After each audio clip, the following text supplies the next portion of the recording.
Warning: some contents may be disturbing. Viewer discretion is advised.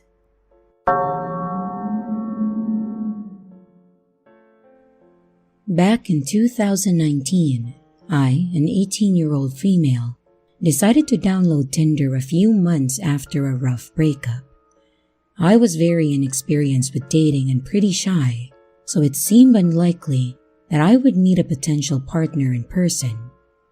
Anyway, after a few matches that led to nothing, I came across the profile of someone that I found very attractive. He was 21 years old and male. We matched, exchanged Snapchats, and continued to set up a date. Our first date was relatively normal and enjoyable. We saw a movie, and by the end of it, I felt like we hit it off. However, our relationship was extremely short-lived. Not long after I had agreed to be his girlfriend, after about a month of going out, he began to behave very erratically and would sometimes fall completely silent in the middle of a conversation, ignoring me when I tried to ask him what was wrong. He became hot-tempered, slamming doors and speeding on the road when he got mad, and I started to feel really uncomfortable about our relationship. This went on for about a few weeks until one night, when we were on our way to have dinner downtown. He fell silent mid-conversation. I became extremely anxious as he pulled into a nearby parking garage, wondering what I had done to upset him. And as we parked, I decided to ask him what was wrong. He did not answer, and when I asked him again, he shouted at me to shut the hell up. I was completely frozen for a moment, but I finally got up the courage to tell him that we were done, gather my belongings from the car, and I walked over to the nearest coffee shop to call an Uber. It was fairly late that night, so I walked as fast as I could, hoping that he wouldn't follow me. When I made it to the shop, I noticed that I had several missed calls from him. And when I made it home that night, I blocked him on all social media and decided to never contact him again. I am fairly familiar with the dynamic of toxic relationships, and I knew that if he could talk to me that way, completely unprompted, it was likely that he was capable of much, much more. About a week goes by as I start to settle my emotions a bit. I decided to confide in a friend who had never met a guy about what happened, feeling completely embarrassed. And a few nights later, I received a text from the same friend. It was a screenshot of an Instagram DM from someone she didn't follow. It was from my now ex. It said something to the effect of, "Hey, I'm sorry if we're having to meet like this, but your friend is ignoring me and I need to talk to her." My heart sunk. I decided to message all of my friends separately and let them know what happened just in case. And later that week, I start receiving several DMs from various accounts, all without profile pictures or posts. And eventually I gave in and I responded to one, asserting that the relationship was over and that I didn't want to hear from him ever again. I blocked the accounts immediately afterwards. As time went on without hearing a word in weeks, I figured that I had reached the end of the situation. Until one morning while I walked to my car, I noticed something dangling around the handle of my car door. It was a necklace I gave him. He had only picked me up once from my house before. The thought of him driving to my house earlier that night freaked me out. I was shaken up for a while. It was by no means an expensive necklace, and I had the exact same one. But I kept it pushing. I thought maybe it was his way of acknowledging that we were done. And 2 months later, I was working my job at a small boutique near my house. I was used to answering the phone several times a day, So when the phone rang, I thought nothing of it. But when I picked up, I immediately recognized his voice. He started rambling about wanting his sweatshirt back, but I hung up before he could finish. That was the last time that I would ever tell someone I was dating where I worked. I was completely losing it at this point, especially considering that he had never called me at work while we were together. I didn't even know how he knew that I was working that day or time. I told my older sister the situation, and she, being very protective, decided to message him herself. She told him to leave me alone and even offered to give him back the sweatshirt for me. He refused and insisted on meeting up with me in person to get it.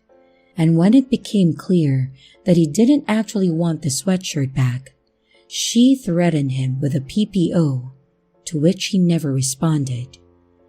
And that was the last time that I had heard from him.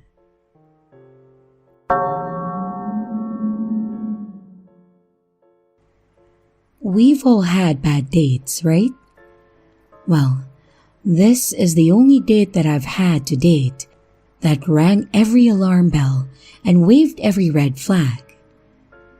I'll preface this by saying that I don't go on many dates, but when I do, I make sure that I follow safety protocol by only meeting my date in public places, let either my family or friends know where I'm going, and park in a populated place close by to wherever we meet.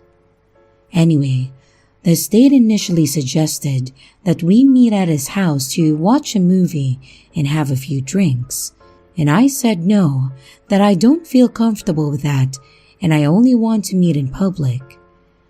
He seemed okay with this, but then brought it up a few more times, and I said, if money is an issue, we could meet up another time, or forget about it altogether. But my date backtracked and went with my idea of meeting at a cafe that I chose. It was a place that I was familiar with and equidistant to where we both lived.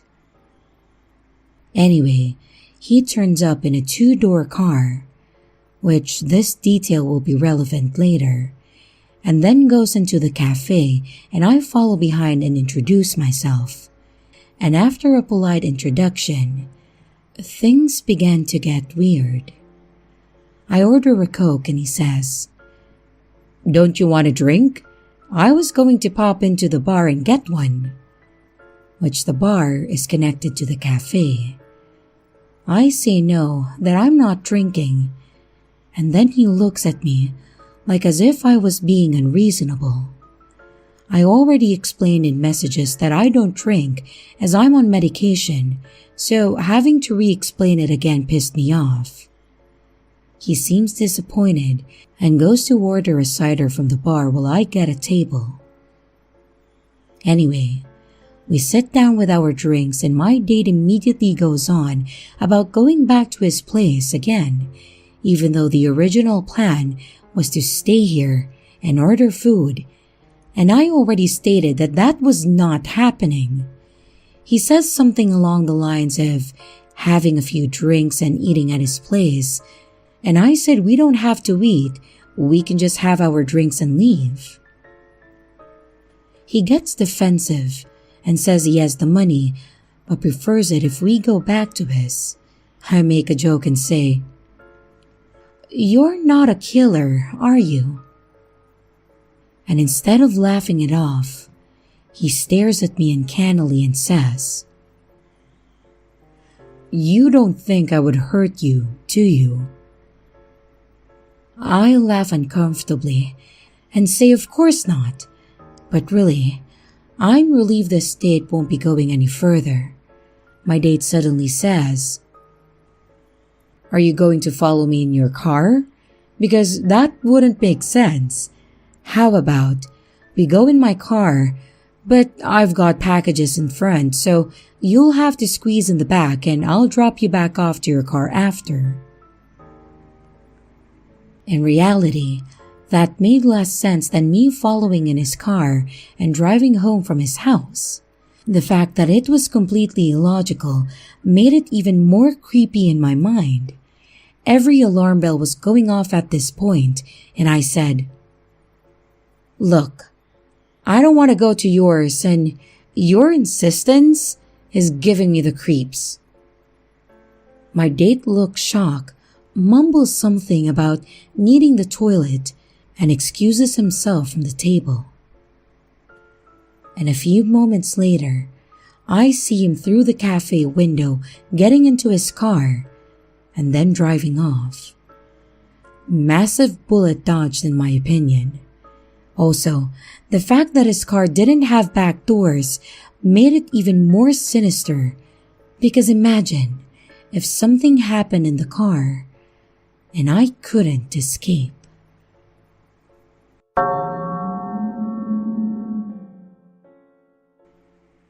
So this didn't happen to me, but a friend of a friend. She told me that her friend had met a guy on Tinder from another city whom she had been texting for a little while. They had planned to meet up at her apartment one night, and the whole time he was there, she got a really weird and creepy vibe from him. He would make morbid jokes and tease or flirt with her in a super creepy way, like telling her that he loved her tits, but they would be much bigger, and therefore hotter if she was 200 pounds heavier. And when it was time to go, he seemed very reluctant to leave and asked if he could stay, but she refused and he finally left. Half an hour later, however, he was back at her front door asking if he could spend the night at her place because he had missed his train, and she reluctantly agreed to let him sleep on the couch for that night. But when she went to bed, she made sure to lock her bedroom door. At some point in the night, she heard strange sounds and him creeping through her apartment. A few moments later, he was knocking on her door saying that he needed help with something, but her gut feeling told her not to open the door, so she stayed put. When morning came, she cautiously left her room and looked through her apartment. He was gone apparently, but she discovered that her bathroom was entirely covered in foil. Always make sure to trust your gut and meet your Tinder dates in a public place. If it's the first time, guys, you can't really gauge what a person is like just from texting them.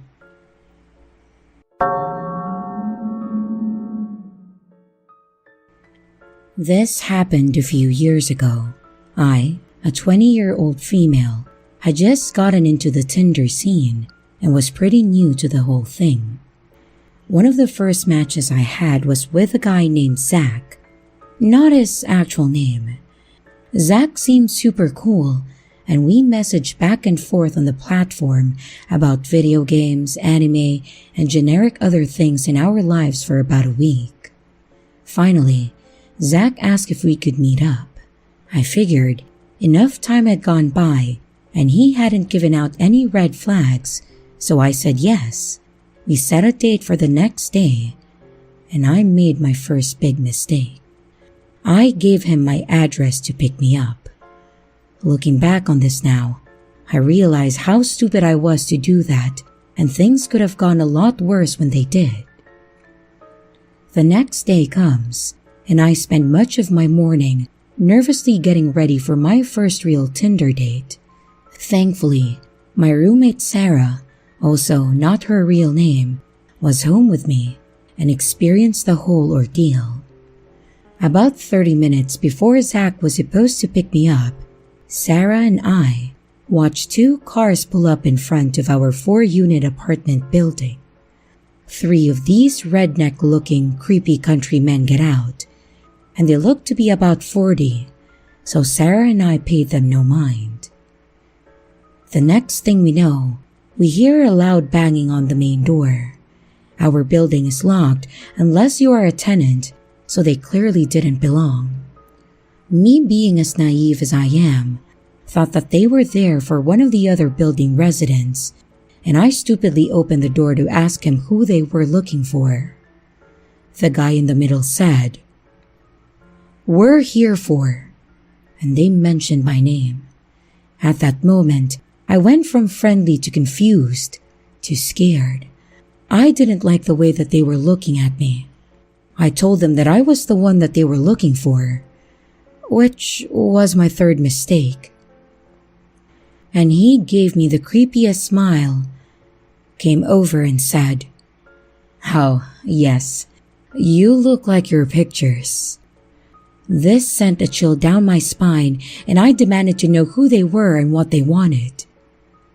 The guy in the middle said that they were friends of Zach and that they were here to pick me up for our date. I asked him where Zach was, and he snickered and said, "He's in the car," and pointed to the second car, which was strategically parked behind a tree, so I couldn't see if Zach was actually in there or not. Luckily, I'm not that stupid. I told them that if Zach wanted me to go out to the car, then he could come get me himself. Then the guy on the right steps up and asks if I would like to get with him. I went to shut the door, but he shoved his boot into the frame before I could completely close it. The man on the right then said, "If you won't fuck me, then fuck my buddies at least." At that moment, Sarah comes out to the lobby, yanks me into our apartment and locks the door. They banged on the door for a few minutes and Sarah calls the cops. They left shortly after, and we watched them from the living room window as they got back into the cars and drove away. There was nobody else in the car. What's even worse is a couple hours later, I got a message from Zach saying, "I am so sorry. My friends took my phone and thought they would play a prank on me. Don't worry, you will see I'm a great guy when we actually meet." I blocked him instantly and deleted my Tinder. The cops couldn't do anything because I didn't get their names or license plates. So, I never did find out what happened to those guys.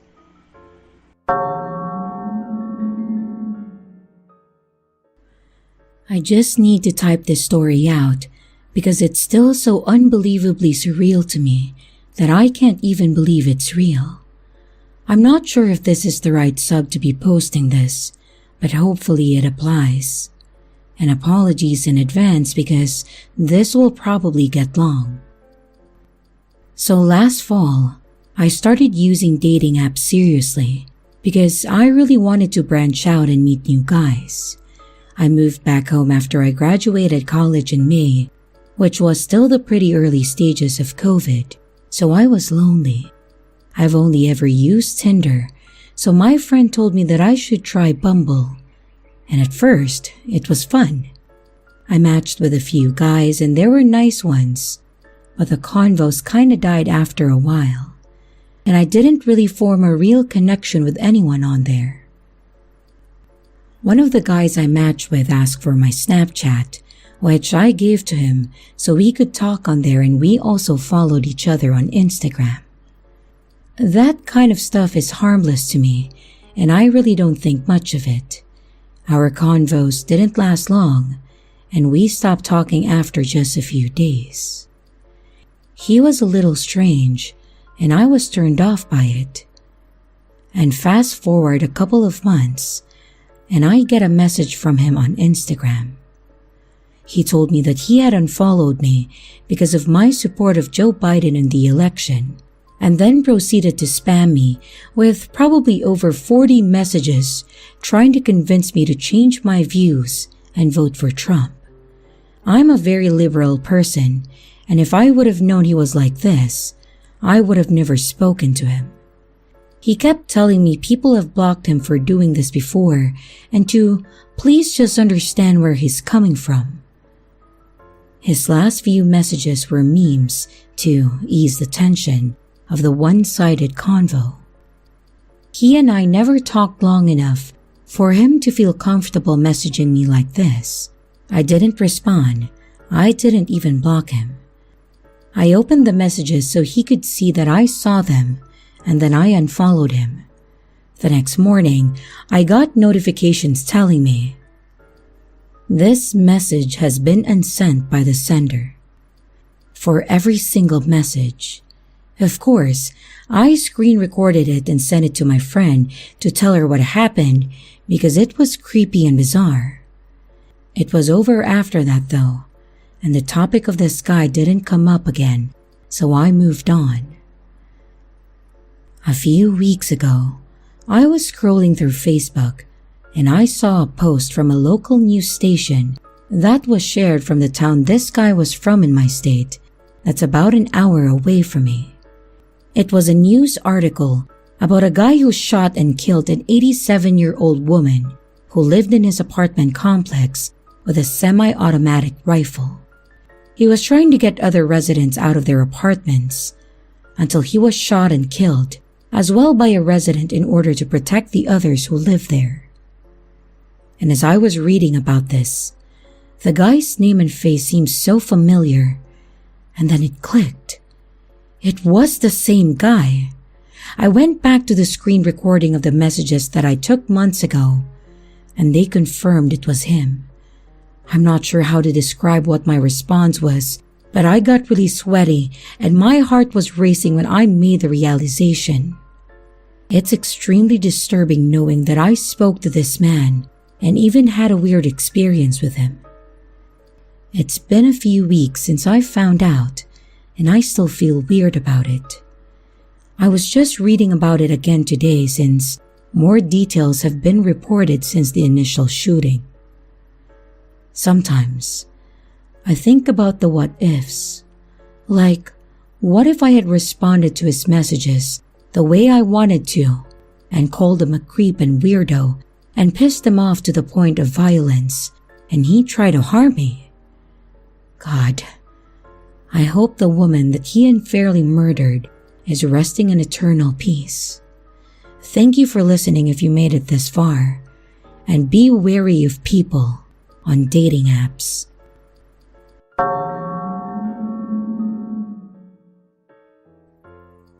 This happened last year during my student exchange in France.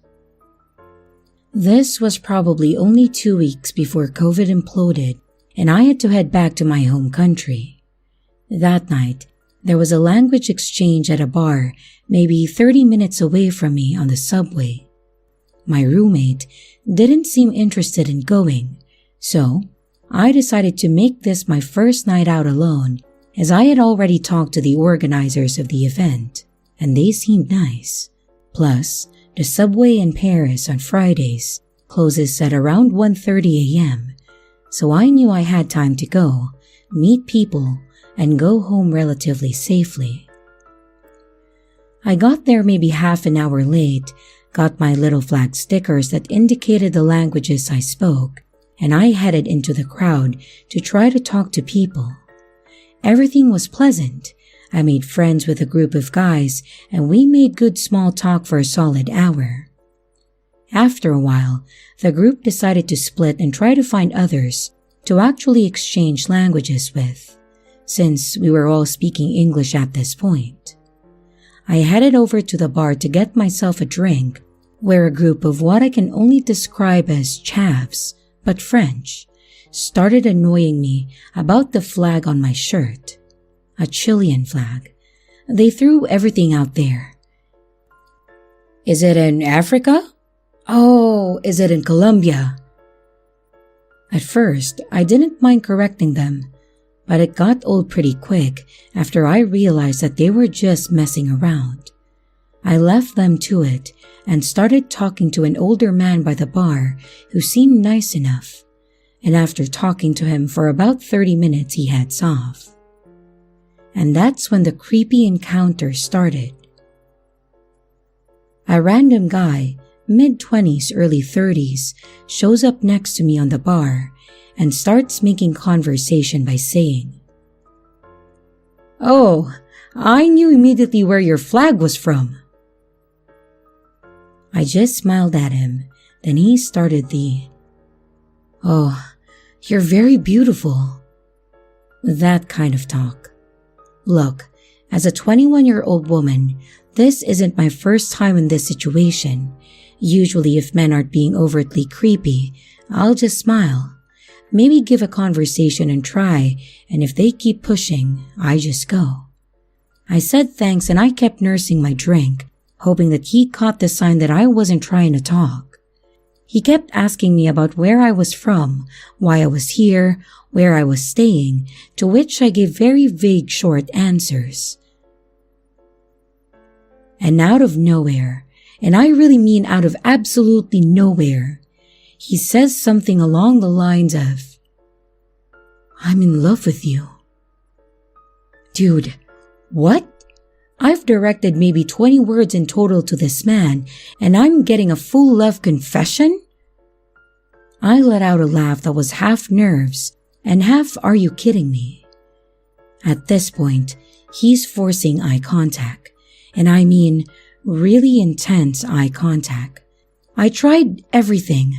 I'm not interested, I'm in a relationship, and I even headed towards my last resort, which is saying that I'm a lesbian, which is true, but he would not budge. He said, "Oh, I respect that. Yes, it's not your fault." And he meant that it's not my fault that I'm a lesbian. And he kept going with what I would consider to be the creepiest part. "I want to do romantic things with you." Excuse me? You what? This set me off on the negative gut feeling. It's one of those phrases that is just off enough that your brain goes, "Huh?" Not a dinner, not a date, not something, just romantic things. Well, I wasn't about to find out what that meant, and I put on my full bitch face going, "Look, I know you maybe are just trying to be nice, but I'm not interested, and I'm in a committed relationship to a woman."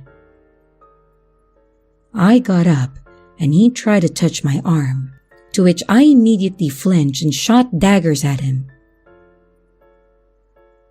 "I just think you're beautiful. I want to marry you someday, maybe have kids. You have beautiful eyes." Thankfully, the bar had cleared out some, and I was able to cross the floor and grab my parka. He kept saying things behind me, saying, "I just want to try romantic things."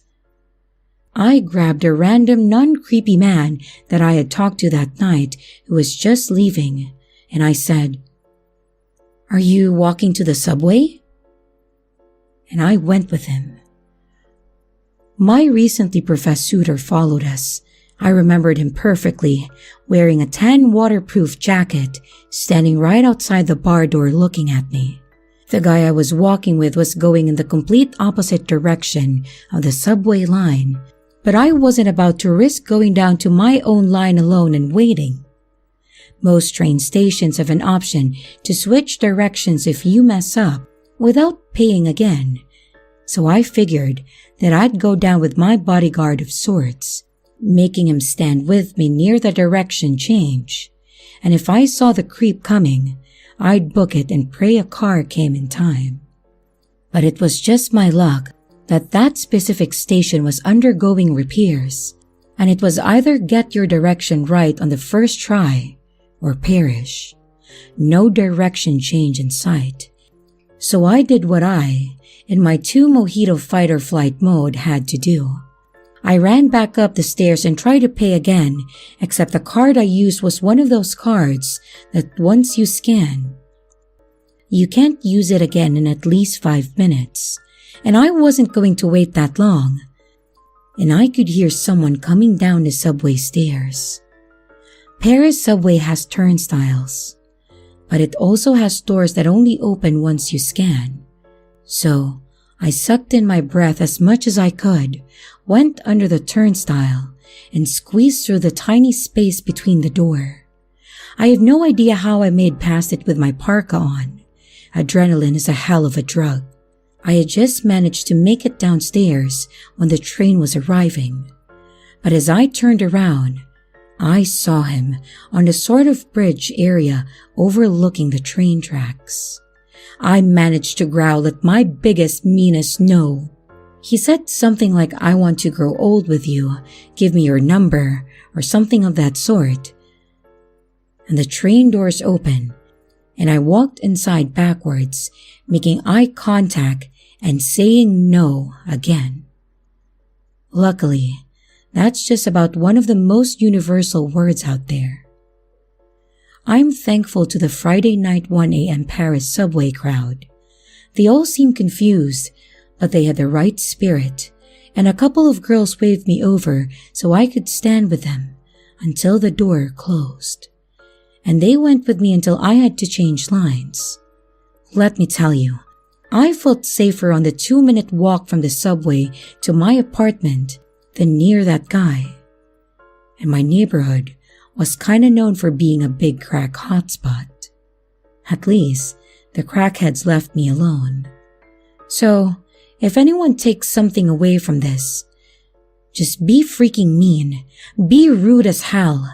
I tried being mean a little too late and got one of the creepiest love confessions of my life. A stalker into the subway and a story to tell on here.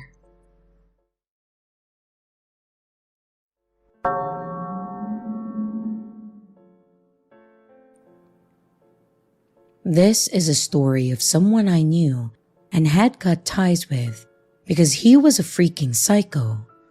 The first half will be to add context as to why I cut him off, and the second half is what makes it a let's not meet. I don't know if he uses Reddit, so I'll omit ages and locations. It started about 4 years ago when I was living in a friend's house while attending a nearby university. It was myself, my friend, his sister, and their parents.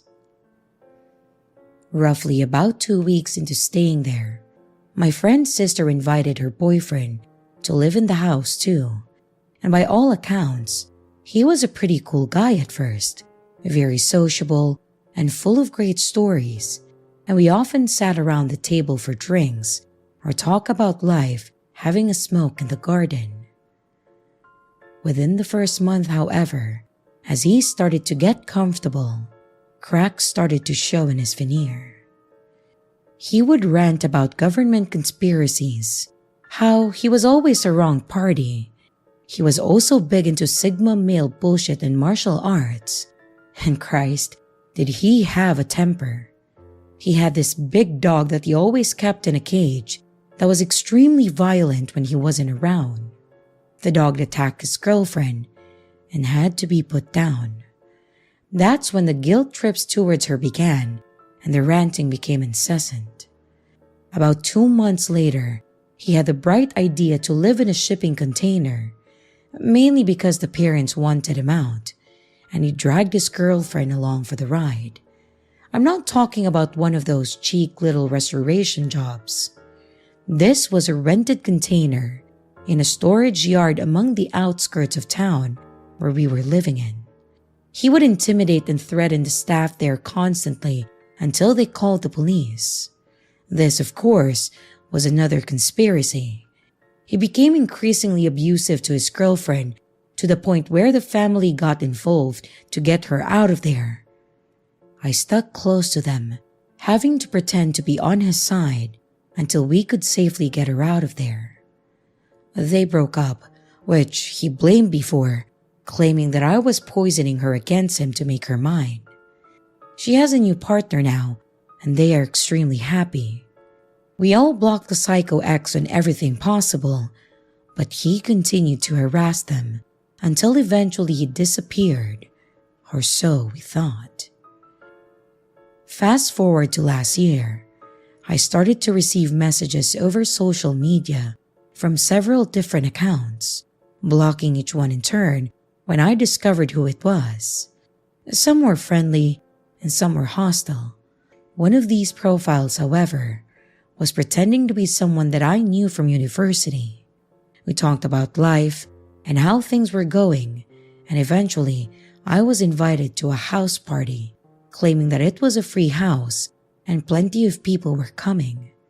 I booked the time off work I made my travel plans, and I kept talking to this friend coming up to the date of the party.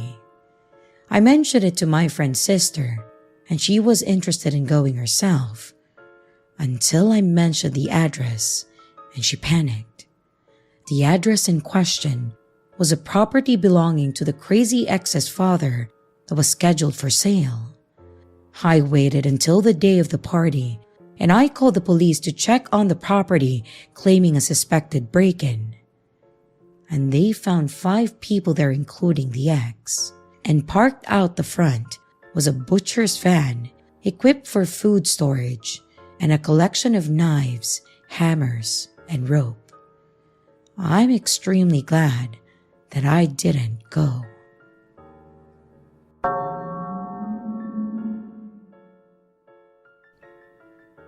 I really want to see other people's reaction to this interaction that I had with a guy from Bumble.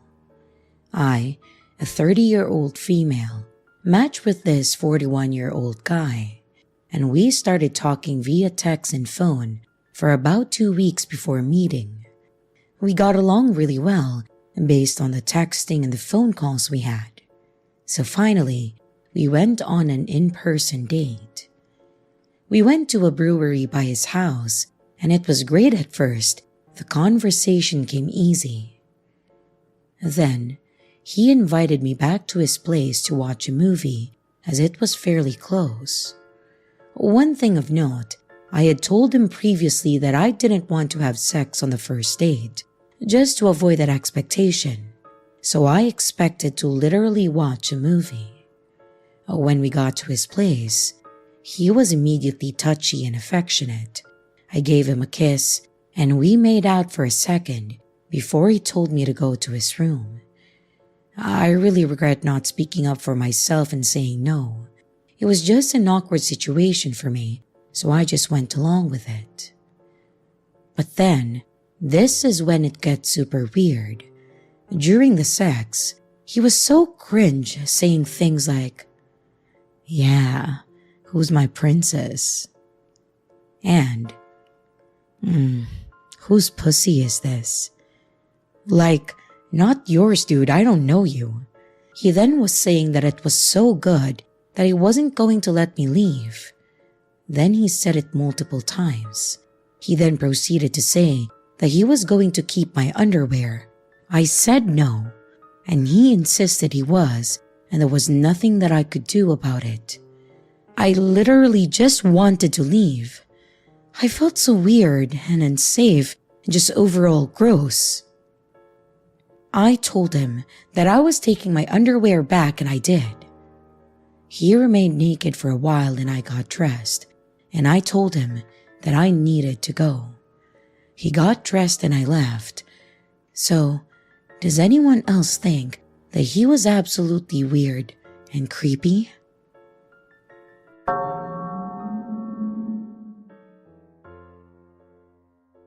So, a bit of backstory.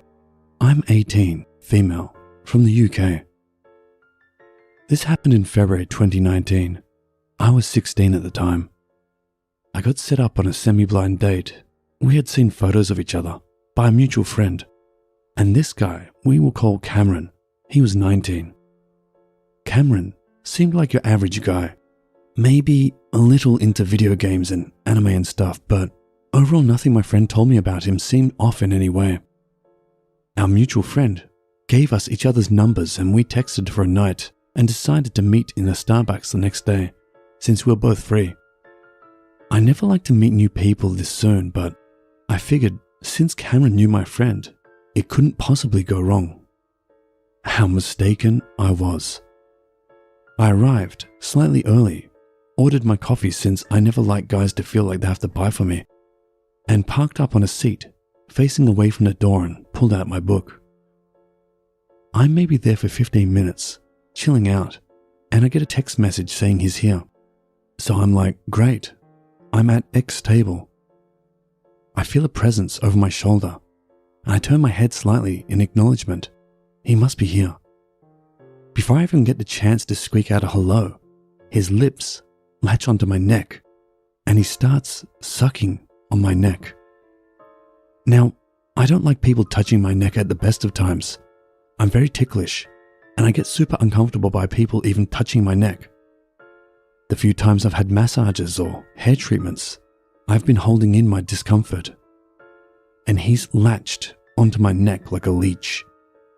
And this man smells horrendous, kind of like dust personified. I freak out and elbow his chest to get him the hell off me. He lets go and looks at me with this weird expression on his face and laughs in deadpan. It's really, really creepy, and I start to become alarmed. I ask him what the hell that was, and he just says, I thought it was cute. Cute? In what world? I try to have a conversation. I'm like, okay, first impressions don't mean anything. Let's try and give him a chance. But he's just creepily staring at my chest. He says, Wow, I didn't know Asians could have boobs like those. Better not let you go. Direct quote, I cannot make this shit up. I'm distinctly uncomfortable, but I don't want to just run away. He's giving me really weird vibes. So I go into the ladies' bathroom and wait for someone else to come in. I ask her to help me get out undetected. I don't want this man following me home or some shit. She of course agrees, and she lends me her hat and scarf. It's in February in the UK after all. And we come out of the bathroom together, and she manages to help sneak out of the back door of the Starbucks without him noticing me. He asked my friend where I went, but I told my friend to never mention me again. I was too terrified. I know I probably didn't behave well. I should have just told him I was leaving. But I was honestly just scared. Dear guy who decided it was appropriate to suck my neck before we had even said hello. Let's not meet again.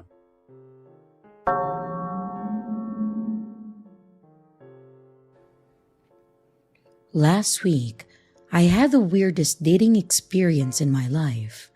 Just to put everything into context, I'm not crazy about the online dating thing, but I had just gotten out of a long-term relationship and I figured, why not, right?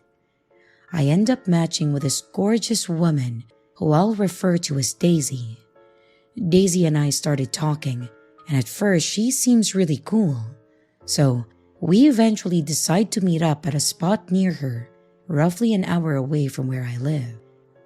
Finding a parking spot took longer than expected. So when I finally arrive, I'm thinking that I'm gonna have to apologize for being late.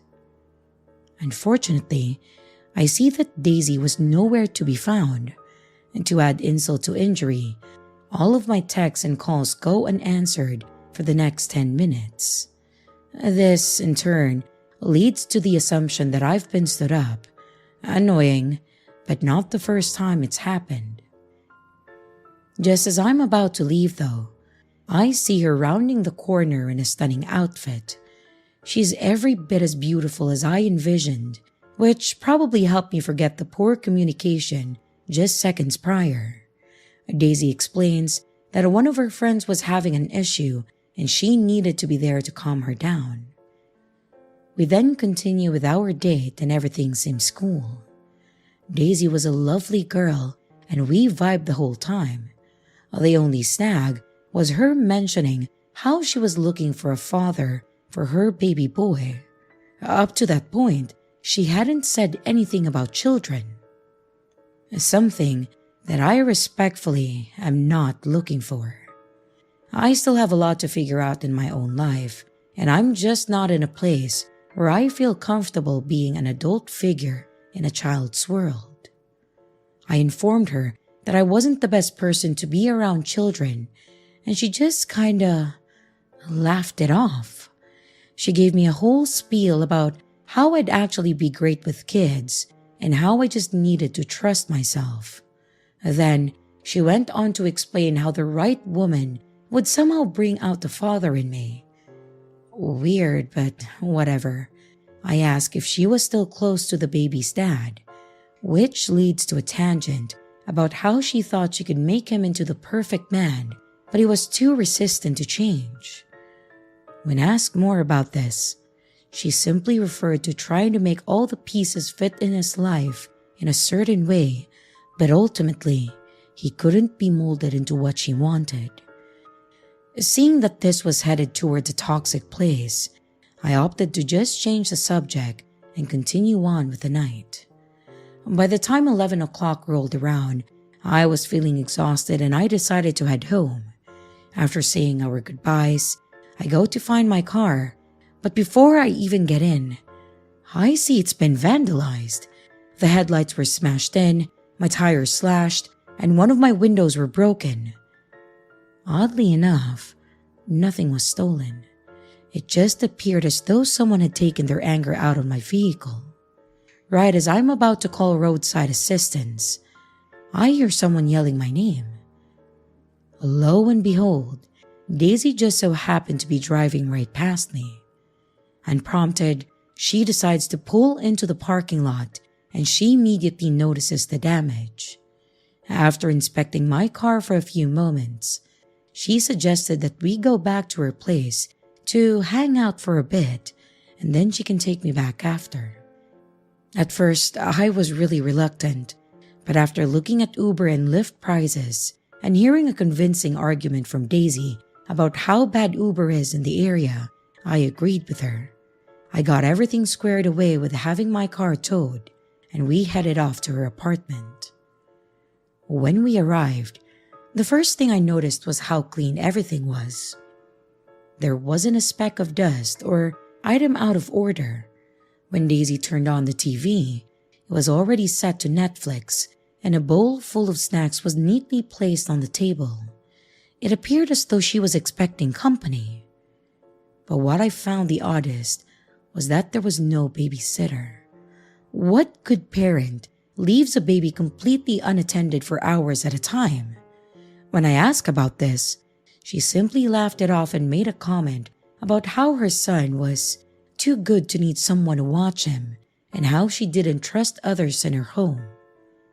Definitely weird, but I didn't necessarily feel comfortable lecturing her about how to raise her kid. Before picking a movie, she asked if I wanted to meet her son. Internally, the answer was, absolutely not. But she was my free ride, so I opted for the most awkward, sure, that I had ever given. She disappeared into another room with a giddy scream and soon returned with a young boy wrapped in a blanket. She was whispering something to him with a loving smile and invited me to come over and say hello. I did as I was told, and I walked over to greet the baby. I went to peel back the blanket on what should have been the sleep-eyed young boy. But my immediate reaction was to jump back and yip when, to my horror, I was met with the disgusting face of a decrepit porcelain doll. Its single eye rolled back into its skull and a fat roach seemed to have made a home in its dislocated mouth.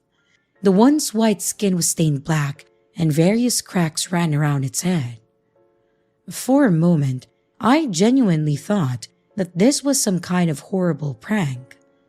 But the look of love and acceptance on Daisy's face was so authentic. She eyed the doll like any mother would their child, and the soft kisses she gave it solidified the fact that it didn't register what she was holding wasn't a human. She gave me a big smile and asked if I thought her boy was beautiful, and I couldn't even form a proper reply. I just fumbled my way into asking if I could use the bathroom. She nodded and casually pointed me to the bathroom in her room. I took the opportunity to half sprint down the hallways toward it. Instinctually, I locked the bathroom door behind me and splashed some water on my face, trying to sober myself up from this nightmare. When the reality of the situation hit, I stood there for minutes, trying to think up a way to excuse myself from whatever the hell was going on. My thoughts, however, was interrupted by what sounded like a soft yet persistent crying noise. Thinking it was Daisy coming to check on me, I unlocked the door and cracked it open slightly, but didn't see anyone in the room. Curious, I cautiously made my way out of the bathroom, trying to keep as silent as possible, and followed the source to a walk-in closet. I was preparing myself for the worst, and I took a deep breath and slowly cracked open the door, where I was greeted by seemingly nothing. The only thing inside seemed to be a CPR dummy torso. Multiple pairs of differently shaped arms and legs were strewn about along with various pairs of unorganized clothing. For a moment, I thought that I was hearing things, or that it was a neighbor coming through thin walls. But suddenly, what I thought was an inanimate torso quickly turned its head toward me and then let out a loud gasp for air and shouted, "Help me! Oh God, please help me! I'm in so much pain!" The shock and horror at the fact that this horribly disfigured person was alive nearly put me on my ass as I scrambled to slam the closet door shut. But it was too late. The man screaming had alerted Daisy, and I could hear her inquiring about what was happening from the other room. It was now or never. I burst down the hallway, pushed past awaiting Daisy at the door, and made my way outside, sprinting down the dark street until I physically couldn't go any longer. The last thing I heard was Daisy running after me, screaming, "Come back, please! Our baby needs you! We'll die without you!" The sound of her voice slowly died out, and the moment I felt that she was no longer coming after me, I called an Uber and sat in their car in silence the rest of the way home. As soon as I arrived, I called the police and I explained everything that went down that night. The next day, I tried to get a follow-up on what exactly happened, and to my shock, I was told that they found absolutely nothing. Just a young woman who was living alone by herself. No kids, no torso in the closet, nothing. I didn't know how to take that information, and I still don't. I know what I saw, and if Daisy is still out there hurting people, I don't know if I can live with the fact that she's free to meet other people and do horrible things to them. I would have assumed that the story ended there, but just the other night, I got a phone call. It was Daisy. She told me that our kid said his first word. Apparently, it was my name. She said that she loved me and that both she and the boy miss me so dearly. And then, silence. The next day, I find a postcard in the mail that read, "Soon, we're going to be looking at daycare, thinking of finding one closer to you so that your commute from work is easier. Looking forward to seeing you soon. With love, Daisy." I never once mentioned where I live, and I'm terrified of what this means for me. If any of you are doing the online dating thing, please hear me out. Make sure that you're really damn careful about who you choose to connect with. That choice might stick with you forever.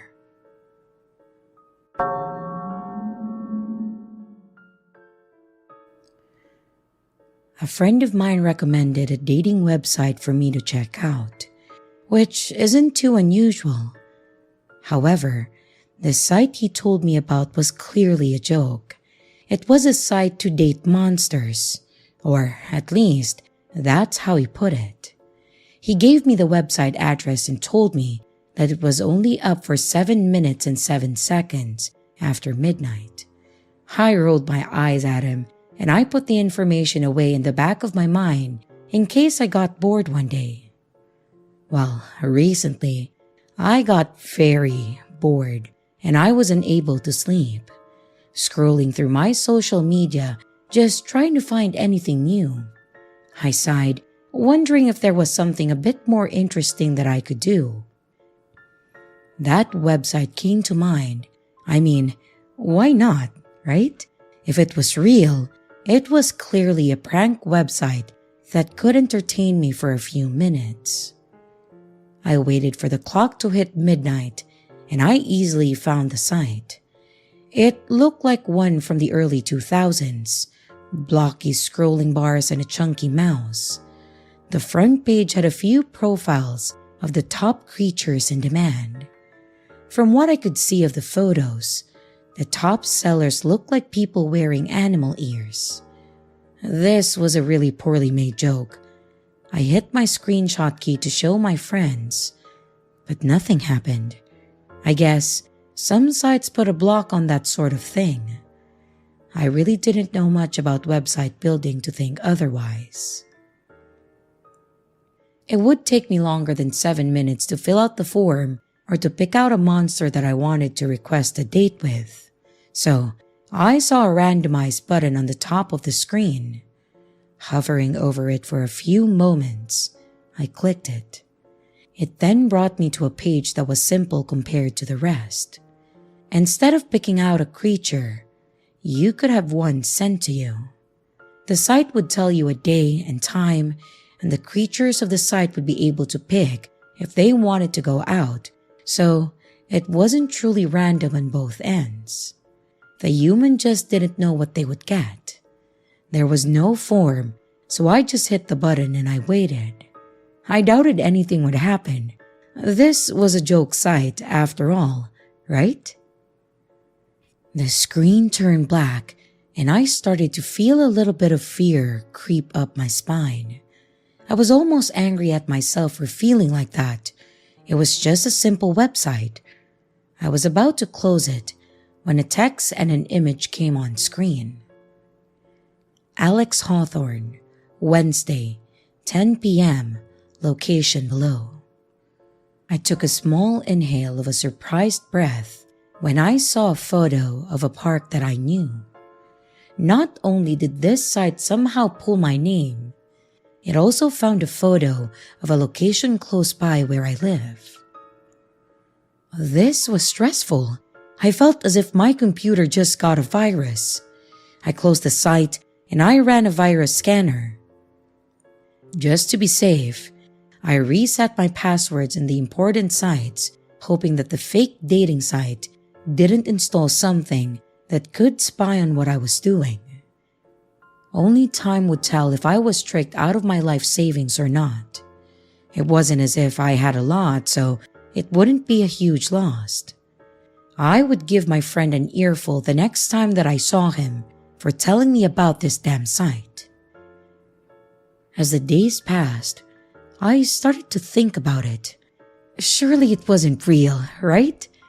They weren't going to send someone all dressed up wearing a mask, trying to pass themselves off as a creature for whatever desperate soul signed up for the date, right? It got to a point where I could no longer think of anything else.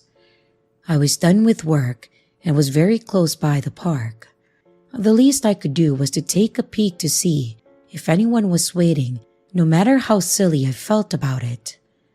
This might be a setup to rob me, but I still started down the park pathway, my phone in hand, ready to call for help if needed. Someone was waiting for me. A tall man stood under a park light looking around as if expecting someone. I froze, unable to decide if I should go near. When he spotted me and gave a wave in my direction, I could never figure out what motivated me to go over to him. Normally, I would never do such a thing. But that night, I found my feet moving on their own. He looked to be about a foot taller than me, middle-aged, with salt and pepper hair cut short and styled back. He was wearing a long wool coat that looked like it would fit into an old-fashioned European crime drama. His eyes were a bright blue, but I could not see the rest of his face. Half of it was covered by a gray cloth that went around his entire head. It was tied to a gold chain and looked like a dancer's veil. He looked like he was smiling at me, but with the cloth covering his face, it was hard to tell. "You're Alex, right? Here, we're told that this makes a good impression." When I stopped a few steps from him, he took out a rose from his coat pocket and held it out for me. I didn't move to take it. This whole thing was weird. He looked human and not at all what I expected. "This is a joke, right?" I asked slowly, not feeling right about the whole thing. "It's up to you to decide what you believe. If you want to think this is some sort of scam, you're free to walk away. However, the website will keep sending you monsters until you finish a date with one," he explained, rose still towards me. "I don't remember agreeing to that," I said. "It's in the fine print," he answered. I stared him down, trying to figure out what to do. He was a stranger after all, and I still didn't believe in the whole monster dating website thing. But I had nothing better to do that night, and he was acting friendly enough, so I took the rose from him, and his eyes turned up in a smile. "How did you know my name?" I asked, still feeling weird about the whole thing. "It's easy to find out, really. You must be uncomfortable not knowing mine if I know yours. I go by Poppy." I raised an eyebrow. That was not a name I would expect from him. Then again, none of this was really going as expected. "So, you're not human, right? Got anything special under those cloth of yours?" His eyes looked like they were smiling again, but this time I got a chill from it. He took the edge of the cloth and lifted a fraction. I couldn't see what was hidden under it, and my brain screamed at me that I didn't want to find out. It was such a strange reaction, and I needed to take a step back. "It seems as if you do not wish to know. No matter, come along. I shall buy you food. It's a step of completing the date, so you can go back home sooner." I was still freaked out, but I followed behind him. I was led to a well-lit main street with stores still open. If he wanted me to go to a dark street, I would have left. And turning to face me, Poppy handed me some money. "Regrettably, I can't go inside. You shall need to buy your dinner. I do not need anything, so feel free to choose whatever you like." There was a few fast food places on the street and within walking distance. He gave me more than enough for one meal, and I again wondered what I got myself into. I could have just walked away with the money, but I was starting to feel a bit curious over what the date with the monster would be. I picked the first place and I got a meal to go. Poppy waited outside for me and gave me another friendly wave when I came out, as if I didn't know where I left him. Damn it, this guy was a little endearing. I almost wanted to believe in the whole monster thing. "Would you like to eat in the park?" he offered. The park entrance had a few tables for people, and it was right across the street from a police station. Overall, a very safe spot to sit and eat with a stranger even if it was at night. I agreed, and I followed him again. We picked out a table that looked clean enough, and I wasn't too hungry, so I picked away at my fries from the bag. "So, if you don't eat fast food, what do you eat? People? Puppies?" I asked, looking over at him. He sat across from me and thought about my question for a moment. "I eat people's worries," he said finally. I paused, well aware I was giving him a look, and here I was trying to believe him, and he came out with this weirdness. "Okay, I'll bite. How does that work?"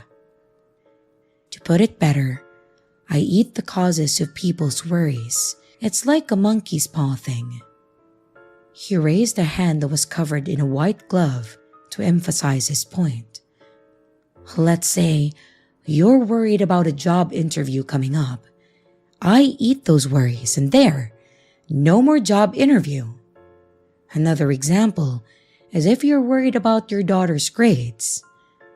You can see where I'm going with that. I ate a few more fries and I closed the bag. I did see where he was going. Can't be worried about a daughter if you don't have one, right? I should have left after that, but I felt as if I was having deja vu, as if I've heard this before. But that was impossible because I've never seen Poppy before that night. Do you warn people before you ruin their lives? Like, be careful what you wish for kind of deal? I asked and found my voice was shaking a little. Not often. I do tend to stress about how there is no going back, but I do believe you already know all of this. My body tensed up. This man no longer appeared charming. His blue eyes bore into mine until I needed to look away. I've never met him, and yet he was acting as if I did. My mouth became dry, but I didn't dare move to get a drink. I haven't, I started, but couldn't finish my statement. Haven't what? Ever met me before? Haven't requested my assistance? Alex, I recognize you after all these years. That's why I chose you when your name came up. I never expected to actually follow through with a silly dating site. And yet, here we both are. My body started to tremble as I sat listening to him. I didn't believe a word of it. I couldn't. Just couldn't. This whole thing had gone too far. My arms started to ache in a phantom pain that I thought was long gone. Poppy was still sitting on the other side of the table, but it felt as if his form was getting bigger. The light surrounding him was slowly fading until it was just his blue eyes and the darkness narrowed, staring at me. I shook my head, trying to wake myself up or anything just to get me away from him. If we have never met, then tell me, why do you wear long sleeves all the time? His hand reached over and grabbed my wrist. My stomach turned, and I weakly tried to pull my arm away. His voice changed to something deep and threatening, almost as if he was enjoying this. When I did not respond, he went on. If we have never met, then tell me how you got these burns and where is the man who caused them? I couldn't take his looming dark form. My stomach finally gave up and I shot out of my seat, and thankfully a garbage bin was only a few steps away. I got sick from fear and stress, and when I finally looked back up, Poppy returned to normal. He sat silently waiting for me, and as much as I wanted to leave, this man gave me a reason to stay.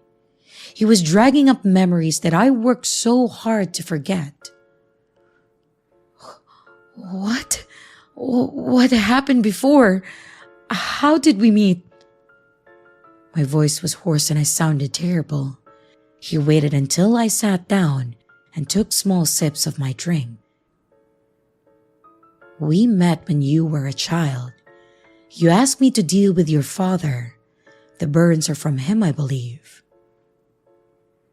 I nodded as the memories came back but very hazy. I haven't thought of my father in years, but I remembered how he was always drunk, and on his mean days, he used my arms as an ashtray. I couldn't even remember his face. However, he did worse things to your little sister. Poppy's tone was low, as if he was disgusted by what he just dragged back to the surface. My stomach nearly lost a few sips of soda I had when that horrible truth came back. What that man did was evil, beyond evil. I could never remember if he did the same things to me, I only knew the horrible things that he had done to my sister, who was 5 years younger than me. I clutched at my shirt, feeling as if I was going to explode in anger. My sister never mentioned this, and I prayed that she forgotten it all just like I had. Why did you show up again? Why did you need to remind me? I asked through tears, thinking Poppy was very cruel in that moment. He was a monster after all. I am aware of how you must feel, but this may be better hearing it all from me now than what is going to happen shortly. I have a vague sight when it comes to worries of the future. Back then, you were a child who still had some care for a father that was so monstrous.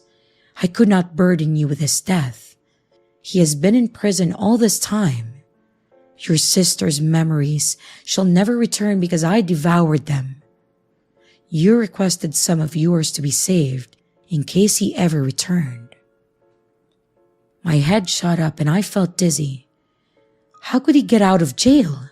And if he did, what would he do to us? Would he leave us alone and go after some other children? I knew deep down that he would never stop. There was nothing good in him, and I wished Poppy talked my child self into ending it back then. Is he? I asked, unable to really speak. Yes, either by escaping or by the legal system. He is going to be out of prison in the next month or so. I placed my head into my hands, unable to handle all the information that I was just given. It all felt too much of a coincidence of checking out the website and Poppy remembering my name. I suppose stranger things happened. I didn't remember Poppy in my past. Only faint memories of the same conversation about the monkey paw. When I finally raised my head, Poppy was looking at me, his eyes crinkled in a smile. Does your father being out of prison worry you? His calm tone chilled my blood. Without any hesitation, he offered me help only he could give. After what my sister went through, I didn't dwell on my answer, and I knew it the moment he asked. Yes, it worries me a lot. I felt the weight come off my shoulders when he nodded, accepting my answer. He let me calm down and stood signaling that the so-called date was finished. I just wanted to get home as soon as possible. I gathered up the bag of food and the rose, but didn't leave yet. Unfortunately, the ones who made the website thinks that a date is finished if you both kiss. Poppy announced, and I looked at him dumbfounded. Now, you're just messing with me. He shook his head, cloth fluttering, and crossed over his heart. I did not want to kiss, well, whatever was under his cloth. But he did mention that the website would keep sending monsters until one date was done. If I didn't go through with this, who knew what else would show up the next time? It shall only be on the forehead, do not worry. All right, that was a bit better. At least something that I could agree to. No matter how embarrassing it was, I got myself ready to get this over with and closed my eyes. Poppy only took a second to place what felt like a normal kiss on my forehead and then backed away a few steps. Somewhere in the back of my mind, another memory was trying to worm its way through my thoughts. I thought when I was younger, I'd asked to see what was under his cloth and he showed me. I couldn't remember what he looked like, but I felt it was frightening, but in a way that heights could be frightening or venomous animals. I almost asked him if I could see it again, but I decided against it. There you are. I shall take care of your problem, and no need to ever see me again. We could meet again if you want.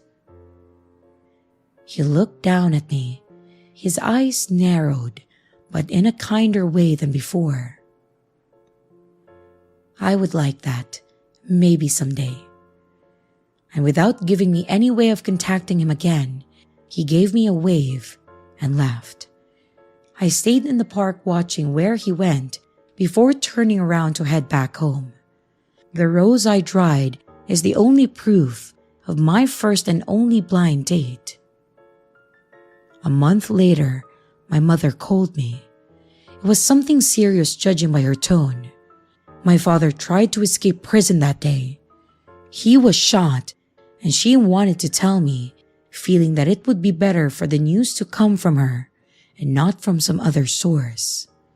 It told her how I felt about him for the first time, and we spoke for a while, something I never thought that I would be able to do. I found myself not worrying about speaking with her, and we finally had a real conversation.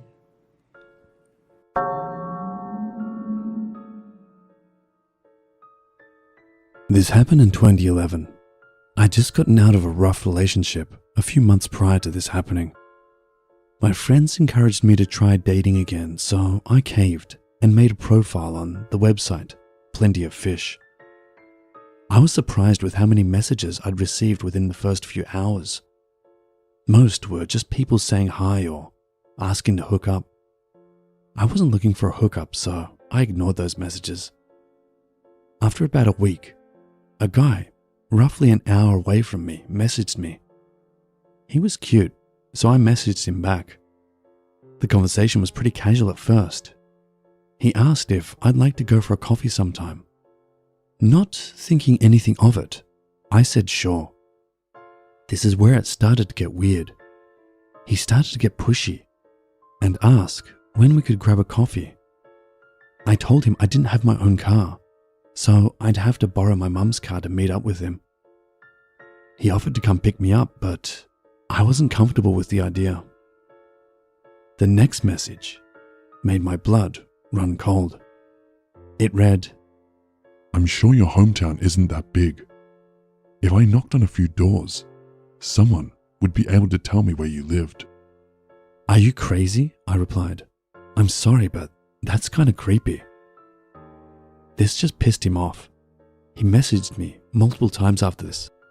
They said, You know I have a gun? I could shoot you and make you disappear. No one would look for you. You're nothing but a dirty slut. I could kill you.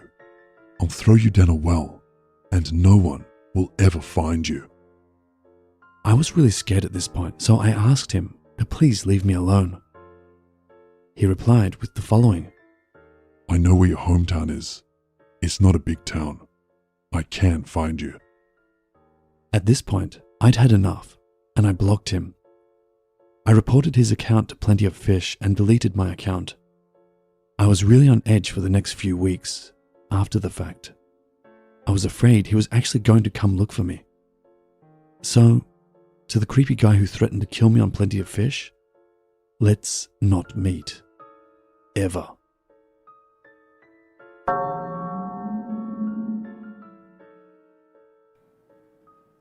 Come on, bro, just download it. There's so many hot girls on this app. Mark pleaded, swiping through a barrage of attractive women to prove his point. Look, I just matched with one. I'm telling you, dude, it works. I had always been leery of dating sites, but I'd be lying if I said my curiosity wasn't piqued. I don't know, man. Kinder, it's an obvious Tinder knockoff. Plus, I don't know if I'm ready to put myself back out there just yet. Mara really screwed me up. I retorted, hoping that not so subtle jab at my ex would thwart his attempts to persuade me. Okay, how long has it been? 6 months? You gotta move on. You're a great guy, and any girl would be lucky to have you. Just because you picked one bad apple from the bunch doesn't mean they're all rotten. Pulling at my heartstrings? You sly bastard. I'll consider it, alright? Fuck yeah. You won't regret, Jason. I downloaded the app later that night. I was honestly giddy to test it out. If it worked as well as Mark said it did, I'd be elated. Though, I'd never admit it to him. The loneliness was beginning to take a toll on me. Mark was right. It was time to move on. I selected a handful of photos that I thought I looked decent in, hurriedly scrolling past the walls of pictures of Mara and me that I hadn't had the heart to delete. Looking at them always sent a pang of grief jolting through my heart, a constant reminder of the mess that I've made. But it was over. I couldn't change the past, only the future. So, with that notion at the forefront of my mind, I steeled my resolve and finally deleted any remaining photos of my ex-girlfriend from my camera roll. After a week, I was a bit underwhelmed at the modest number of girls that I'd matched with. When I was fortunate enough to kick off an interesting conversation, it usually fizzled out after a day or so. Give it time. You just got back in the game after 2 years of being off the market. You've got to give yourself a chance to learn how to talk to girls again. Mark advised. Here, let me see your phone. I'll try to give you some pointers to set you in the right direction. I sheepishly handed it to him. Come on, dude. You can't simp over these girls. Hey, you're really pretty isn't gonna get you anywhere. Okay, what do you start off with then, Johnny Sins? I start off with a cheesy pickup line. Sometimes it makes them laugh, and it's not a bad way to break the ice. Which one do you use? I queried, hoping to pilfer his. I start off with, are you a parking ticket? Because you have fine written all over you. But you can't steal mine. You gotta find your own. He smirked. Fine, I'll see what Google has to offer. After perusing the internet's bountiful selection of awful pickup lines, I settled on a mildly corny one and began to implement it. The pickup line did little to bolster my already lacking self-esteem. I was feeling dejected, nearly ready to give up on the app altogether, when a notification lit up my screen. Kinder, you got a match! My heart fluttered. I hurriedly typed in my passcode and I opened the dating app. New match, Jessica. I start swiping through her pictures. Jessica was drop-dead gorgeous. I had no recollection of ever coming across her profile in the first place, but I knew that I had to make a move on her. All right, Jay, you got this, I muttered to myself. With nothing original coming to mind, I copy-pasted the pickup line from my latest failed conversation, and then I pressed send. I waited with bated breath for a response. Then she replied almost instantly. That's a good one. Thanks, cutie. My heart skipped a beat. I messaged her back right away. A little desperate, I know, but hindsight is always 20/20. She didn't seem to mind though. Jessica and I really hit it off. I didn't understand why such an attractive girl chose to talk to me out of all people. But I crammed the thought deep in the recesses of my mind. It was really working. I was actually having a great conversation for the first time since downloading the app. After a couple days, I mustered up the courage to ask Jessica on a date. She enthusiastically agreed and we exchanged phone numbers. I called Mark to give him the good news. Okay, admittedly, I may have called him to gloat a bit over my imminent success, but that's beside the point. That's awesome, bro. See? I told you, the pickup line thing would work. I have to hand it to you, man. I can't believe I'm saying this, but you were right. I admit it, much to Mark's satisfaction. Glad to be of service, kind sir. He replied in his goofiest British accent. You're a goon. She wants me to meet her at her place this Saturday. Dude, that's great. You still got a couple days to prepare, so just play it cool until then, and you'll do just fine. You're right. I just hope I don't screw things up. Don't worry, man. You got this. I believe in you. Mark doted, trying to boost my confidence. I really hope you're right. That night, I had one of the most vivid dreams of my life.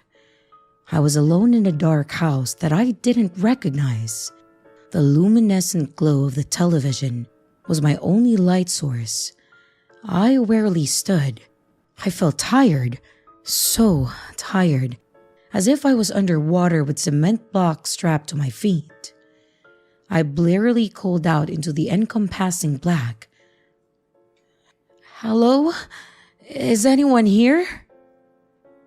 I didn't expect a response, so a twinge of fear and confusion pulsed through me when a soft, soothing voice emanated from deeper in the home.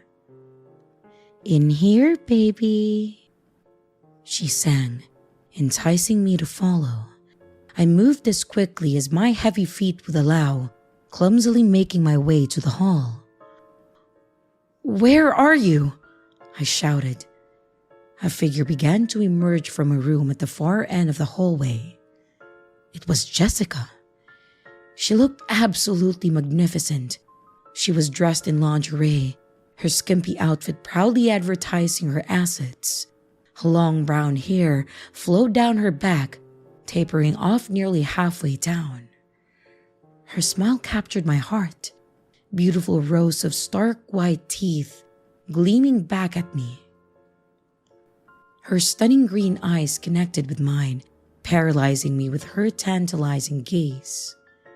She glided up to me and gently took my hand, lightly dragging me behind her.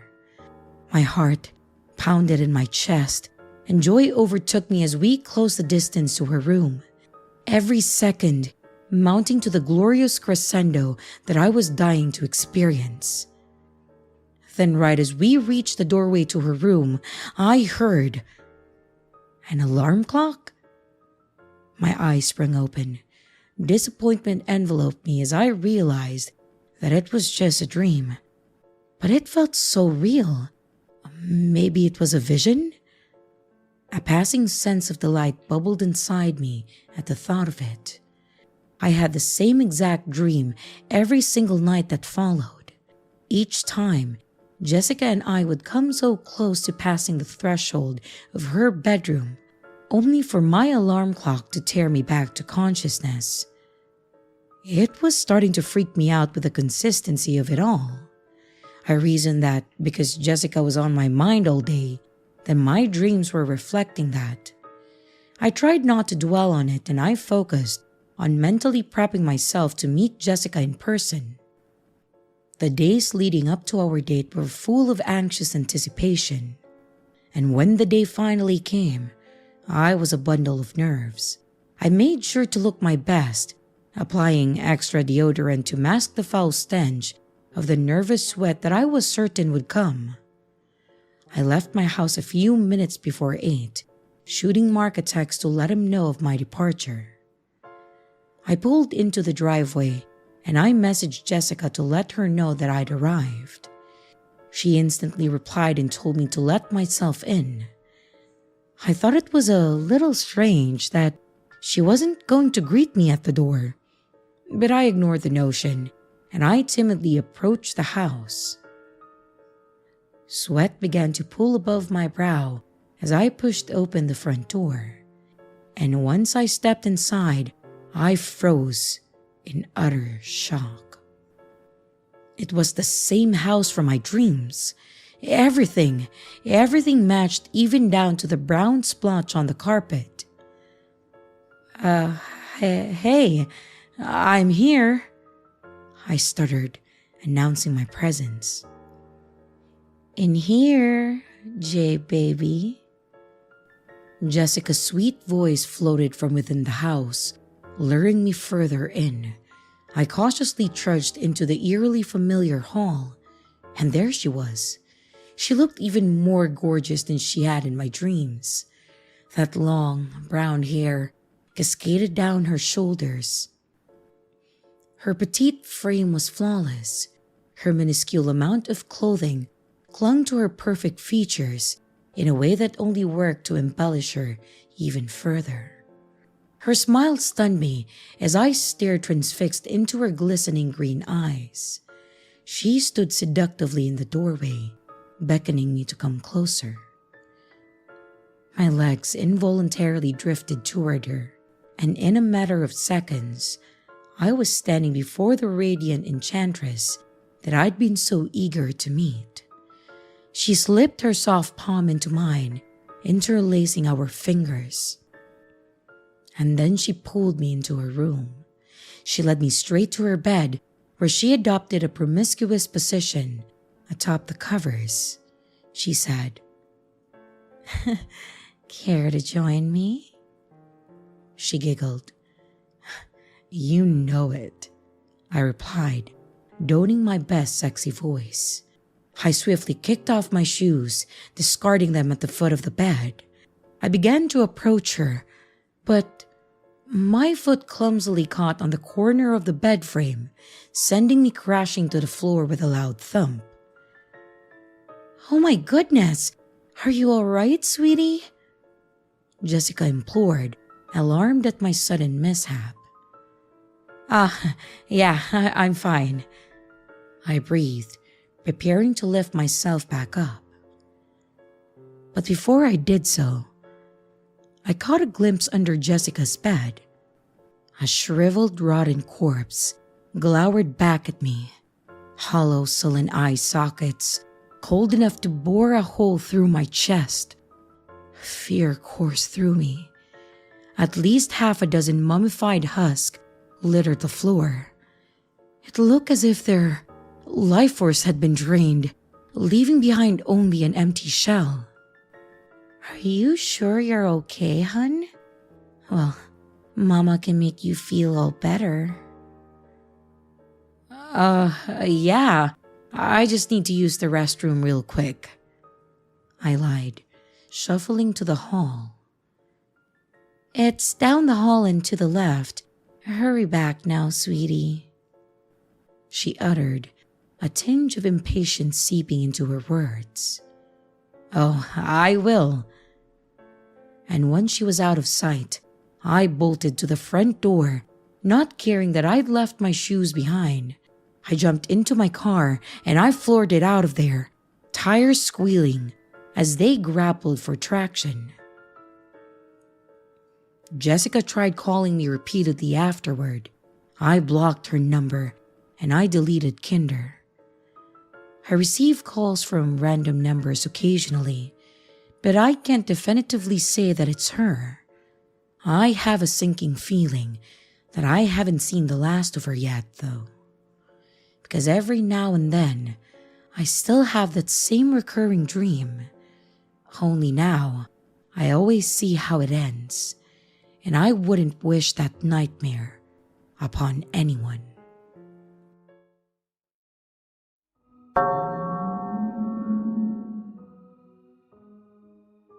This story is really reaching back to a time before all the dating sites were really a thing, and way before smartphones and apps were the center of our lives.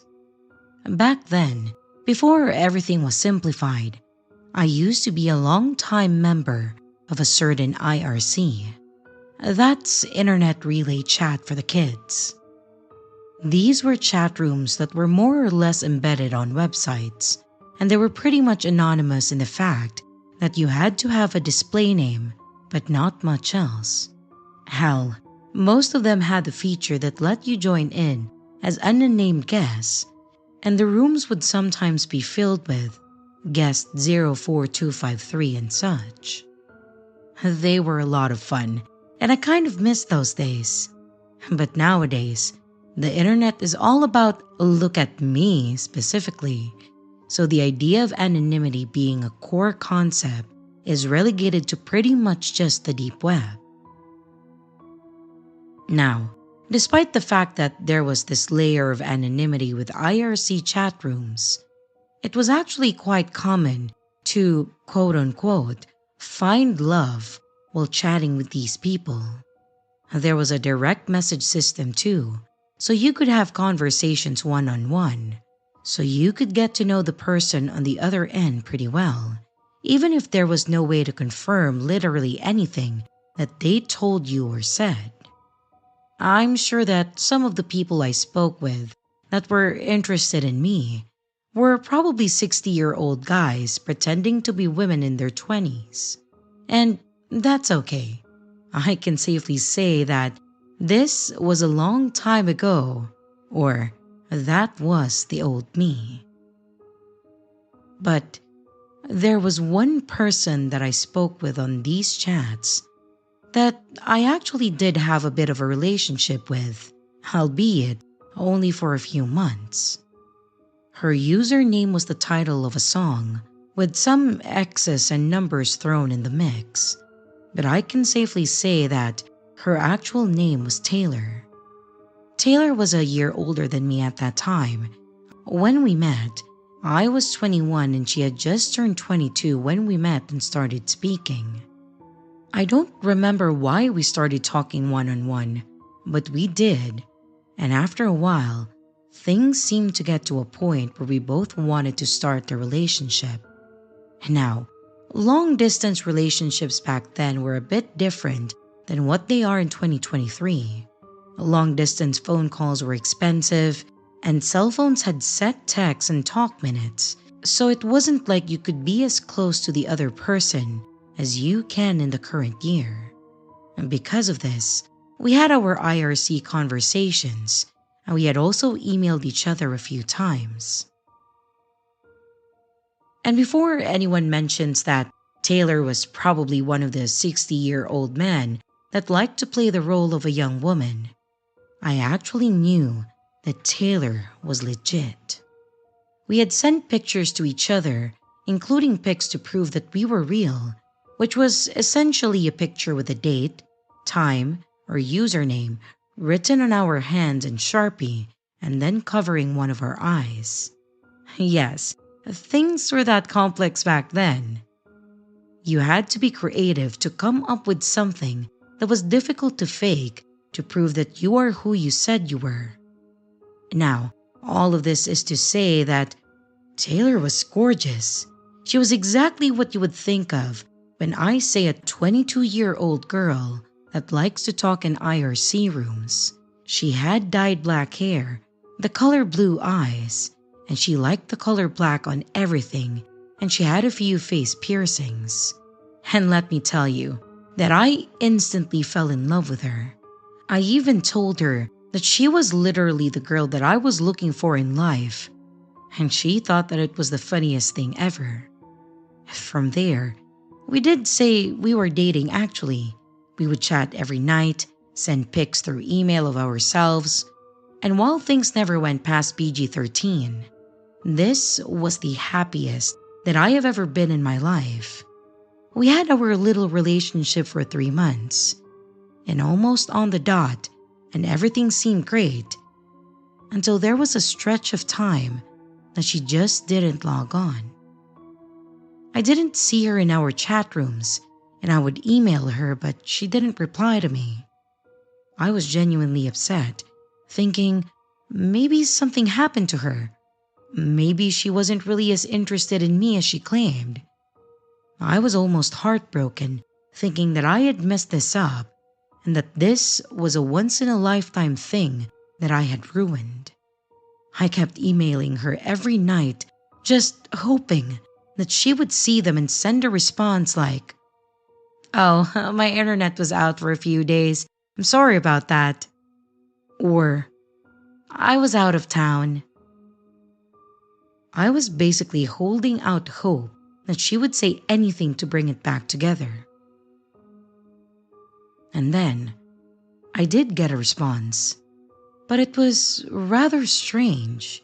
It just said, "Hey, hop on IRC." It actually made me almost giddy to hear from her again, so I did what she requested and then I logged in. Immediately, she sent me a DM saying hello, and I replied asking how she was and asking if she was okay. She completely ignored those messages and just said, "What's your address? I want to send you something." I have to pause here to say that I was dumb and I was in love with this girl. So I didn't hesitate at all in giving this random internet person my address. Nowadays, I would be lambasted for doing something so stupid, and rightfully so. But back then, there wasn't really this concept of internet strangers are not your friend. I responded to her and I told her my address, thinking that this was maybe the start of us moving into a more serious relationship. Of course, the response I got back wasn't what I expected, nor what I wanted. The message I got back from Taylor was as clear as day, and I actually remember it word for word. "This is Taylor's husband. Stop messaging my girl, or else you'll be next." And that was it. What I would be next for, I obviously didn't know, but this was pretty clearly a threat. I mentioned that she never told me she was married, and then mentioned that she and I were really good friends, and if he was really her husband, I would respect that. After a few moments of silence, they logged out of the account, leaving me confused, devastated, and just overall feeling betrayed. That was the last time that I ever spoke with that account. They never logged back into the server, and Taylor never responded to any of my emails. So, that was effectively the end of my relationship, but not the end of the story. About 2 weeks later, I actually got a package at my house. The return address just said, Taylor. There was no address or city or anything. It was just her name. I hesitated to open it, thinking that it was going to be something messed up. And well, it was. When I opened the box and moved the packing material, there at the bottom of the box was a kitchen knife. And on the blade of the kitchen knife was a hard, crusty, brown-red substance that I assume was blood.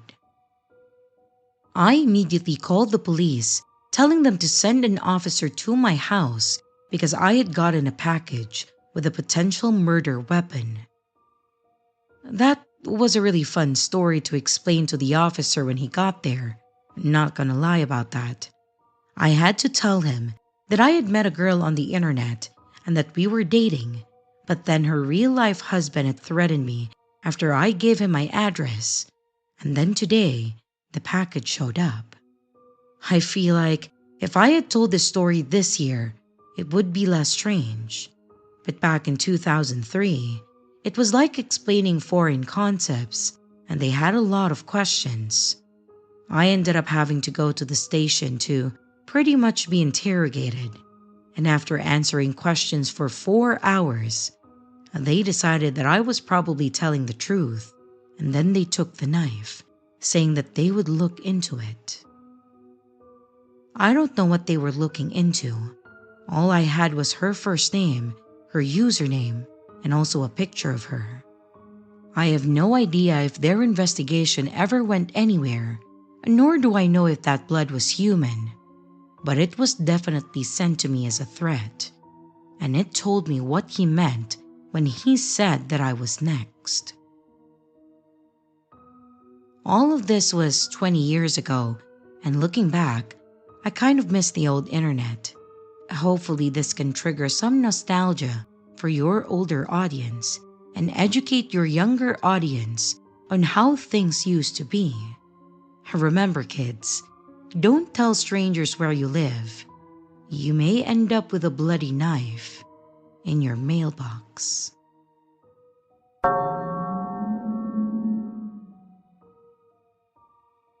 This story started with me getting dumped. I don't want to get into a lot of details about it, but just know that my self-confidence was at an all-time low and I was in desperate need of a pick-me-up. And that's when one of my friends suggested Tinder. Now, I'm not a big fan of hookups or the hookup culture, but maybe because of how I was feeling and my friend's assurance that I just need to get laid, his words, not mine, I decided to download the app and then give it a try. I made a profile and I swiped right on a few girls, but I never got a match. At this point, my already crumbling ego was pretty much reduced to dust, seeing as no one wanted me. I was just about to call it and uninstall the app when I got a message. I matched with someone. Her name was Emily, age 25. Her picture was that of a woman with long, dirty blonde hair and green eyes. I'm going to be honest here. She was pretty, like really pretty, but like far out of my league kind of pretty. And she matched with me? I took a moment of silence to A, thank God for doing me a solid, and B, pray to him that I don't mess this up. So I opened the chat with her and I stared at it. What the hell was I even supposed to say? I was debating between either a cheesy pickup line or just saying hello when she messaged me first. Hey, she said, spelling hey with 3 Y's, followed by the winking emoji. I saw your profile. Your dog is cute. What's his name? I took a mental note to give my dog Marco roasted chicken for tonight for helping me score, before replying telling her his name and breed. He's such a cutie, kind of like his owner, she said with another wink emoji. I was blushing pretty red when I read that. So, I usually don't do this, but I really like talking to you, she continued.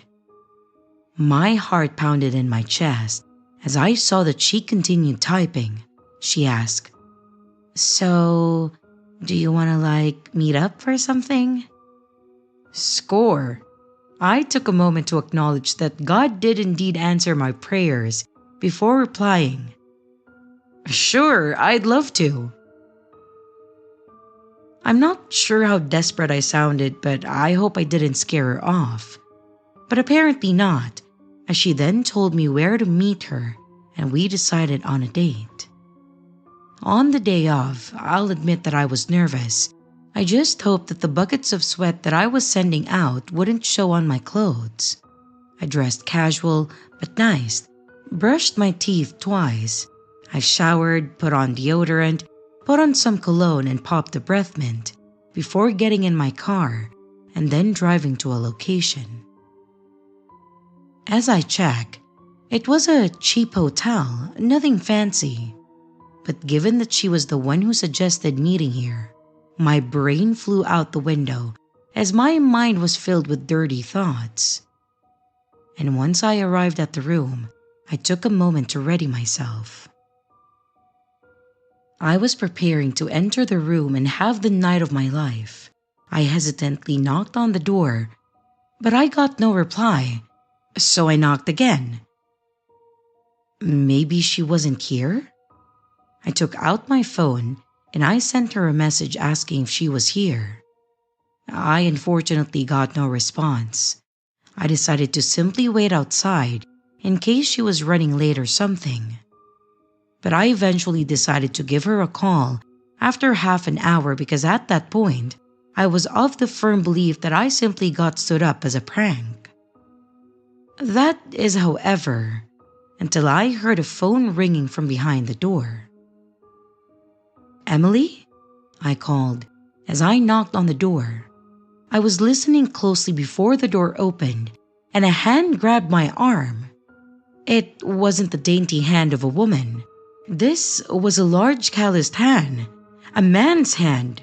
I instantly pulled my arm close, and I slammed the door on the guy, getting his wrist caught between the door and the frame. I heard a man's yell of pain behind the door, but I wasn't going to bother looking. I ran from the hotel room to the elevator, and I hit the button.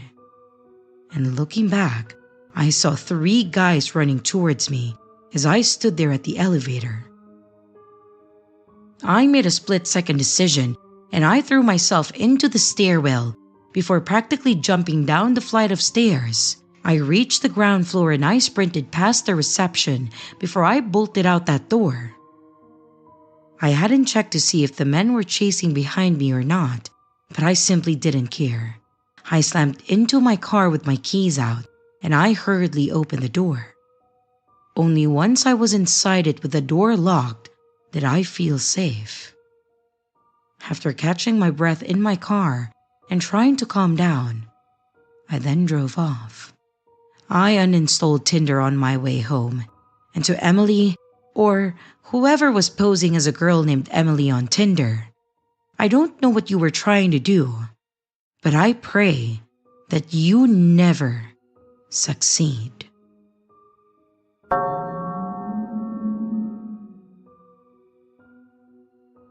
Dating has always been rough for me. I thought that after coming out as a lesbian, things would get better.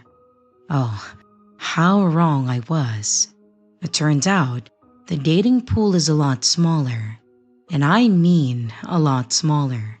And 9 out of 10 when I meet a girl that I'm interested in, she's not attracted to women. So, finally having enough, I decided to get a little bit of help sorting out who is and isn't on the table. I signed up for an app called Zoe. It's a dating app for women who are looking for other women. After signing up and making a profile, I was glad to see that there were tons of other girls looking for love out there that I just simply haven't met. I was a little excited because finding women who were actually interested in other women was the biggest roadblock that I've been having when it comes to my love life so far. With a pep in my step, I started my quest for love. I started matching and chatting with a few people and eventually started getting invested in one girl that lived in the town next to mine.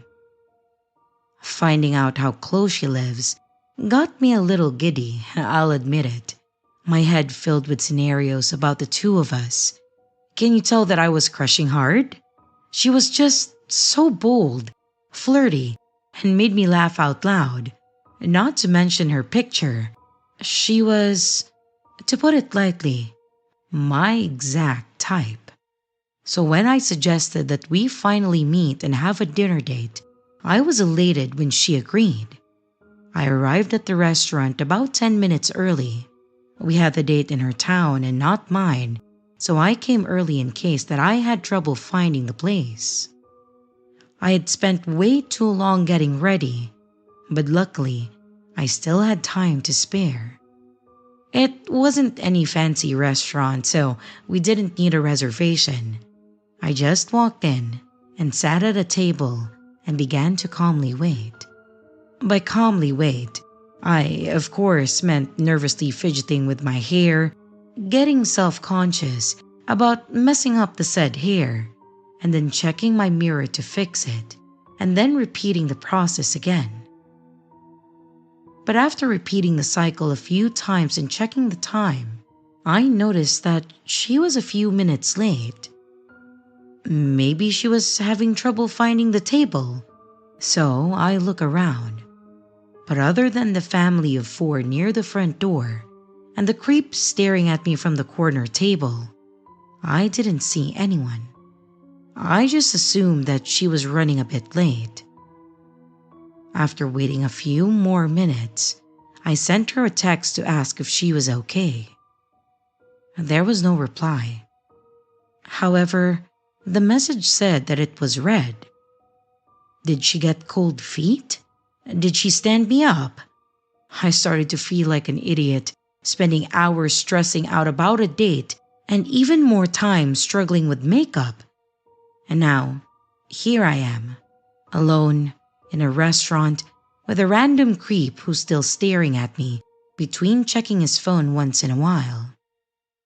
I want to go home. I try to calm myself down. Maybe she's driving here right now and she just can't reply. So I decided to give her a call just to check. As I pressed the call button, I heard a phone ring not too far away from me. The guy in the corner seemed to panic as his phone rang before he hit silent. And as he did that, I got a notification on my phone. The call was declined. The guy stared at me, and I stared back, beginning to get a bad feeling about him. I then packed up my things, and I quickly walked to my car. While walking, I turned around, and then I saw the creep jogging after me and calling my name. Nope, no thank you. I got into my car and drove off as he was a few meters away from me, still calling my name. I drove off and I went straight home. After which, I threw my stuff on the table, fell on top of my bed, and I cried. I felt stupid. After that, I contemplated deleting the app, but I decided to give it another try. And that's how I met my current girlfriend. So, to summarize, dating apps can be scary, but also sometimes bring people together. But you should always be careful.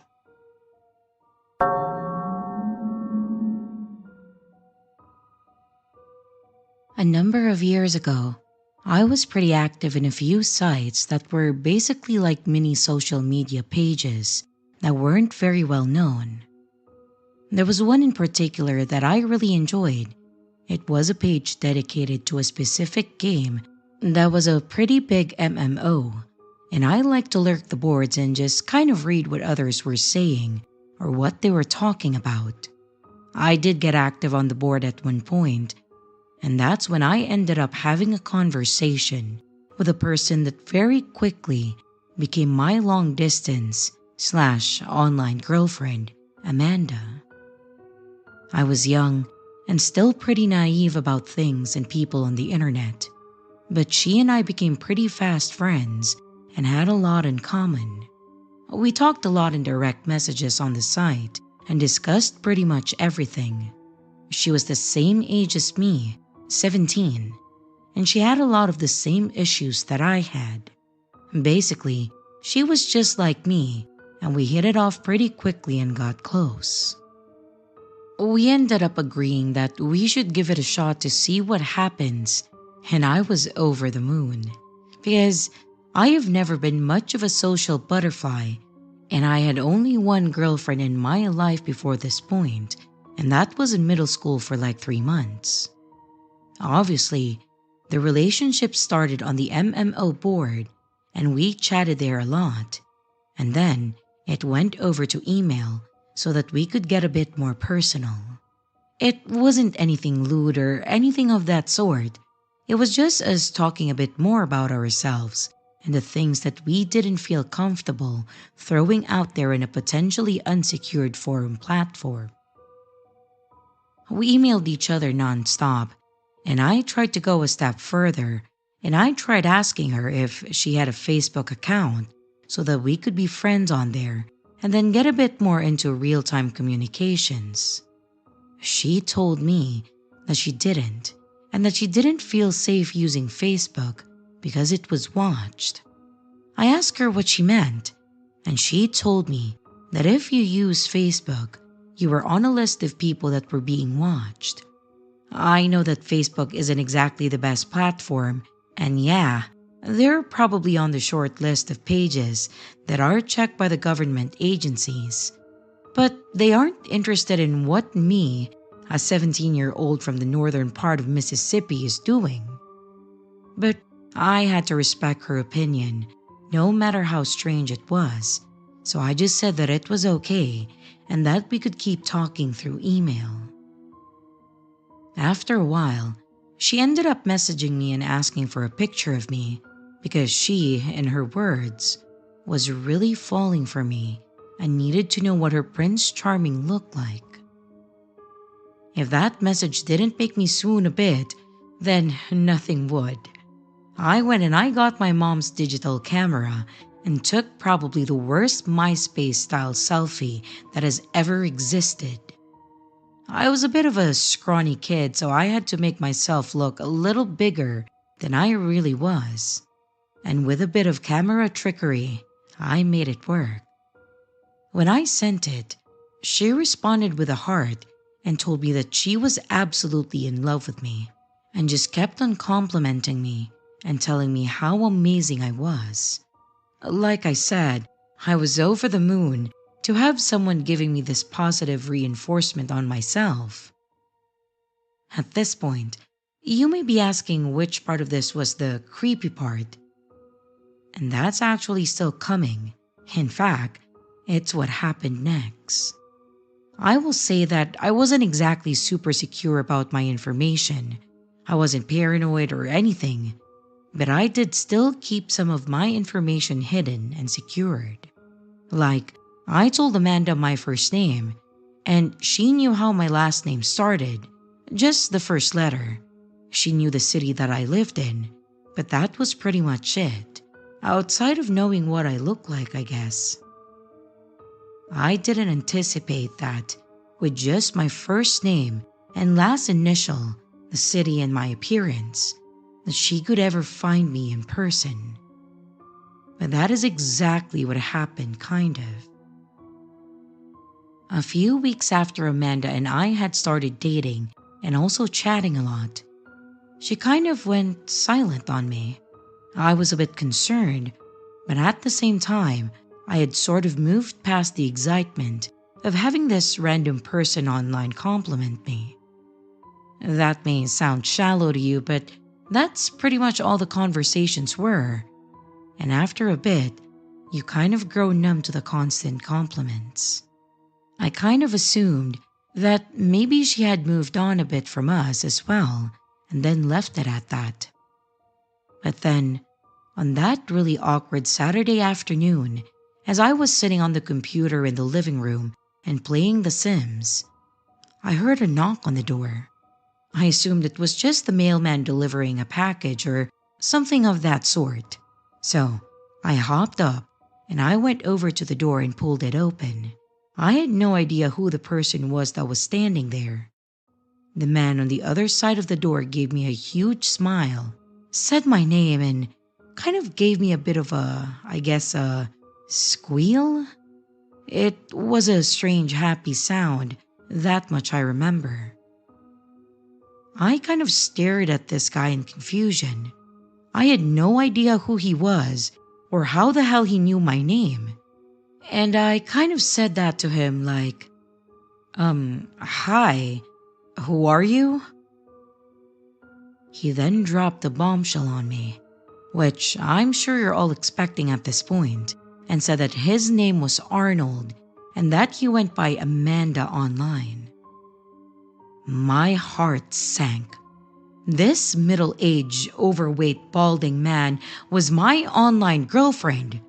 Amanda had told me that she was my age and had described herself in detail, although admittedly, she never gave me any photos, which I now know why.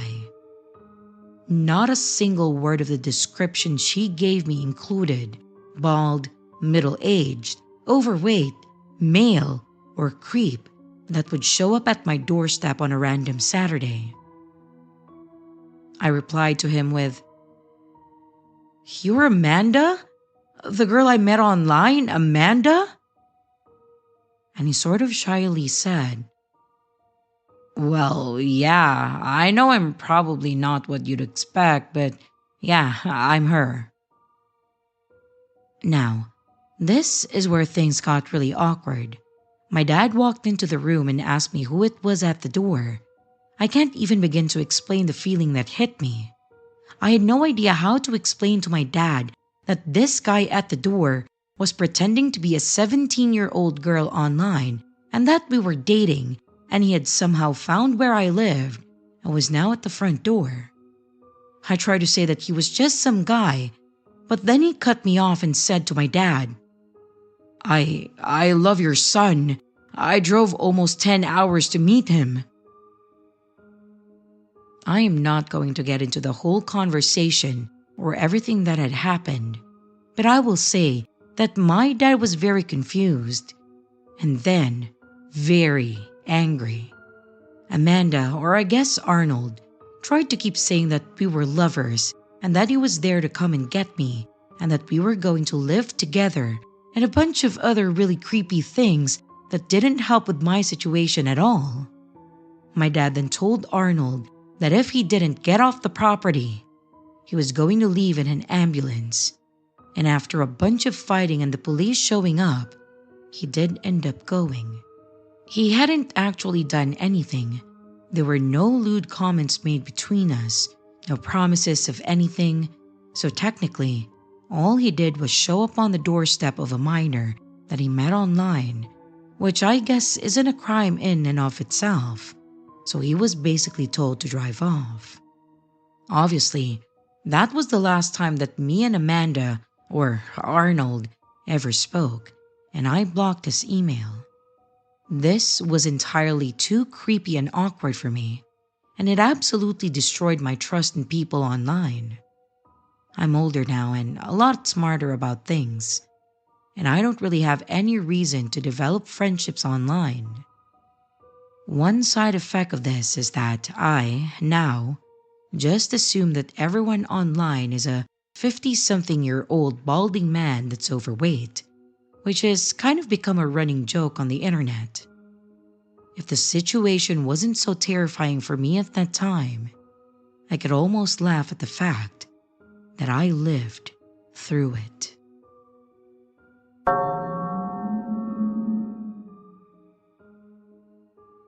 About 10 or so years ago, I had a stint in my life where I was really lonely.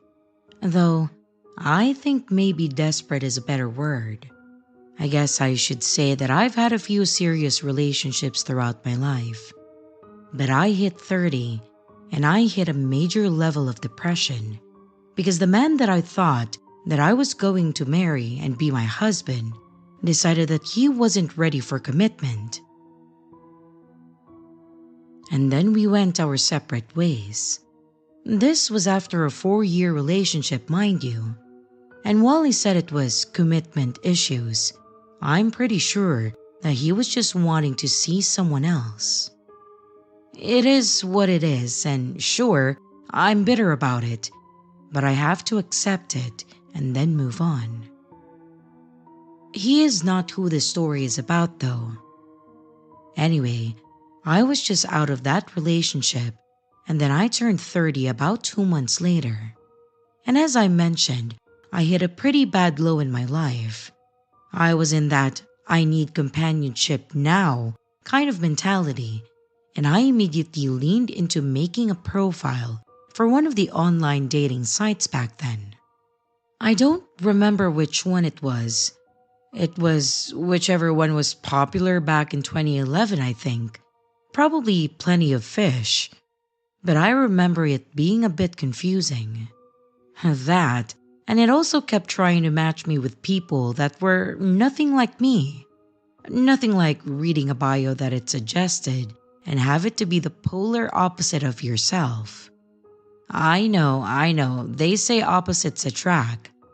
But when it says, "No tall women and no women that like Harry Potter," and then my bio literally mentions that I'm taller than average and I'm a huge Potter lover, it almost feels like a joke to me. So after scrolling through all the bullshit, matching with a couple guys, messaging a few people, and really feeling like this was all a hopeless venture, I found a guy named Dan. Dan was exactly what I wanted in a man physically, and all his interests seemed to line up with mine. He had long black hair, looked to be taller than me, which was nice, although it never was a deal breaker. And all of his pictures had him wearing some pop culture referencing t-shirt that told me that he was absolutely into the things that I was into. I marked that I was interested, just hoping that he would mark the same on me. And much to my pleasure, he did. I instantly sent him a DM and I started it off with something corny, like, "Oh, your hair is gorgeous. I wish I could get mine to be as shiny and straight as yours." I know, dumb, but I was actually kind of jealous. He responded almost immediately with some joke response about how he had made a deal with the devil to have hair like this. His off-kilter humor was actually one of the things that made me really like him, and I was excited to get to know him. I may have been desperate, like I mentioned before, but something in my heart was telling me that Dan could be the one.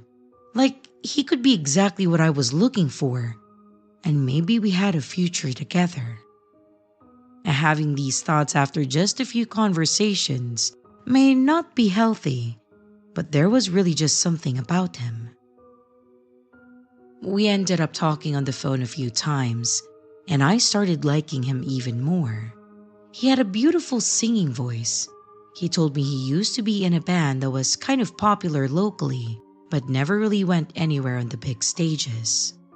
He told me that his last job was actually at an animal clinic, where he was tasked with keeping the animals company if they had to stay overnight or needed to be taken care of outside of the normal medical work. The more he told me, the more I absolutely adored this man. And after a while, I started having this weird nagging feeling in my mind. Why was he single? He was attractive, talented, entertaining, and loved animals. He was overall a really great and interesting guy. So why had no one scooped him up and put a ring on his finger? I actually brought this up, and he mentioned to me that things were complicated. I asked how complicated, mostly because that wasn't an answer that I was looking forward to. He responds by saying that he had a wife, and that things had recently gone sour, and so he no longer had a wife. That kind of made sense to me. He was married and things went bad, so he was out looking for someone else to fill that gap. I could relate, you know. We ended up talking about our past relationships. Or more so, I ended up talking about mine. He seemed a bit evasive, but I just assumed that he wasn't really feeling up to discussing it because it was so recent. And I was okay with that. It was nice to vent out some of my frustrations, and he was really good at listening and helping me see things more clearly. And then, the big day arrived. We had agreed to meet up for coffee on a Saturday morning at a local coffee shop. I got there, and he was already seated in the back waiting for me. It was actually really nice to meet him in person. He looked just like his photos. He had the same personality. He was the same funny and entertaining guy that I had come to know over these past couple of weeks. This was actually a huge relief because I was worried that I was going to get catfished. We enjoyed our coffee and companionship for a few hours, and then I had mentioned that it was getting to be midday and that I should probably be getting home at some point. But that I would absolutely love to meet up again and have dinner or something. This is when he mentioned to me that he had a great time as well. And then he kind of shyly looked down at the floor like something was wrong. I asked if he was okay, and he looked up and mentioned that he needed to ask me a favor. I said, of course, not really thinking about what the favor could be. But then he mentioned that he actually needed me to give him a ride somewhere if I could. I realized that he was already there when I got in, so I hadn't seen him pull up, and he actually seemed rather embarrassed at this request, which was almost cute. At this point though, I felt comfortable with him enough that having him in my car and driving him a few blocks to his apartment wasn't really that big of a deal to me. Plus, I was honestly thinking this could be a long-term thing if it kept up like it had. So I was more than willing to do so. I told him that it was fine and just kind of mentioned that I didn't know that he didn't have a car, and then mentioned that he didn't need to be embarrassed about it. He thanked me, and then we headed out to my car, and then we went to get him home. As we were driving, and he was pointing out where to turn, he started telling me more about his past and about how things had been rough recently. I asked if the divorce had been a bad one, and he then dropped a bombshell. He mentioned that he and his wife actually hadn't gotten a divorce. This killed me inside, and it made things make more sense. He wasn't actually divorced, he was still married. Sure, they could have been separated, but if he wasn't divorced, then it was likely that they could get back together or try to fix things, and then there would be no room for me in Dan's life. I kind of shut down a bit after this, and I just listened to him tell me about how bad things were between him and his wife, and not really paying attention to where he was telling me to go. And then he had me turn one more time and then turn into the parking lot of a police station. I parked and just kind of looked around confused. I asked why we were at the police station. It was then that he went really quiet and just sort of looked at the building and away from me. This whole situation was really weird, and I was honestly starting to feel freaked out. This is when Dan looked over at me and said that he really enjoyed the short time that we had together, and said that I was a lovely lady and that he was certain that I would find someone.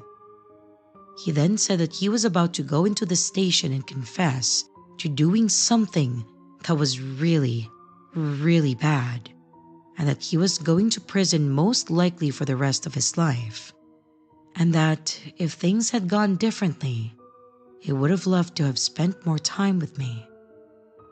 I asked what he has done, what he was talking about, and he just sighed and said that it was an accident, that he never actually meant to hurt anyone, and then pushed my door open and walked into the building.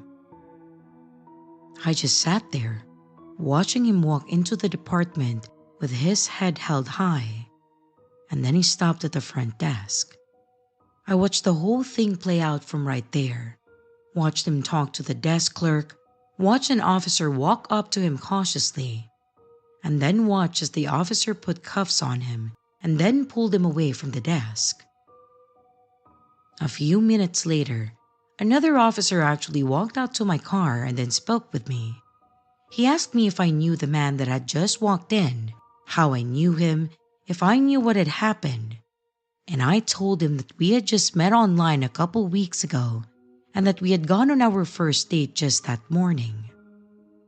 I was more or less interrogated by the officer in the parking lot about Dan, and I told him all that I knew, and he told me that Dan had just walked in and told them that he needed to confess to murdering his wife.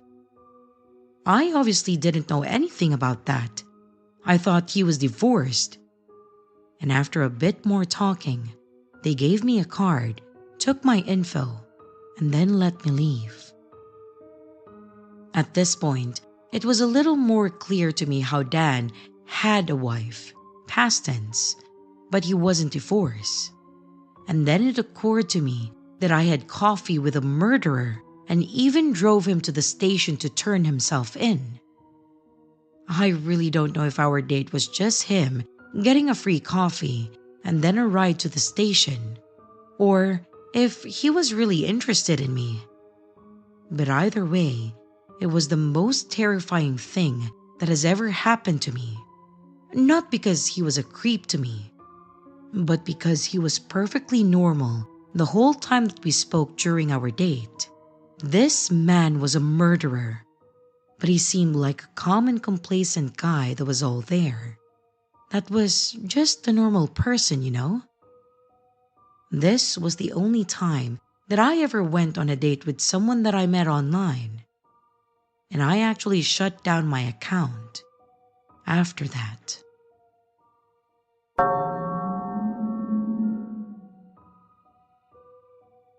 I have been flirting, if you will, with online dating for probably the last 4 or 5 years now. And before you start feeling bad for me, it wasn't really consistent. I would go on a few dates that seemed fine, and then something would end up happening, or we just wouldn't click at all. So I would quit, get rid of the apps, and then delete my profiles.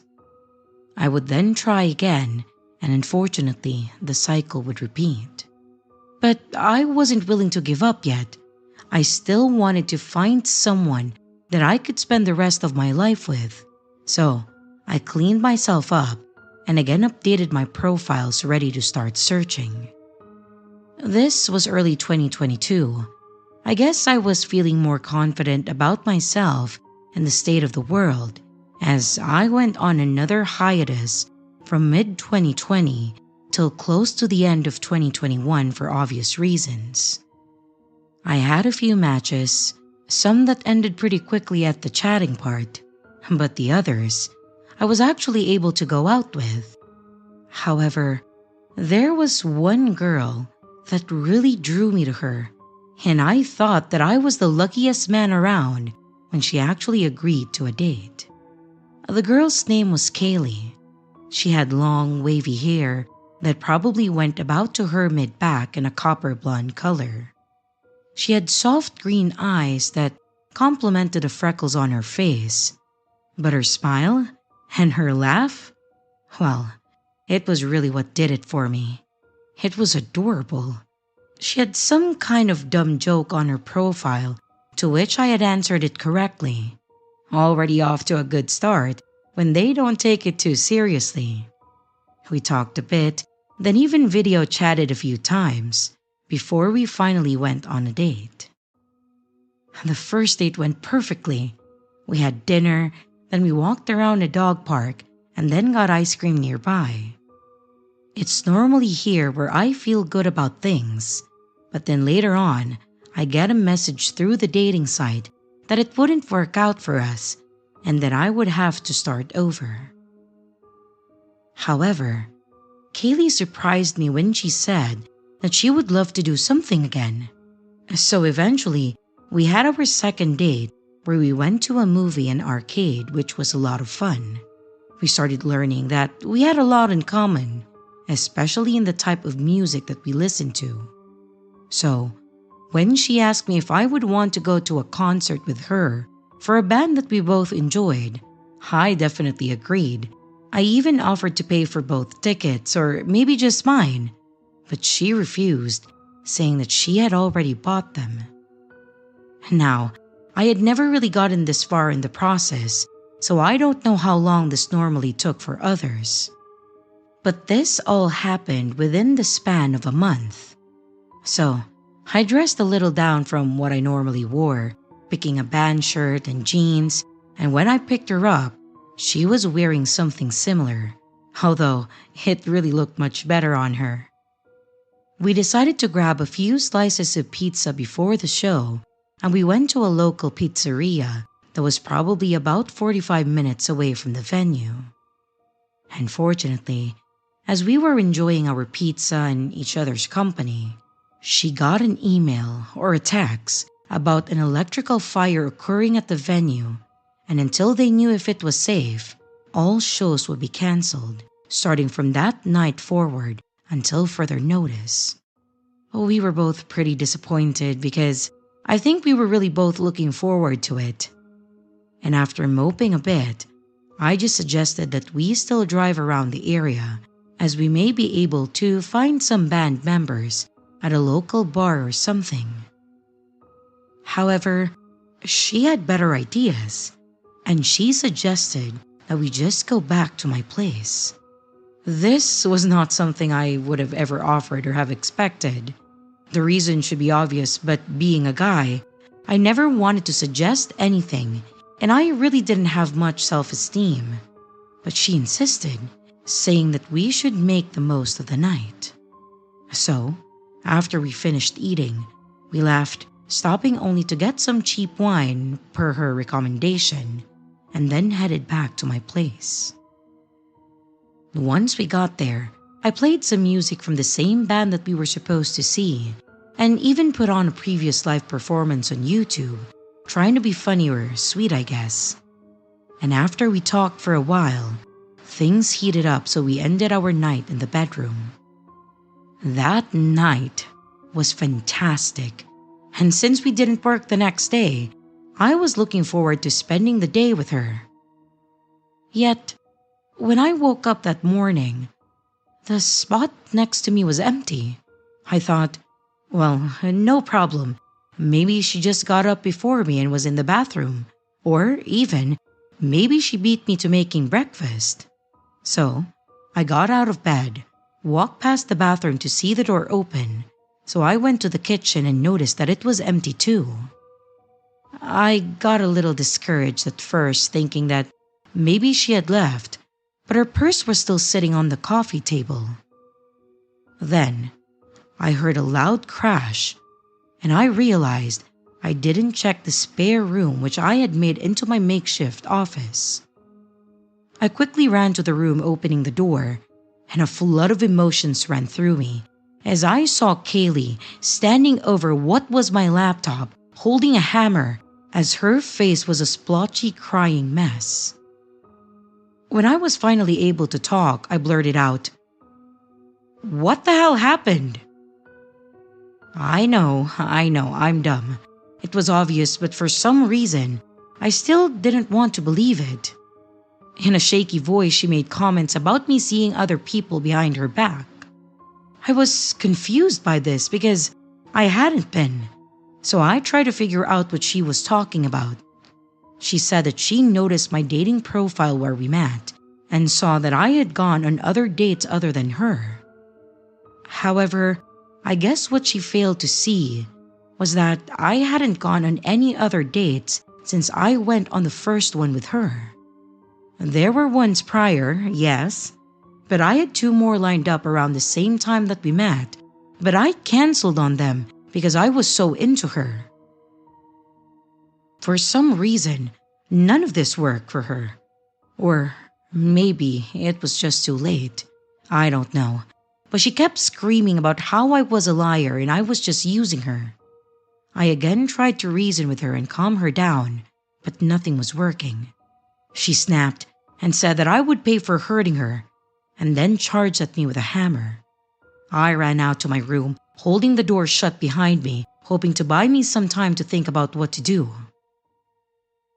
That's when I could tell that she was swinging the hammer at the door. I let go of the door, and I made a mad dash to the front door, running out of my apartment in only my boxers. I ran down the stairs and then started banging on the door to another apartment. There was an older lady that answered, and oh my God, I still feel awful to this day doing this to her. But I ran in, begging her to call the cops and trying to explain what had happened. I think she was already about to call 911 on me alone. I stayed by her front door, stopping myself from looking around her place, hoping that my pathetic self looked harmless to her, until I heard police knocking and calling out. I opened the door and I told them what happened, and then I led them to my apartment. They made me stay outside so they could get my side of things, while another cop went in to get her. After a short time, it was a small apartment after all, I heard shouting and what I assumed to be people struggling. They finally came out with her in handcuffs. She had on one of my t-shirts that she slept in, but also the zip-up jacket that I wore the night before. And when she saw me, she instantly became enraged that they had to calm her down again to get her in the car. They then had me walk through my place to see if anything was taken or if anything else was damaged. She ended up finding my phone and breaking it, and also smashed the picture that I had in my living room of me and my mom and sister. My dad died when I was young, so they were the only two people that were really significant to me. Oh, they also found her hanging off my balcony, talking about how she was going to jump. I lived on the second floor, so she may have had some broken bones if she did, but that was about it. Not to mention that it was grass below mine and not concrete. After all was said and done, I think I was confused and disappointed more than anything. I didn't press charges, but she bit the officer that detained her, so they had their own charges on her. I don't know what exactly changed or happened, nor will I probably ever know, but I felt bad for her more than anything. There was obviously something wrong or maybe something traumatic that happened to her to cause her to be like that, but I think she probably could have used help more than charges. In the end, I just got a cheap phone until tax season, and I replaced them both at that point. I don't know what happened to her, as she never tried to contact me again after that, but I do hope that she's doing better. But yeah, I'm taking a break from dating again.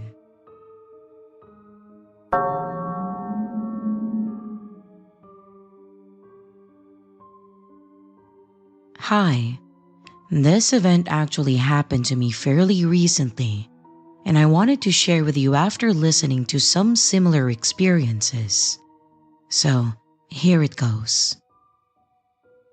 I am in my late 40s, and the closest to a serious or long-term relationship that I've had was with my kid's father.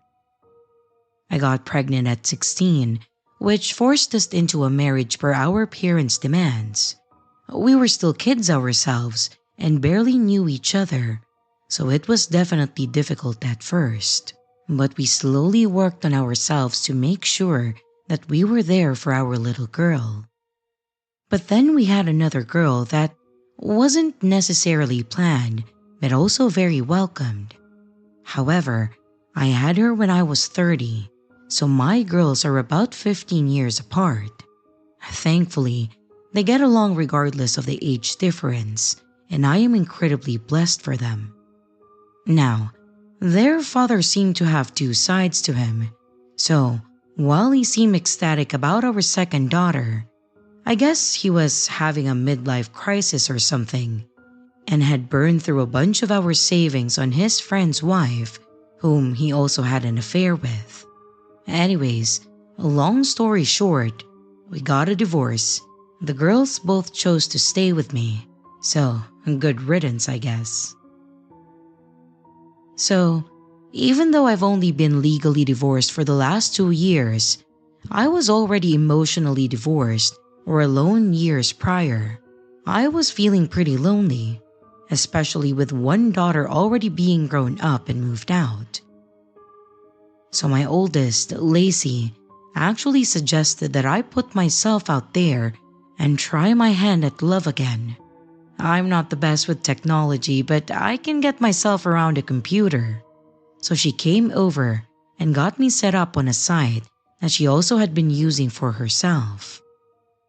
I had a few younger guys message me, but it was way too weird to me that guys were interested in me, that were closer to my daughter's age, you know.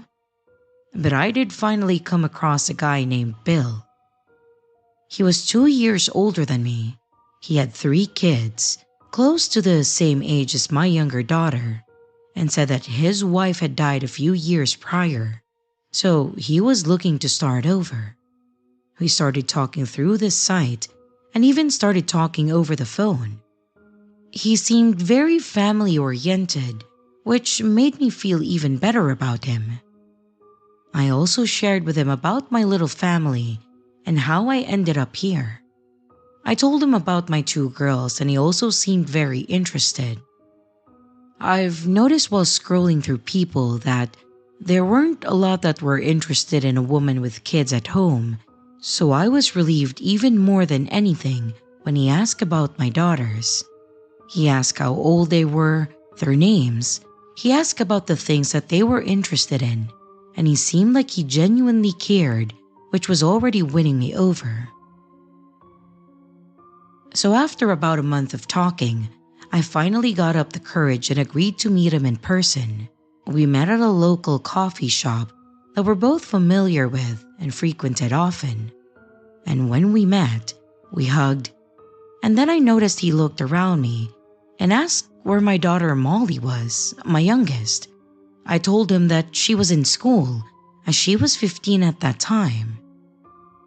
It was a slightly odd question to me, as I knew he had kids around the same age, so I assumed that they were in school as well. I did let it go, however, as we did talk about her a lot, so I assumed he was just wanting to meet her too. So, we just talked for a while before we finally decided to leave. He was so kind, very funny, and had a very distinguished look. He reminded me of a slightly chubbier Downey Jr., so for my age, I thought that this worked out, then I got lucky. We continued talking and then met up for dinner a few nights after. This time, Molly was at a friend's house after a sports event, so she didn't join us again. Bill again made a comment about this, and I explained this to him, and he seemed kind of disappointed. I know it was just me being clouded by the situation, but again, I thought it was kind of sweet that he was so interested in meeting my kids. So I told him that we could look into scheduling something so we could both bring our kids, and he seemed to like the idea. It was probably about 2 weeks later, and the church that I volunteer at was doing a potluck dinner. Molly and I were already planning on going, and anyone was invited, so I thought that I would ask Bill to join us since there would be plenty of kids for them to play too. He happily agreed, and then we planned to meet there that night. However, when we all arrived, I saw him get out of his Jeep with what I assumed to be his youngest, only who was around 8 or 9. I asked him about the others and he said that they were all busy doing something else, so he had just the youngest with him. I knelt down to say hello, knowing their name already, but they were really shy. But that was understandable, you know. Bill quickly cut our conversation off though to ask where Molly was, and I told him that she was already inside helping out. I escorted him into the church and went to get Molly to introduce her. Molly knew that I have been talking to Bill, so she already knew what he looked like and a little about him from what I told her. She's also a very kind and outgoing girl, so when she approached us, she smiled and said hi, and Bill immediately pulled her in for a hug. She hugged back and even laughed. Again, I thought that it was a sweet moment, and I was really happy that they both seemed okay with each other. But then as the night progressed, I started noticing things that were making me uneasy. As we sat and talked while eating, he would talk to Molly, even more than me. He was asking her similar questions that he asked me on our coffee date. He asked her what she was interested in, what she liked to do, her goals and aspirations, all of it. Again, it just seemed like he cared about her feelings. But then it got weirder. He started asking her, with me present there, if she had a boyfriend. Molly and I were really close, so I knew that she was kind of seeing a boy at that time. They went to their school dance together, and then she answered him saying that yes, and then he said, "Aw, well, that boy is lucky to have a beautiful girl like you." She then smiled and thanked him. He continued to ask her more, but when I tried to ask about his son, he would hardly talk to me, and Bill would answer for him or stop me from being able to talk to him, which I found really odd. Feeling a bit weird, I decided to grab all of our plates and bring them to the kitchenette. I wasn't gone long when I came back, and Molly jumped up and said that she was going to help in the back and rushed off. I thought it was odd, but I decided to leave it alone for the moment. I went to sit down again, but then Bill then stood up saying that he had to leave, and after a quick half-hearted hug, he was gone. And with that, the whole night ended with this weird aura. On our way home from the church, I noticed Molly was extremely quiet, which was unlike her. I asked her if something was wrong, and after a deep breath, she said no. Well, I know her too well, and I know that there was something wrong, so I pushed, refusing to take that as an answer. Thankfully, it didn't take long to get it out of her. She said she didn't like Bill and that she didn't want me to see him anymore. She then explained the situation at the church, and it made me sick to my stomach. Bill had asked her if she was a virgin and if she had ever experimented with a boy or herself. She told me that she didn't know how to respond, so she just sat there and he told her that if she was ever curious, that she could talk to him about it. There were other little things he said, but as soon as she saw me coming, she left the conversation. I was horrified and disgusted. I had no reason to not believe her. Both of my girls were happy that I was willing to find someone, so she wasn't the type to try and mess this up, especially with this insane kind of a story. I apologized immensely to her, and I told her that it would never happen again. I messaged Bill that night and I tore him a new one. I told him that I was reporting him as well. He never messaged me back. I reported it to the authorities, but to my surprise, they couldn't even track the guy down. I had printed out his profile, so I at least had a photo of him, but his profile had been deleted. His phone number had also been disconnected. And after looking into the sky further, it all seemed made up. I don't know who I actually met, or even if that kid was even his. I was horrified that I brought this stranger around my daughter. I kept my promise and I told myself and my girls that if I ever meet someone else, I will make sure that I do a thorough check on him before they meet him. But I think I'm happy with just my girls, for the time being.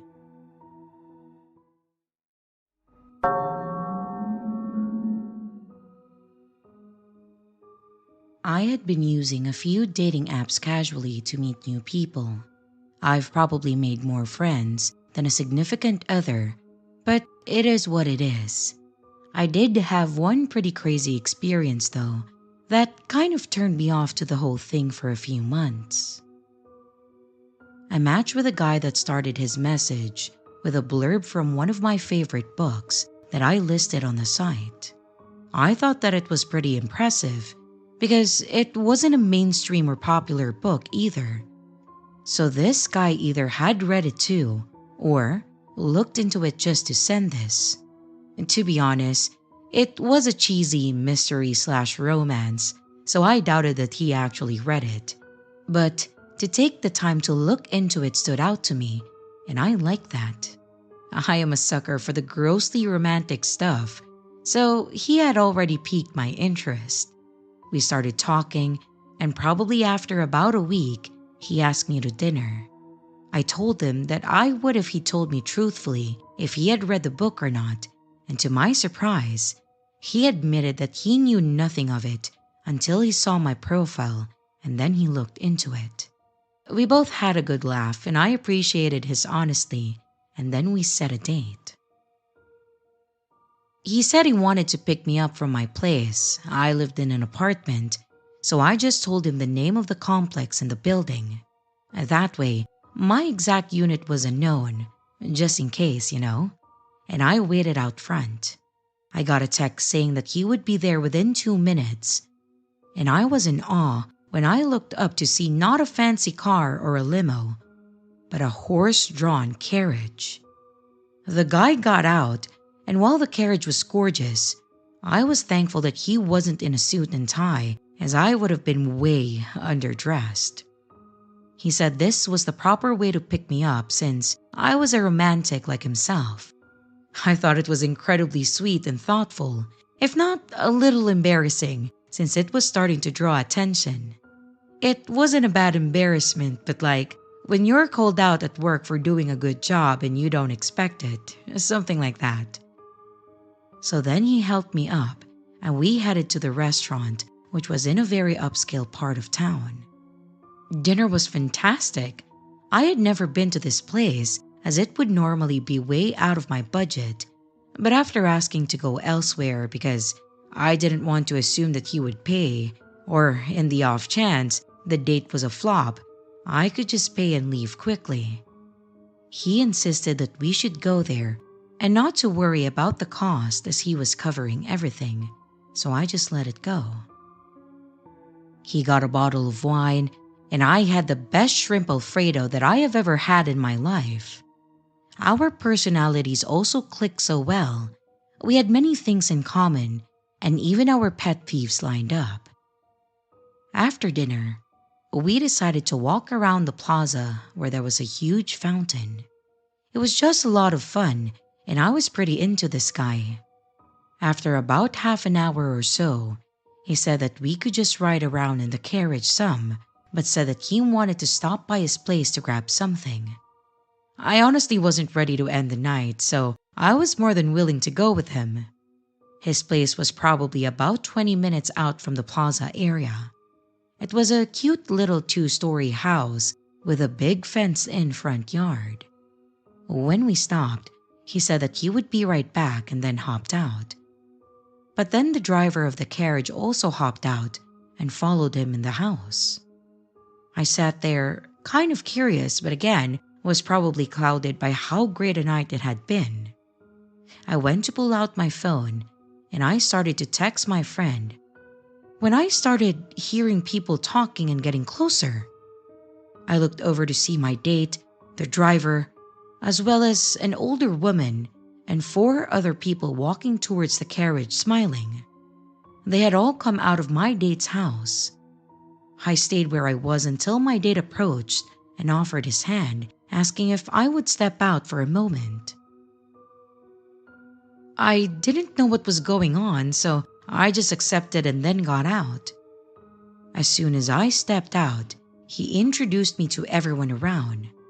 This was his family. His dad was the carriage driver the whole time. The older lady was his mom, and the 4 other people were his siblings. While I still thought the carriage was romantic, from what I got out of him, he didn't really choose it. That was their normal means of transportation. None of them had a car. Then, I started getting bombarded by questions from his mother and his 2 sisters. Mom asked me about the flowers that I like, my dress size, what type of design I preferred, saying that she'll be making it for me. I was confused as to what was going on. Then I saw his mom snatch the daughter by the arm to move her out of the way.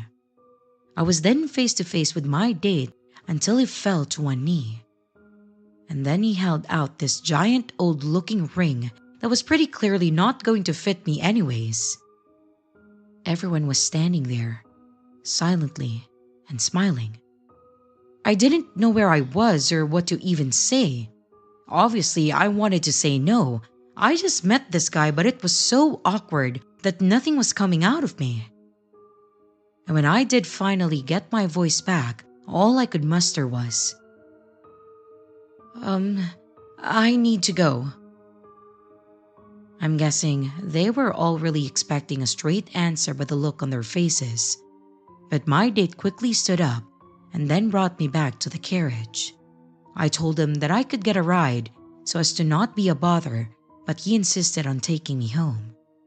So we both climbed in the back and his father in the front. Now, the ride back was pretty damn awkward. We hardly spoke, and when we did, I felt like he was just talking to talk. He mentioned how he knew a house nearby that was for sale. He told me some facts about an old garage school nearby that was now sitting empty.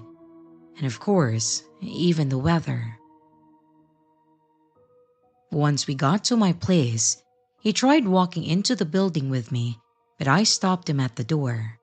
He asked me when we would see each other again, and I told him that I wasn't sure and to have a good night. He even tried to go in for a kiss, and I just backed up and went inside.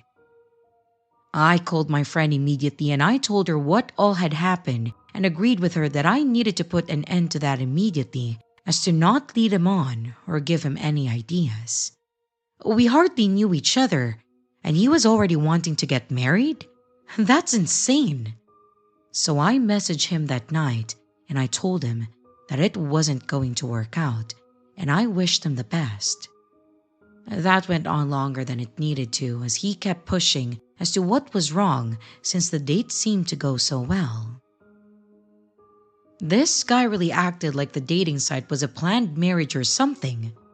I had to explain to him, like I would my grandparents, how it's used.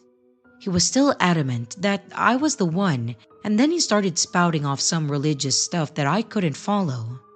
So I basically ended it at "we're done here, do not message me again, and then good luck in the future."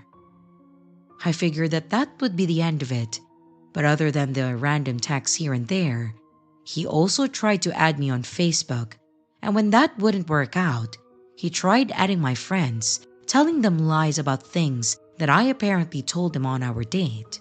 He even tracked me down on some future dates that I had gone on with other guys, and even on a business lunch, claiming that I cheated on him and called me some colorful names.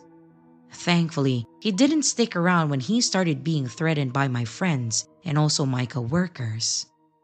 I did have one date leave during the event, saying that he didn't want to be involved, but to be honest, I can't say I blame him. And while this was all very stressful and ruined some potential things for me, the worst part of it all was when I saw him standing out front of my complex, just staring up at it. He still had no idea which one I was in, and I think that was probably the only thing that stopped him from going any further. I was just worried that one day he would be out there as I was leaving or coming home, and then I worried what his intentions were. At one point though, he did add my ex and we were on good terms, so he told me about it and what he was telling him too. My ex actually said a few things back to him. I don't know what exactly because he wouldn't tell me, but I never heard from him again. So, it's probably best that I don't know. I do apologize if this wasn't all that creepy, but there were definitely a mix of emotions during this time, so again, it was pretty stressful. I still use the same dating app, and I'm still a sucker for romantic stuff, but I make sure to drive myself now.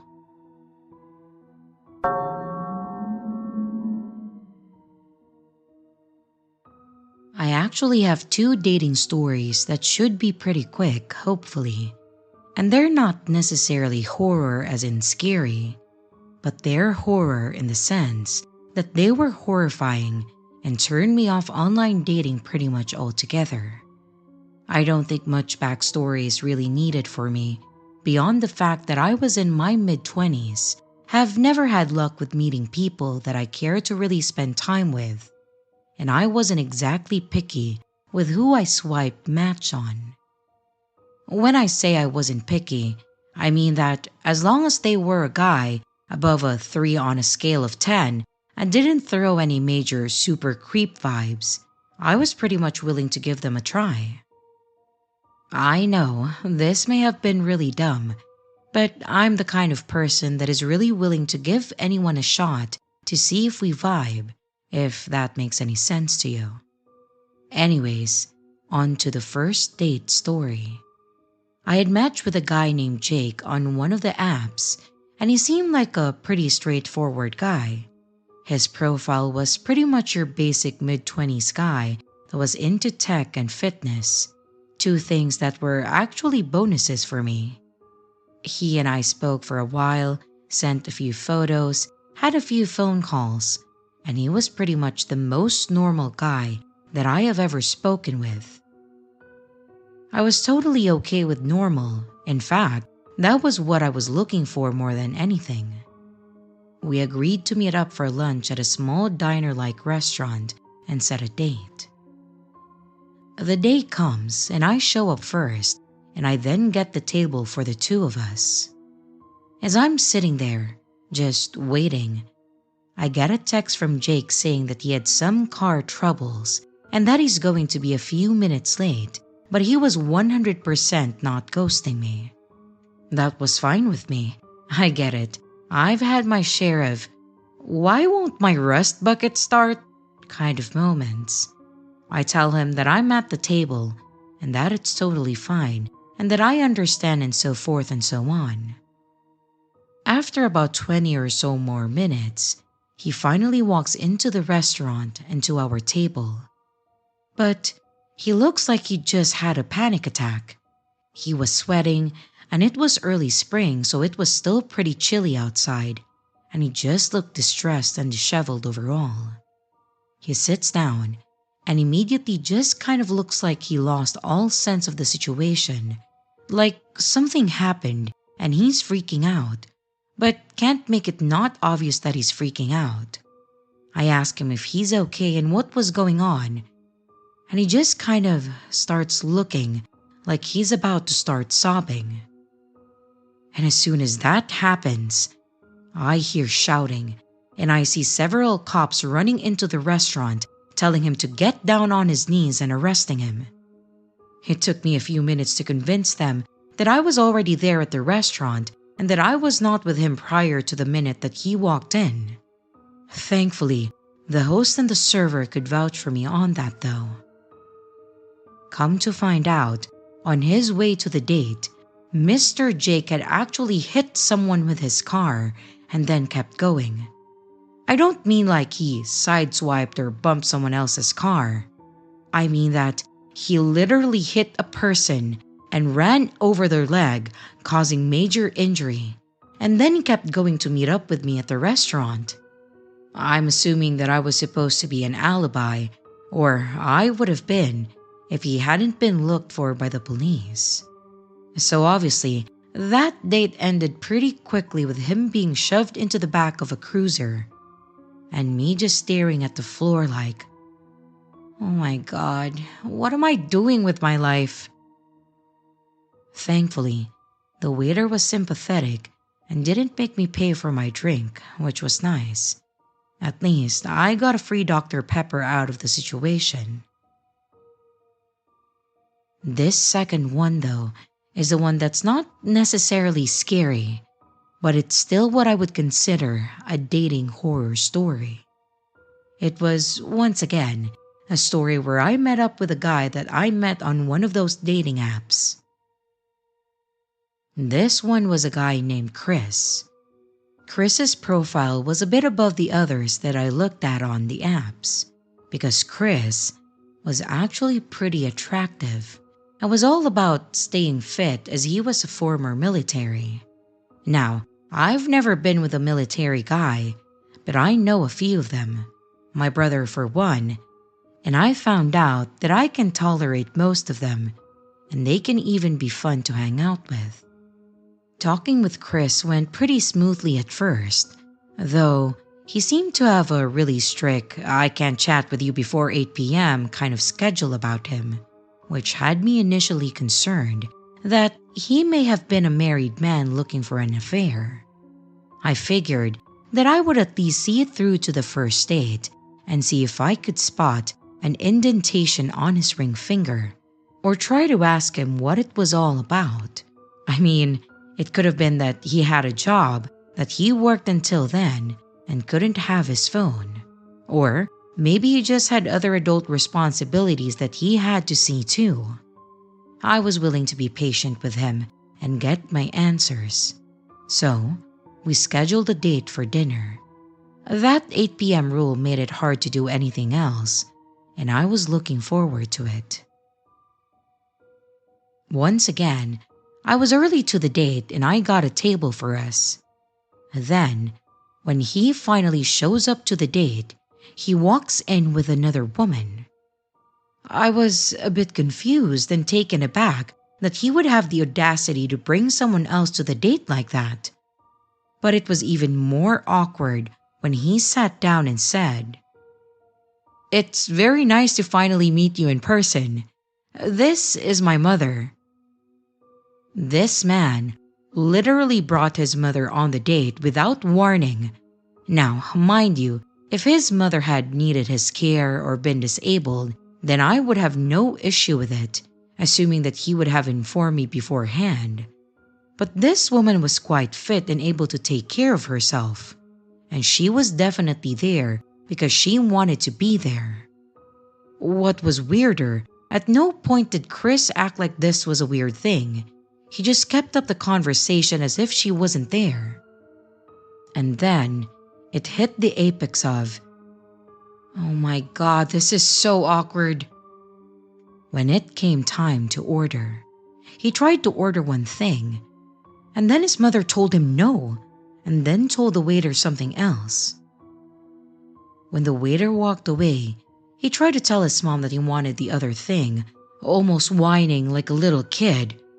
But she told him that it was too fatty and that he needed to watch his carbs. I just kind of sat there like, what? Was this woman really ordering for her adult former military son like this while he was on a date? Again, I know this wasn't scary, but it was definitely my "nope, I'm done" moment here. The entire date was so strange, and I pretty much ghosted him after this. I tried to think that maybe I was just being shallow about the whole thing, but it was just too much. Chris was actually my last date through any of those apps, and I kind of embraced being single for a while for reasons that I think are pretty obvious.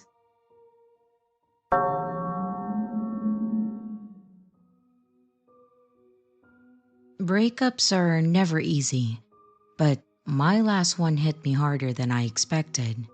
I'm Adam, and I'm a 28-year-old guy who thought that he had it all figured out until my relationship fell apart. For weeks, I was a mess, barely eating, hardly sleeping, and just going through the motions of daily life. Eventually, I decided that it was time to move on. My friends encouraged me to get back out there, so what else would I do? I downloaded a few dating apps, hoping to find a connection that might fill the void. Swiping through the profiles became a daily routine. There was a mix of excitement and skepticism. I matched with several girls, but most turned out to be bots or people who weren't really interested. The genuine conversations were few and far between, and I really started to lose hope. But then, one day, I matched with a girl named Bethany. She seemed different, genuine. Her profile was filled with pictures of her smiling and just enjoying life, and her bio was simple yet intriguing. We started chatting on the app, and for the first few days, everything felt normal.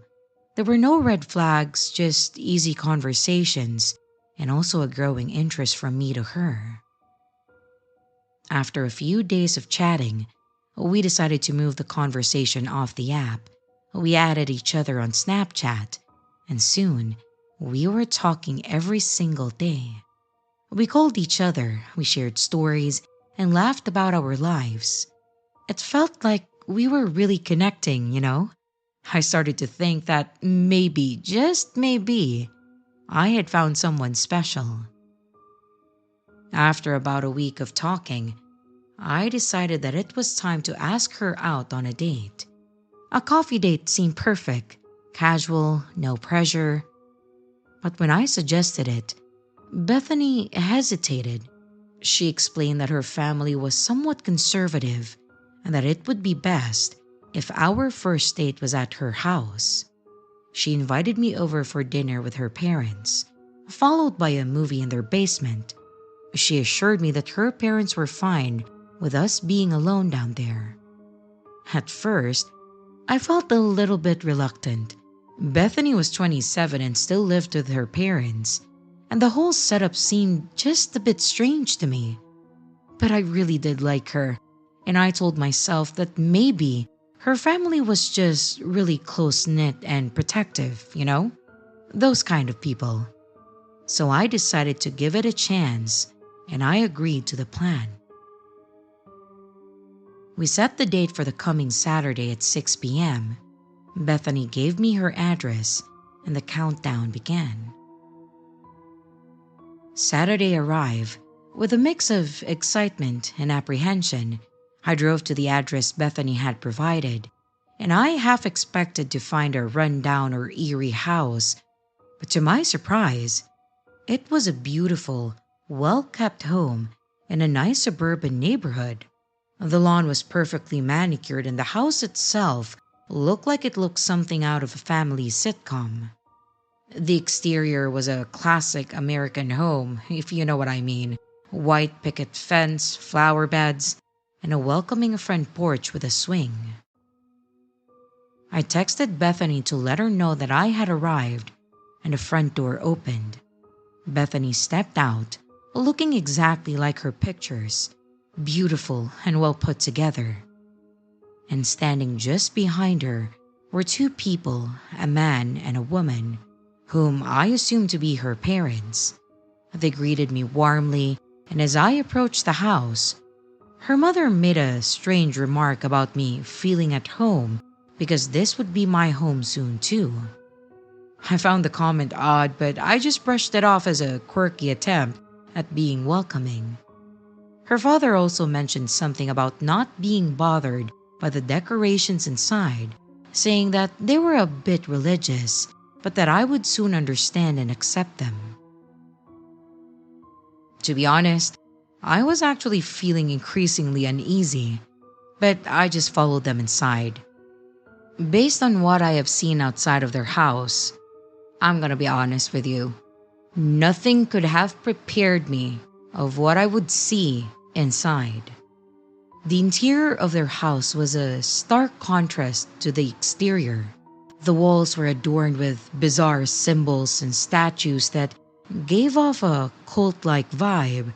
There were various ornaments, some strange masks, talismans, and sculptures that seemed to stare at me as I walked past. One wall had a mural depicting a hooded figure surrounded by what looked like worshippers. Another had a series of shelves filled with jars containing who knows what. It was unsettling to say the least. All throughout, Bethany remained silent, her eyes fixed on me in a way that really made me uncomfortable. And I was starting to regret coming here. They then guided me to the dining room, where an old woman and a little boy were already seated. I assumed the boy was Bethany's younger brother. I said hello and then I took a seat, trying to ignore the growing sense of dread in the pit of my stomach. At first, the conversation was actually normal. They asked me basic things about my life, about my job, my interest. I tried to focus on the conversation and convince myself that they were just quirky and overly religious at the same time. When Bethany's mom brought in the food, it actually looked delicious and I was excited to eat. But before we started chowing down, her father insisted on saying a prayer. We all had to hold hands, and the prayer was unlike anything that I have ever heard. They thanked a chosen one for the blessings, and Bethany was praised for bringing a new lamb to their house. The words made my stomach churn. I got so nervous, and I actually gagged. It was a good thing that I did, because after the prayer, Bethany's mom asked if I was okay. And instantly, I thought about a lie. I lied and I said that I was feeling sick, but I assured them that it was nothing serious. I claimed that I had some medication in my car that I needed to take. Her mom protested, saying that she had medicine, but I insisted and I stood up, walking swiftly to the door. I didn't look back as I ran to my car. I then got in and I locked the doors. My heart pounded as I started the engine and then I drove as fast as I could. I did not stop until I reached a gas station. My hands were shaking and I felt a rush of relief and fear. I checked my phone, expecting a message from Bethany, but there was nothing. So I just blocked her number and I uninstalled the app. I grabbed a drink from the gas station just to calm my nerves, and then I drove home, still glancing in the rearview mirror, half expecting to see them following me. It's almost been a year since that night, and this memory still haunts me. Every now and then, I find myself thinking about the bizarre decorations and that eerie prayer. I wonder what could have happened if I had stayed. Would they have tried to indoctrinate me into their strange cult? If it was a cult, would I have been able to leave at all? These thoughts keep me awake at night sometimes, but I'm just grateful that I trusted my instincts and I got out when I did. So, that was my creepy experience. I just want to say that please, be careful with who you meet online and always trust your instincts. If something feels off, don't ignore it. The world can be a strange and dangerous place, and you never know what kind of people are out there. So Bethany, and probably your cult family, let's not meet again.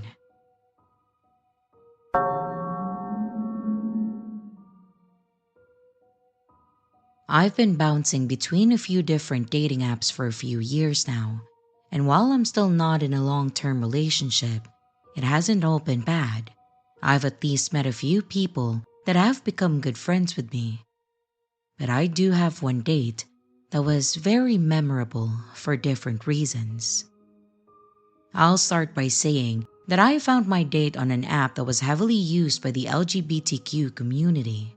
I am a female, and I ended up coming across a woman that I'll refer to as Jody. She was gorgeous. She had a few pictures on her profile, but her bio was kind of lacking. She gave a few things about herself and what she was looking for in a partner, but that was about it. Unfortunately, I'm used to seeing a fake profile on occasion in catfishers, so I wasn't hesitant, but I guess I was thinking that I would either find a good date or find another account to report. I was surprised when I got a response back within a reasonable time, and it didn't seem like a canned response. She greeted me and made small talk about herself and what her interests were. She even apologized if she seemed dull and short answered, as she explained that she was new to this and just recently accepted who she was.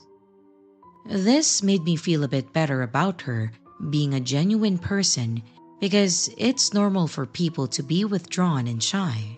So I was ready and willing to take her under my wing and help her feel comfortable with herself. We started talking more and quite frequently, daily even. It all stayed within this app though, as she said she wasn't ready to talk or text via phone. I could understand that, especially if she hadn't come out to her friends and family. So, it was probably about 3 weeks of us talking. I wasn't too confident that we would ever meet, or at least not in the near future. So I started accepting the fact that she may just be a new friend, which was definitely fine. However, she did finally ask about meeting up casually for drinks or something, and I was all for it. Jody and I agreed to meet at a bar and grill that was about midway for both of us. She was already there when I showed up, and she looked just like her photos, except her hair was a little longer. She was sitting at the bar, looking around the front for what I would assume would be me. I walked over to her and she hugged me immediately and had the biggest smile on her face. We ordered drinks and wings and just continued our conversation from the app. It was just like we knew each other for years. We could finish each other's sentences and we had the same sense of humor, and she just genuinely seemed to have a lot of fun. Like I could tell that this was the true Jody. This was who she wanted to be. She grabbed my hand a few times and said that she really appreciated me being so patient with her. It wasn't a big deal to me. I would like to assume that anyone meeting new people would do the same, but I know we don't live in a perfect world. And now, the date was going great, perfect even in my opinion. But one thing I noticed was how her phone went off quite a bit and she would constantly look down at it. However, other than looking at it or swiping the notifications away, she stayed off of it. I'm sure many people would find it rude, and if she was constantly on it, I would have probably had a different opinion on it. But I couldn't help but notice that when she did look at it, her mood seemed to change. Her smile would slowly fade, and then she would look back up at me and then smile. At some point in the night, her phone lit up with a phone number, but I couldn't see the name on it. It was obviously a phone call. It was obvious that it was getting to her based on her size and how her swiping to dismiss it was getting more and more eccentric. So I just told her, "If you need to answer someone, I totally get it. It's fine." She immediately started apologizing, and I assured her that I wasn't upset. It just seemed like it was important, and I suggested that she take it if she needed to.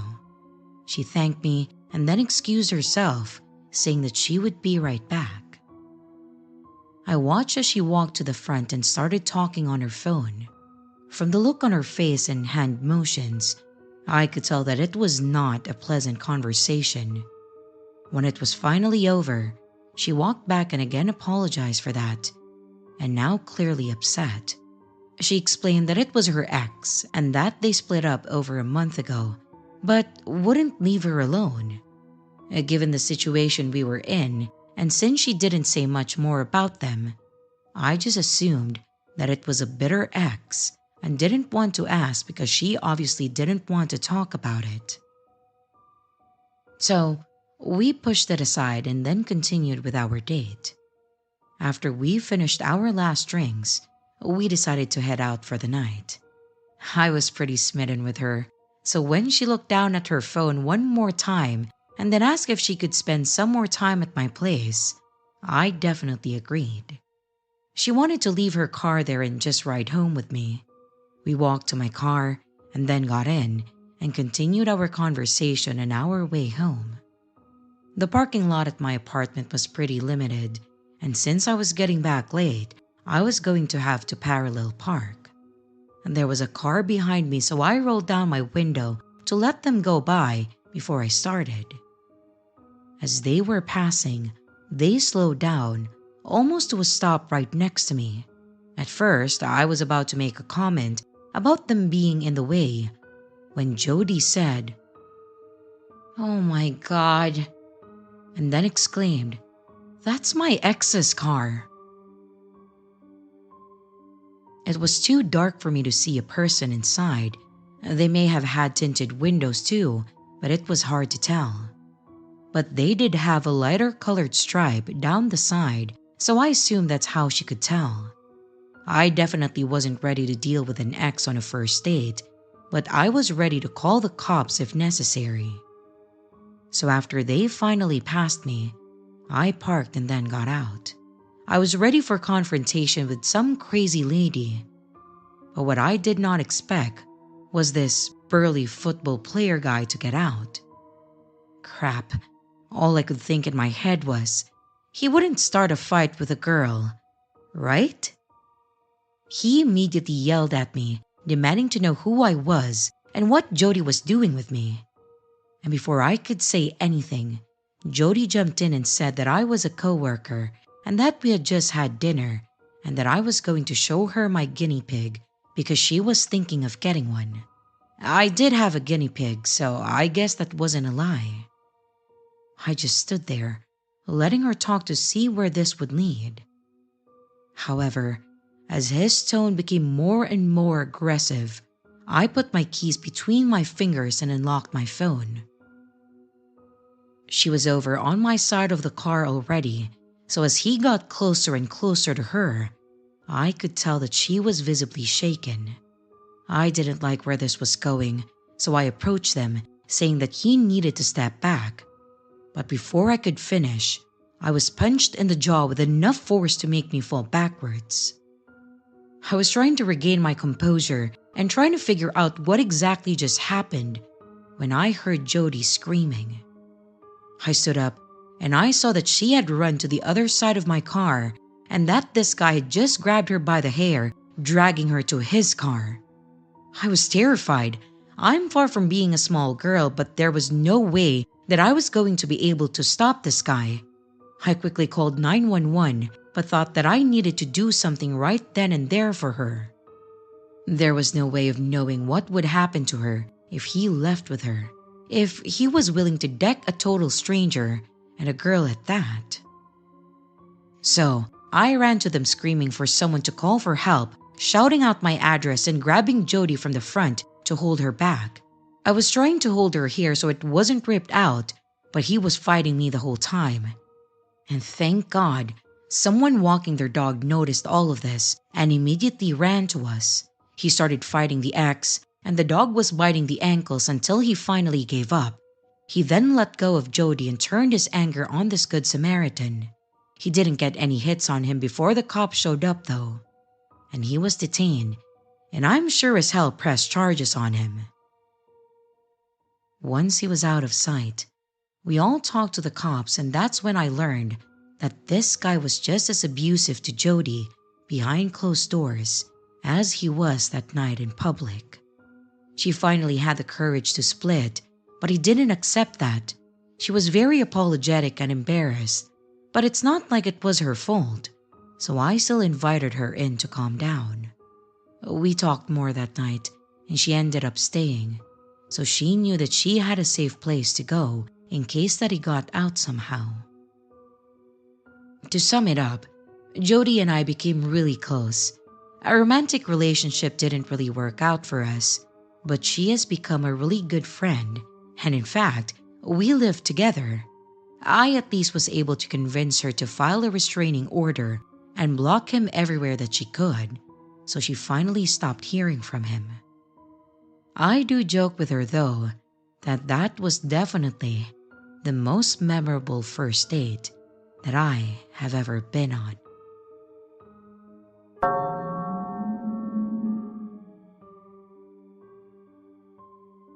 I used to believe in fairy tales.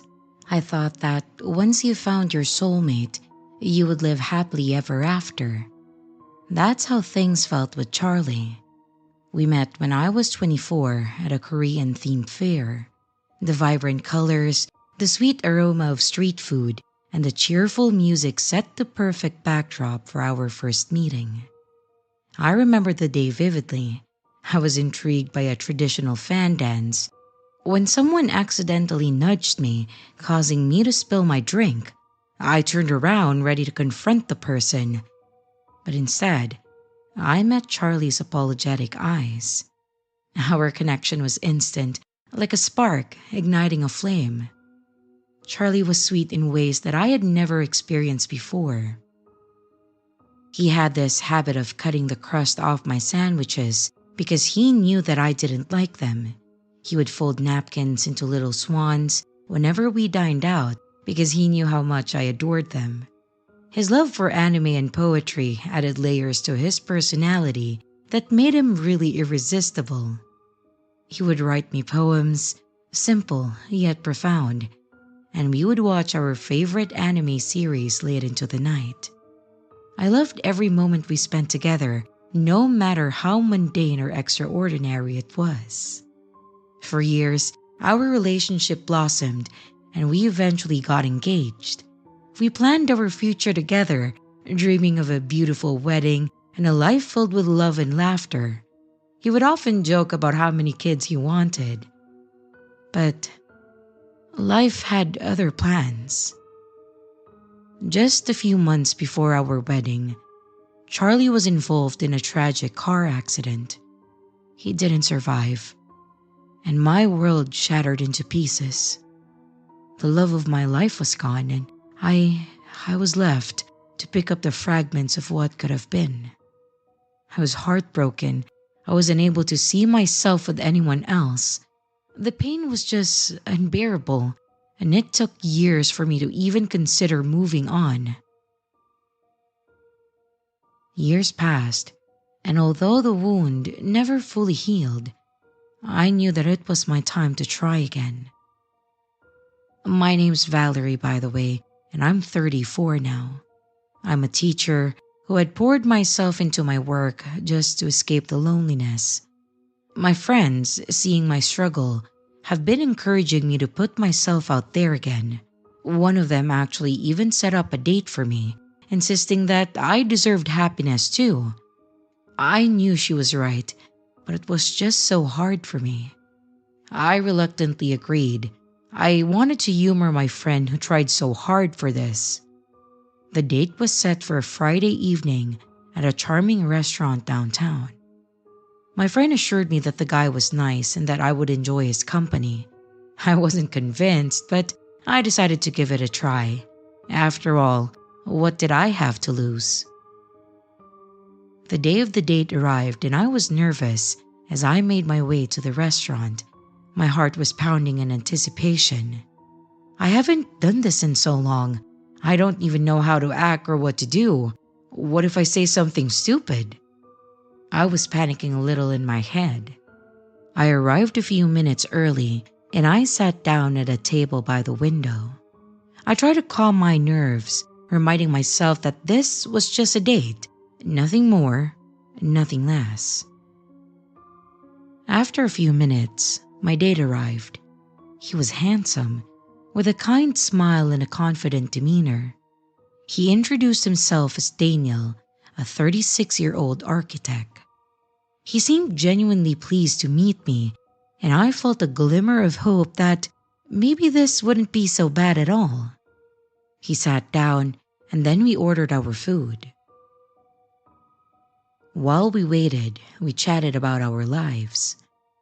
As we talked, Daniel began fiddling with his napkin, and to my surprise, he folded it into a swan, just like Charlie used to do. It was a small gesture, but it struck a chord deep within me. I brushed it off as a coincidence, telling myself that anyone could fold the napkin into a swan. Yet, I couldn't shake the feeling of unease. Our food arrived shortly after. Daniel ordered a salmon steak, which happened to be Charlie's favorite dish. I ordered a simple sandwich with some sides, because I wasn't really feeling a heavy dinner. When Daniel saw my sandwich, he offered to remove the crust for me. I was taken aback by this. From an outsider's perspective, it might have seemed like either a kind gesture or maybe even a weird one. But to me, it was eerily familiar. I asked him why he offered that, and he simply said that it looked like I didn't like the crust. I tried to stay calm on the outside, but internally I was freaking out. The similarities between Daniel and Charlie were unnerving. As we continued to talk, I found myself feeling strangely comfortable with him, as if I had known him for years. His mannerism, his interest, and even his quirks reminded me of Charlie. Curiosity got the best of me, and I blurted out a question about his hobbies. By any chance, do you like writing poems? Daniel nodded and said yes. He started going more into the things that he likes and enjoys. And if you've guessed that he likes anime, then you're absolutely right. There were of course other hobbies he mentioned, but those two stuck out to me. I felt a chill run down my spine. These were things that Charlie loved, and I thought to myself, Did my friend tell him these things in advance? Was this some kind of sick joke they're playing at me? But then I also realized that my friend, or anyone else for that matter, does not know these things. There was no way that Daniel could have known these details in advance. Maybe I was just reading into things too much. The rest of the date went well, almost too well. Daniel was charming, attentive, and we had a great conversation, but I couldn't ignore the weird feeling inside me. Physically, Daniel and Charlie were different, but their personalities and quirks were strikingly similar. It was as if fate was playing a cruel joke on me. After the date, Daniel texted me asking for a second one. I didn't know what to do. Part of me was really drawn to him because of the uncanny resemblance to Charlie, but another part of me was freaked out by it. I asked my friend if she had told Daniel anything about Charlie, but she vehemently denied it. She insisted that she hadn't shared any personal details and that she just thought that Daniel seemed like a great guy on his own. I was torn.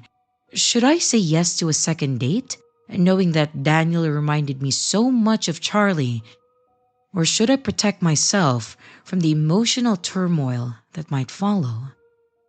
My mind is a whirlwind of conflicting emotions. If you have any advice, please don't hesitate to let me know. I would really appreciate it.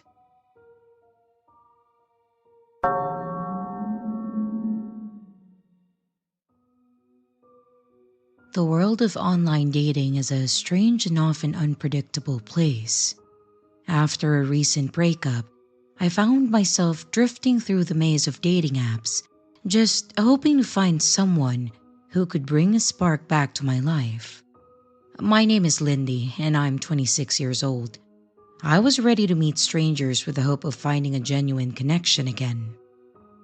I didn't want to use dating apps at this age, but with my schedule at work, and also me being an introvert, it was really hard to find a connection by myself. So I ended up downloading those apps. After spending countless hours scrolling through different profiles and engaging in superficial conversations, I finally matched with a guy named Derek.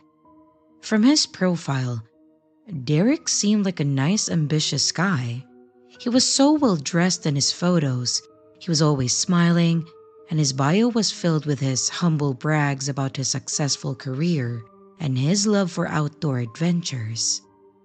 He seemed so genuine, and our initial chat was pleasant.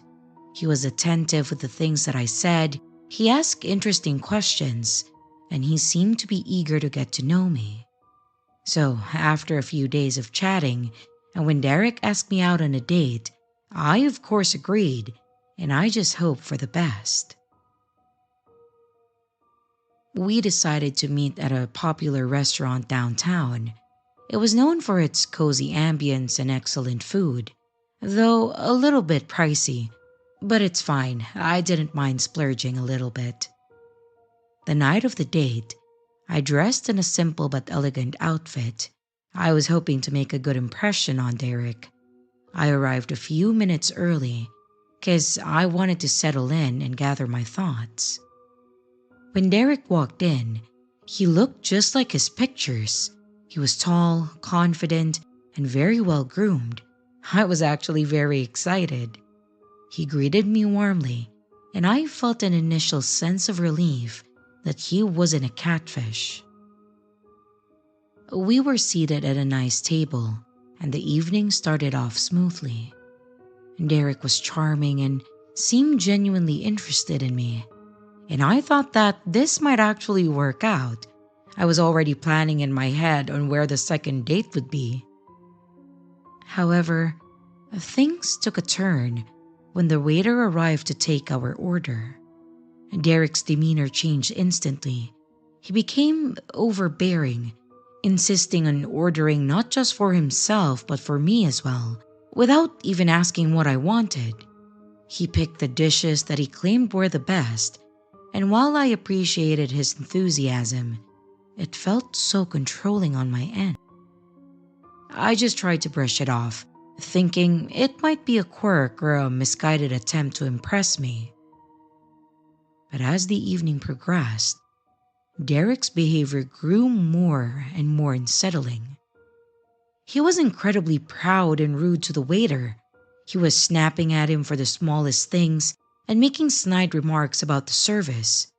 At one point, he even tried to embarrass the waiter by comparing their financial statuses, boasting about his own wealth and implying that the waiter was inferior for not having as much money as him. I could see the discomfort in the waiter's eyes, and I felt a pang of sympathy for him. To be honest, now that I think about it, I actually regret not standing up for him. But I think I was just so taken aback and so confused, and maybe a bit scared of Derek too. Derek didn't stop there. He made a point to claim that I was his girlfriend, despite it being our first date. He told the waiter that someone like him could easily afford someone like me, implying that I was some sort of trophy. The possessiveness and arrogance of this guy just made my skin crawl. What started as a promising date quickly turned into a nightmare. My initial attraction to Derek evaporated with each passing minute and every single time that he opened his mouth. His attempts to dominate the conversation, his disrespect towards the waiter, and his awful behavior just left a sour taste in my mouth. I realized that he wasn't the charming, considerate person that he had initially appeared to be at all. Instead, he was this controlling, arrogant, and disrespectful asshole, qualities that I found deeply unattractive. I knew that I had to get through the rest of the date gracefully, but I also knew that I would never go out with Derek again. I just tried to remain polite and composed, nodding along to his stories and fake laughs, while counting down the minutes until I could leave.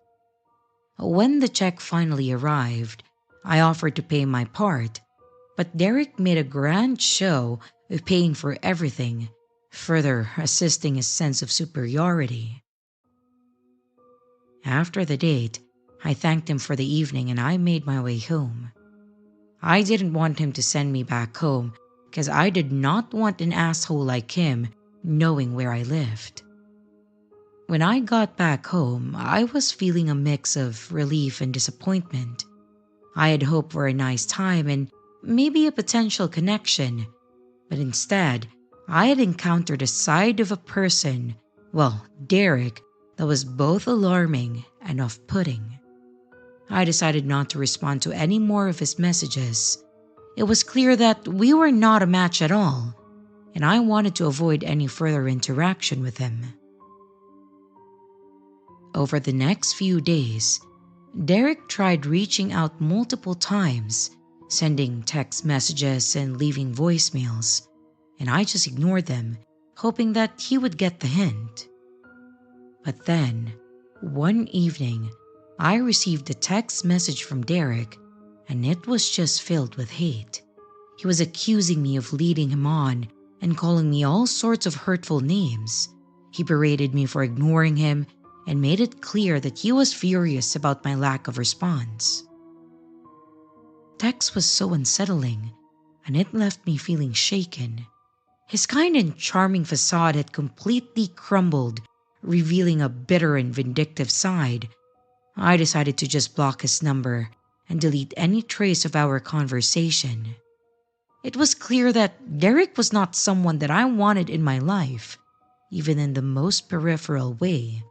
And no, absolutely not. So, to anyone who's trying to get into the world of online dating, I share my story as a cautionary tale. Be mindful of people that you meet and the personas that they project. Trust your instincts and don't ignore the red flags, even if red might be your favorite color, and no matter how subtle they may seem. In my case, it was not subtle at all. Kidding aside though, Derek, let's not meet again. I do hope that you find the self-awareness to change your ways, but that's gonna be a journey you'll have to take on your own. As for me, I'll continue my search for a genuine connection.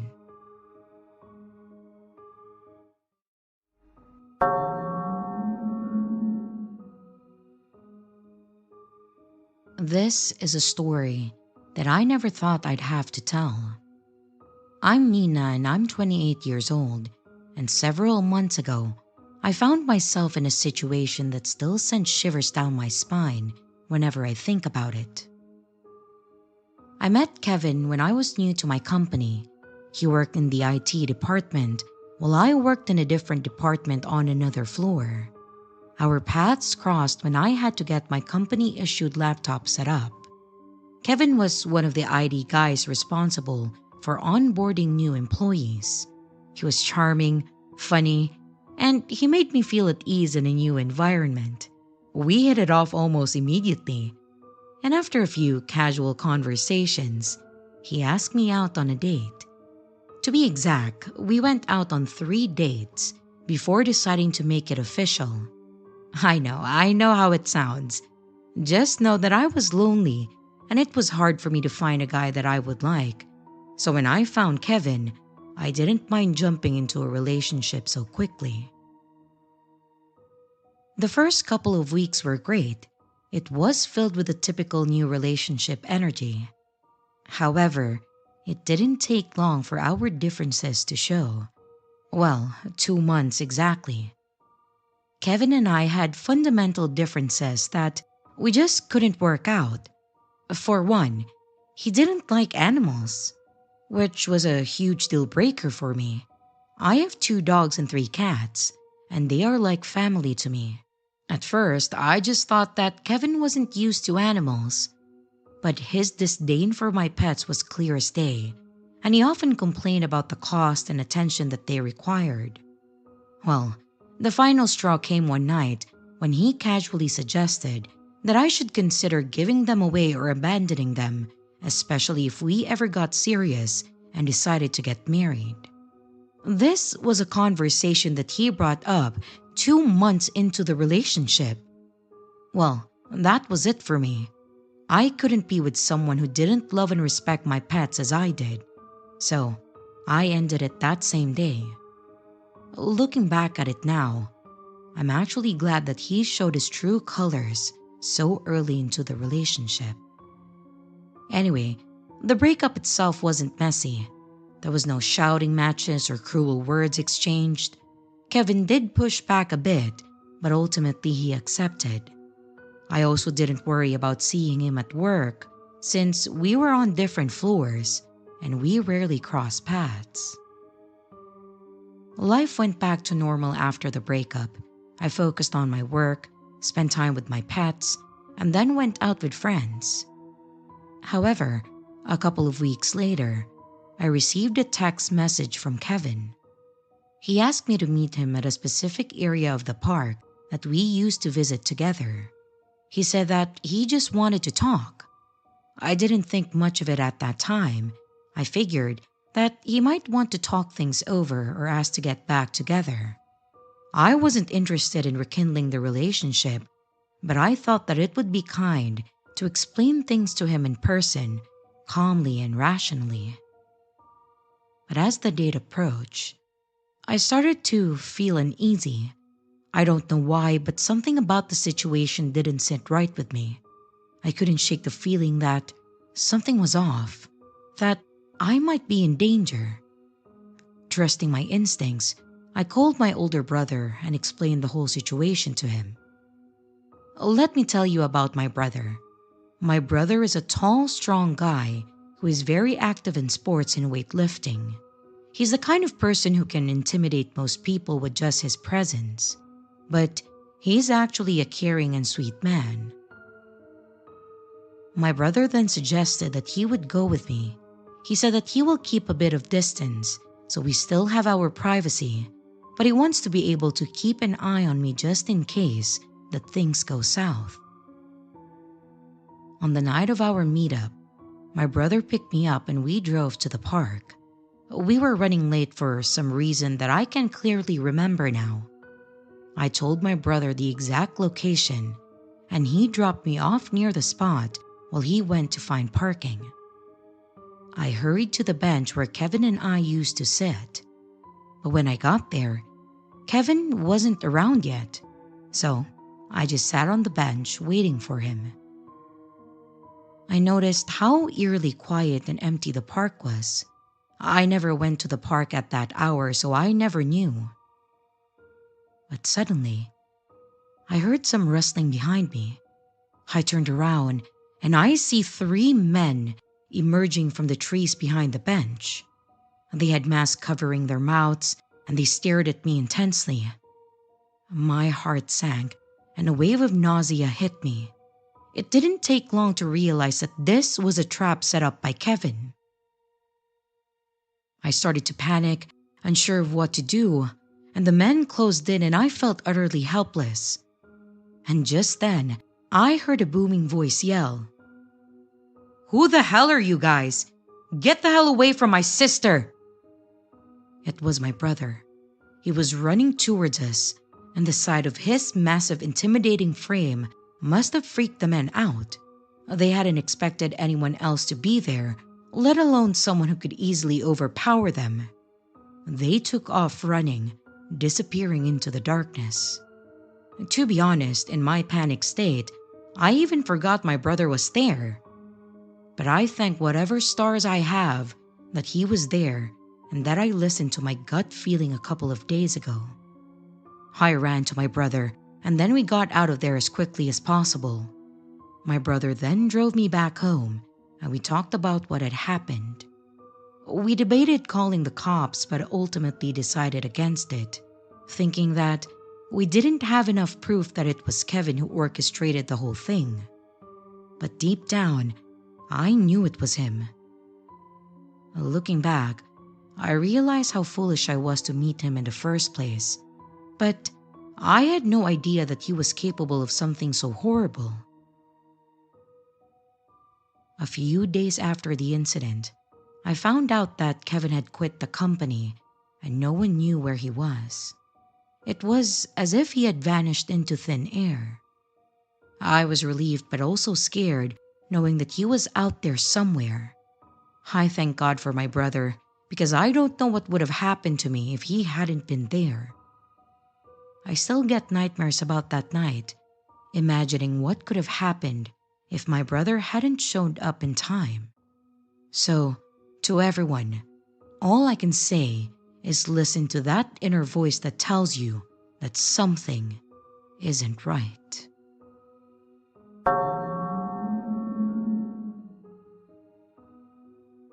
I was just a sophomore in high school, and I fell head over heels for the new quiet kid and thought that he was my forever. Crazy, but I would actually go on marrying down the road just 1 week after graduation. High school sweethearts. Looking back now, I can see how many red flags I noticed but ignored because I was young and eagerly wanting to be grown up. Well, fast forward, the night before my wedding day, I was going over last-minute wedding details with my mom, who is easily one of the most caring and selfless people that I know. So bless my sweet mama's heart when I asked her if she'd be mad if I decided that I didn't want to go through with the wedding. The wedding was the next day, but me being me, and mom thought that I was messing with her, I couldn't tell her the truth of what was going on now. So I took a deep breath and I forced a believable chuckle. She genuinely thought that I was just pulling another one of my jokes. I went on to finally tell her the truth almost a year after I escaped him, and she still feels bad for not taking it seriously. No one knew what was going on behind closed doors, but makes sense. I was honestly his biggest PR team. Only 2 hours passed in saying I do's. He was throwing me out of the truck in my parents' driveway, cussing and yelling that he wanted a divorce. He was then recklessly driving off. So much for all that honeymoon phase on our actual honeymoon. I ran inside and my dad came out of the bedroom, and he couldn't understand a word that I was saying, but he is trying to basically ask me what was happening, and I say it as clear as I could while uncontrollably sobbing. He left me. How could he? On our honeymoon. My dad is pissed, but then he relaxed and tried to rationalize the situation, like maybe he forgot something, or pulling a bad joke or something like that. And then we see his truck flying in our driveway, and my dad smiles and says, "See, he's right there." I wipe my tears and I walk out of the door and tell them yes, that it was a prank. But inside I was screaming. I was so embarrassed for myself because now I looked crazy. But if I wanted to save this relationship, they could never know the truth. Months go by and he starts being sweeter ever since we had to be in a long-distance relationship because he was in the military at training. But soon, I would be packing up my life and moving to Texas with him. I could tell that my parents were starting to see the cracks that I had worked so hard to glue together. My mom even picked up my phone on the table, mistaking it for hers, and saw this huge message from my ex, crying and begging me to stay because he was not a good person. But I assured her that this was way out of character for him, which was a lie, and that he was just lonely. I knew that she didn't believe me, but she also knew that I was stubborn and I was going to do whatever regardless of her concerns. After just a few weeks in Texas, I knew my life was in danger. It was Thanksgiving that day, and my family just called to check up on us and just tell us Happy Thanksgiving. And the moment that I hung up, the man that I thought was my soulmate just started cussing at me and saying that I need to stop talking to my family because he was my only family now. I let out a little chuckle thinking that he's gotta be joking. And then he picks up our wedding glasses, which I specifically had made for us, and then he throws it directly at me, shattering around me.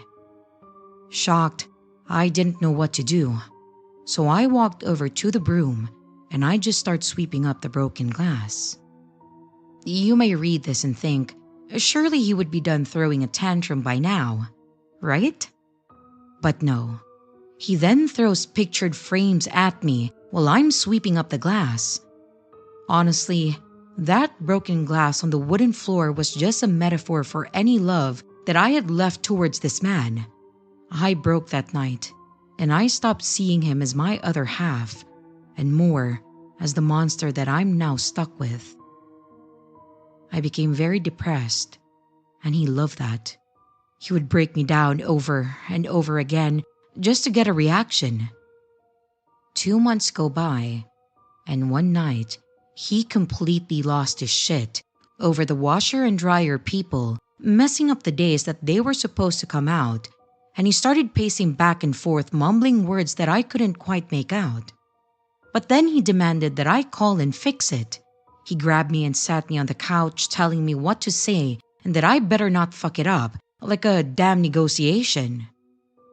This man was paranoid as hell, making comments that they were doing it because he was a soldier. And then he started blaming me, even though I wasn't even around him when he called the place in the first place. But he still yelled at me for hours. He walked to the bedroom, and I'm still on the couch still processing that moment. He said, "You're so stupid. This is all your fault. Did you plan this with the workers just to make me look dumb? Or are you really just that dumb? Huh? You bitch?" That's what I fucking thought. You're no good. You're just an ungrateful bitch. I said, "You know what? I'm done. You won't do anything except complain and bitch at me, blaming me for everything, and all you do is cuss and yell at me for no damn reason." He looked at me with this look that I've heard other victims try and describe, and the best that I can describe it is a darkness in his eyes, like an emptiness that still causes me nightmares to this day. and without hesitation, he lunges at me in the middle of the day with our curtains open, with our door wide open, and our neighbors out and about. He then throws me against the wall and starts choking me. I slowly see black, but then he lets go for a second because then he slammed my entire body to the floor. At that moment, I either blacked out or my brain was trying to shield myself from what was happening. But piece by piece, I would come to, and he was holding me by my shoulders and just repeatedly slamming me on the wooden floor. My screams ignored by the people outside, and I pleaded for anyone to call the police, and I repeated yelling for help over and over and over again. My fight or flight takes over and then chooses flight. I run to the main bathroom, and I lock the door, frantically calling my mom because I'm in that moment that I just wanted to hear her voice. Unsure if that would be my last. But my poor mom didn't know the nightmare of that phone call until it was too late. She was with my sister and dad, and then she put me on speakerphone because we usually do this so they can all talk to me like we were all there together. But instead, they hear me screaming for my life and hear my ex calling me awful names and telling me to get my ass in there and to unlock the door. They were so confused, and my dad was ready to come and kill this asshole himself. But then silence. No more banging, just me softly crying and just trying to calm my mother over the phone that I am all right and that I know that I need to leave him, but that I had to do it in the safest way possible because if he were to catch me, I may not make it out with my life. When I walk out of the room, my ex is just sitting there with a blank stare like nothing had happened. There was a theme throughout our 3-year relationship, but I could no longer ignore the escalation of his behavior.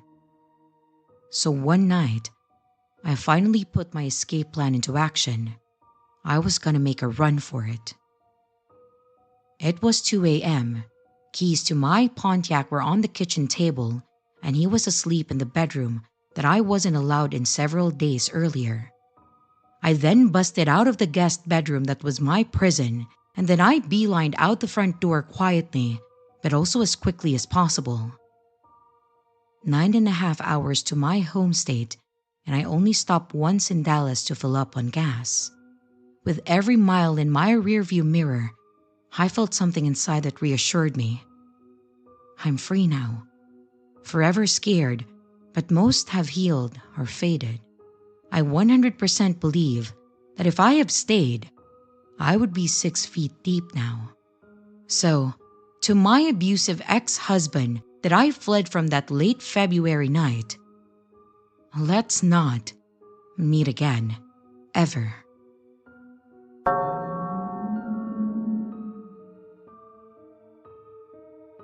So my senior year of high school, I dated this guy. Let's call him Tom. We dated for over a year. The relationship was not good. We were always breaking up and then getting back together. We were fighting a lot, and he also threatened me a lot. It was just overall very toxic. His parents also had a very rocky relationship. His dad was an alcoholic and beat on his mom most nights. I even witnessed it when I spent the night there on rare occasions. It was scary. And toward the end of the senior year, Tom cheated on me at his birthday party. So again, we broke up, and months later we tried to get back together. But I just realized that I just didn't like him anymore, and I called it quits for good. That was 15 years ago, and that was the last time that I saw him. I've since heard that he became an alcoholic just like his dad, that he became very violent, and he wound up in a mental hospital. I wasn't sure on the details on this, but I had heard that he might be schizophrenic. 9 years ago, I met my now husband. We've been happily married for 4 years and have a 2-year-old and another one on the way. Maybe about a year ago now, I got a random text message asking my name. I get work calls and texts on my personal phone, so I just answered, "Yes?" And they wrote back, "How are you?" I should mention that I've had the same number since high school. I just didn't respond because I didn't know who it was, and at this point I figured that it wasn't something having to do with work. But then, a few minutes later, I got another text that said, "It's Tom. How are you?" When I tell you, I absolutely gasped. I responded, "I'm well. I hope you are too." He then wrote again and asked, "What are you doing?" Again, I didn't respond. A minute later, I get a follow-up message from him that said, "Do you ever think about us? Do you ever wonder what would have happened if we were still together? Do you ever think about getting back together?" I sat in silence rereading these messages, unsure of how to respond. I finally just replied and said, "I'm sorry, Tom, but no, I'm married now, and I wish you the best, but I don't think we should have any form of communication." He just responded with okay and apologized. I thought that it was weird, but whatever. Maybe the dude was lonely and decided to reach out, but who knows. Last week, his mother showed up at my family business. I've worked here since high school in different roles. She and his father had gotten a divorce, and she now has a boyfriend that she seems happy with. We exchanged pleasantries, and then she asked me, "Did you hear about Tom? He was in an institution." I said that I'd heard and that I was sorry to hear it. She said, "Well, he killed several animals, and that's why they ended up locking him up." Again, I said that I was sorry to hear that, but then she said, "Yeah, but he's out now. He's been for a while. You know, you were always my favorite girlfriend he had. Do you ever still think about him?" I wasn't sure what to say to this. I wanted to say, "Lady, that was in high school. No." Instead, I just said, "No, I'm married now with a toddler. I don't have much time to think about anything else." I guess I was just trying to lighten the mood. But she then said, "You know, he's not a bad guy. I don't see him that much anymore, but when I do, he still talks about you. He wonders what could have been. Would you ever be open to talking to him?" Well, that's when I shut things down. I told her that it was great to see her, but that option was off the table now and forever. I then said that I had to get back to work, and I walked away and hid in the back until she left. I mean, what the actual fuck? This high school relationship was years ago. I want no part of him or his family. I'm just sincerely hoping that he doesn't pop up at my place of work. I have no idea if he's still around the area, but I really, really hope that he isn't. Anyway, bizarre old high school boyfriend, let's not meet again.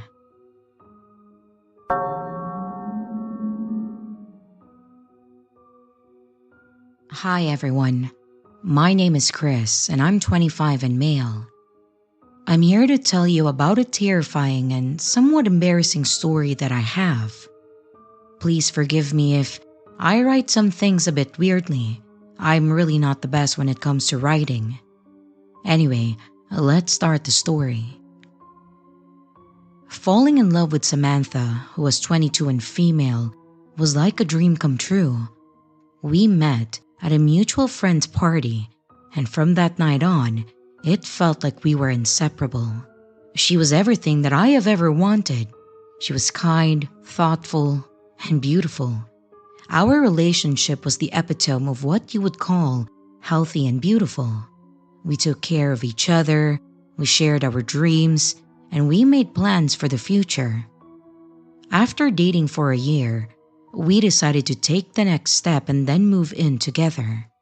I know, Some of you might think that it was too fast, but for me, I couldn't wait to just be with her all the time. Those first few months were nothing short of magical. We did everything as a couple, cooking meals together, we had weekend getaways, and we were cuddling up for movie nights. We spent lazy Sundays in our jammies. We were playing board games and, just enjoying each other's company. It really felt like a perfect match, like everything had just fallen into place. It felt like I have finally met the one that I was going to spend the rest of my life with. But as time went on, something shifted. It wasn't gradual. It was like someone had flipped a switch. By the 7th month of living together, the dynamic between us had completely changed. We stopped caring about each other in the way that we used to. Where there had been once love and affection, there was now apathy and irritation. It happened so suddenly that it was jarring. We started getting annoyed with each other's presence, snapping at the smallest things. I couldn't stand the way she left her shoes in the hallway, and she hated the way that I absent-mindedly left dishes in the sink. Our once cozy home turned into a battleground, if I may say, and every little annoyance became a reason for a screaming match between the two of us. Intimacy completely vanished. We went from being a couple who couldn't keep their hands off each other to barely acknowledging each other's presence. There were days when we wouldn't even speak to each other at all. The silence between us was just heavy and suffocating. I don't know why we stayed together despite the obvious signs that it was over. Maybe it was just because neither of us knew how to end it. Or maybe it was the looming specter of our lease that had just a couple of months left. We were both just waiting it out, I guess, hoping to avoid the discomfort of a breakup until the lease was up. But everything came to a head one day when we fought over something as trivial as dishes in the sink. The argument escalated quickly, and we started another screaming match with each other. And in the heat of the moment, I thought to myself, "Oh God, I hate this woman." And that was when it clicked for me. I couldn't continue being in a relationship where I harbored these kinds of thoughts. I told her that we should end it, and she agreed. We decided to just wait for the lease to be up, but I already moved my stuff to the spare bedroom that night. We hadn't spoken a word for a week after that. Living in the same space with someone you once loved but now couldn't stand was a new kind of torture. One day, I was feeling bored and somewhat lonely, so I decided to download the dating app. I mean, I was already single. I wasn't looking for anything serious, just some people to chat with. I matched with a few women and I started talking to them. But there was this one girl that I really connected with. We hit it off and we decided to take our conversation out of the app. We exchanged numbers and started talking on the phone, sometimes for hours. It was refreshing to have a friendly voice to talk to, a distraction from the tense atmosphere that I had at home. Do take note that during my relationship with Samantha, I have never cheated on her, nor did I ever think that she cheated on me. This all happened weeks after me and Samantha finally called quits on the relationship. One night, while I was on the phone with a new girl in my room, I heard a loud banging on my door. It startled me. It wasn't a normal kind of banging. It sounded like someone was using a heavy object to hit the door. So I ended the call abruptly. And then came the yelling. It was Samantha. She was screaming and calling me names. She accused me of cheating on her, her voice filled with rage and hysteria. The noise was deafening. I could hear things breaking outside my door, glass shattering, objects crashing to the floor. And despite being a man, I knew that I didn't have the strength to stop Samantha in her state. I was just horrified. I genuinely thought that I was going to get hurt that night. So I did the only logical thing that I could think of, and that was to call the police. They arrived within minutes, thanks to a neighbor who had already called them after hearing the commotion. The neighbors actually called in for a noise complaint. The officers came in and then detained Samantha until she calmed down. 2 officers spoke to her while one talked to me, and I explained everything, my voice shaking as I recounted the ordeal. To be honest, in my head, I was terrified that Samantha would make up lies and blame everything on me, but luckily she didn't. After everything was sorted out, I decided to just leave that night. The police waited while I packed my things and I loaded everything into my car. As I drove away, I felt a mix of relief and sadness. I stopped by a gas station to buy some snacks and I called my parents to explain what had happened. They were understanding and offered to let me move back in with them. I then blocked Samantha on all my social media accounts and I changed my phone number. Thankfully, she didn't try to contact me again. The entire experience left me shaken, and I just knew that I wouldn't be dating anyone anytime soon. So, to Samantha, the woman that I once loved, who turned my life into a nightmare, I hope that I never see you again.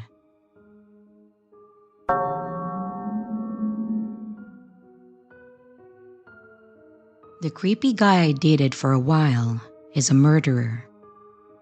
As a teenager, I waited tables in a local restaurant to pay for the gas for my car. That's where I met Mr. Creep, let's call him that. In my naive mind, he seemed normal at first, despite the fact that he was 20 and wanting to date a 17-year-old. Leaving my job after dark scared me, so I taught myself to get in my car, shut the door, and lock it in one fluid motion, and it made me feel safe. One night, while I was leaving work, I had just gotten into my car when Mr. Creep seemed to just appear out of nowhere, yanking my door handle to try and open it.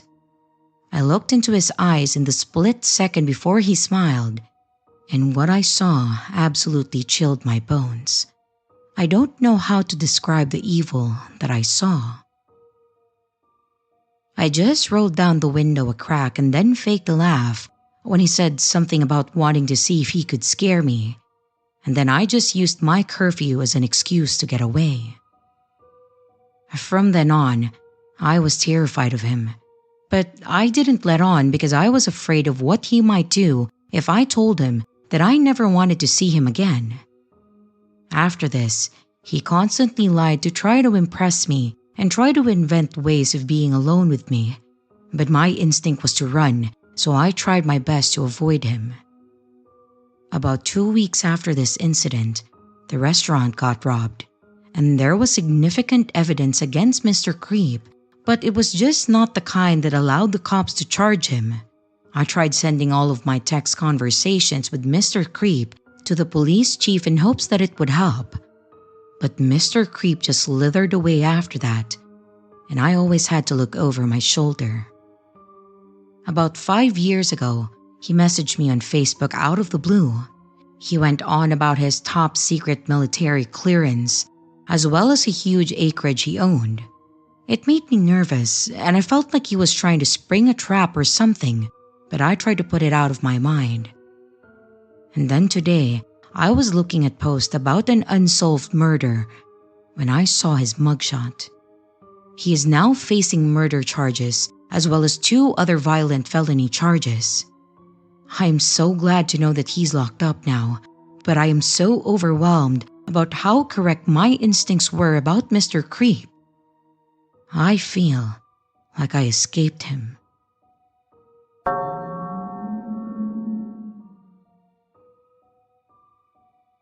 My name is Matthew, and I'm 30 years old. I met Kimberly when I was 26. We were introduced through a mutual friend, Richard, who had been my best friend since college. Kimberly and I had an instant connection, the kind that you read about in novels.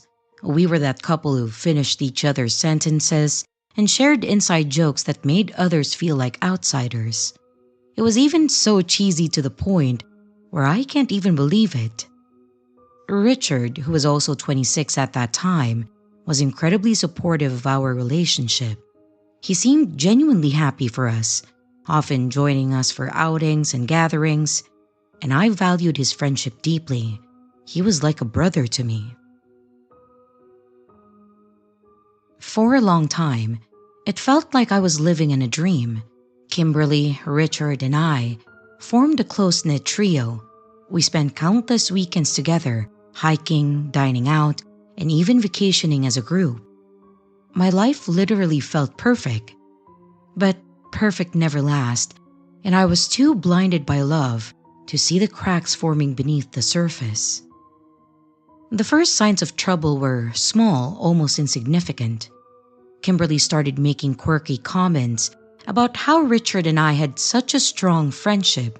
She would say things like, "You two are practically inseparable," with a smile that didn't quite reach her eyes. At that time, I thought she was just being playful. But these comments became more frequent, and gradually, they took on a more critical tone.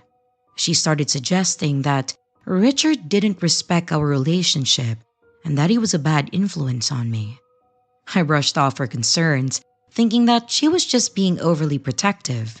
Richard had been my friend for years, and I couldn't imagine him having any ill intentions.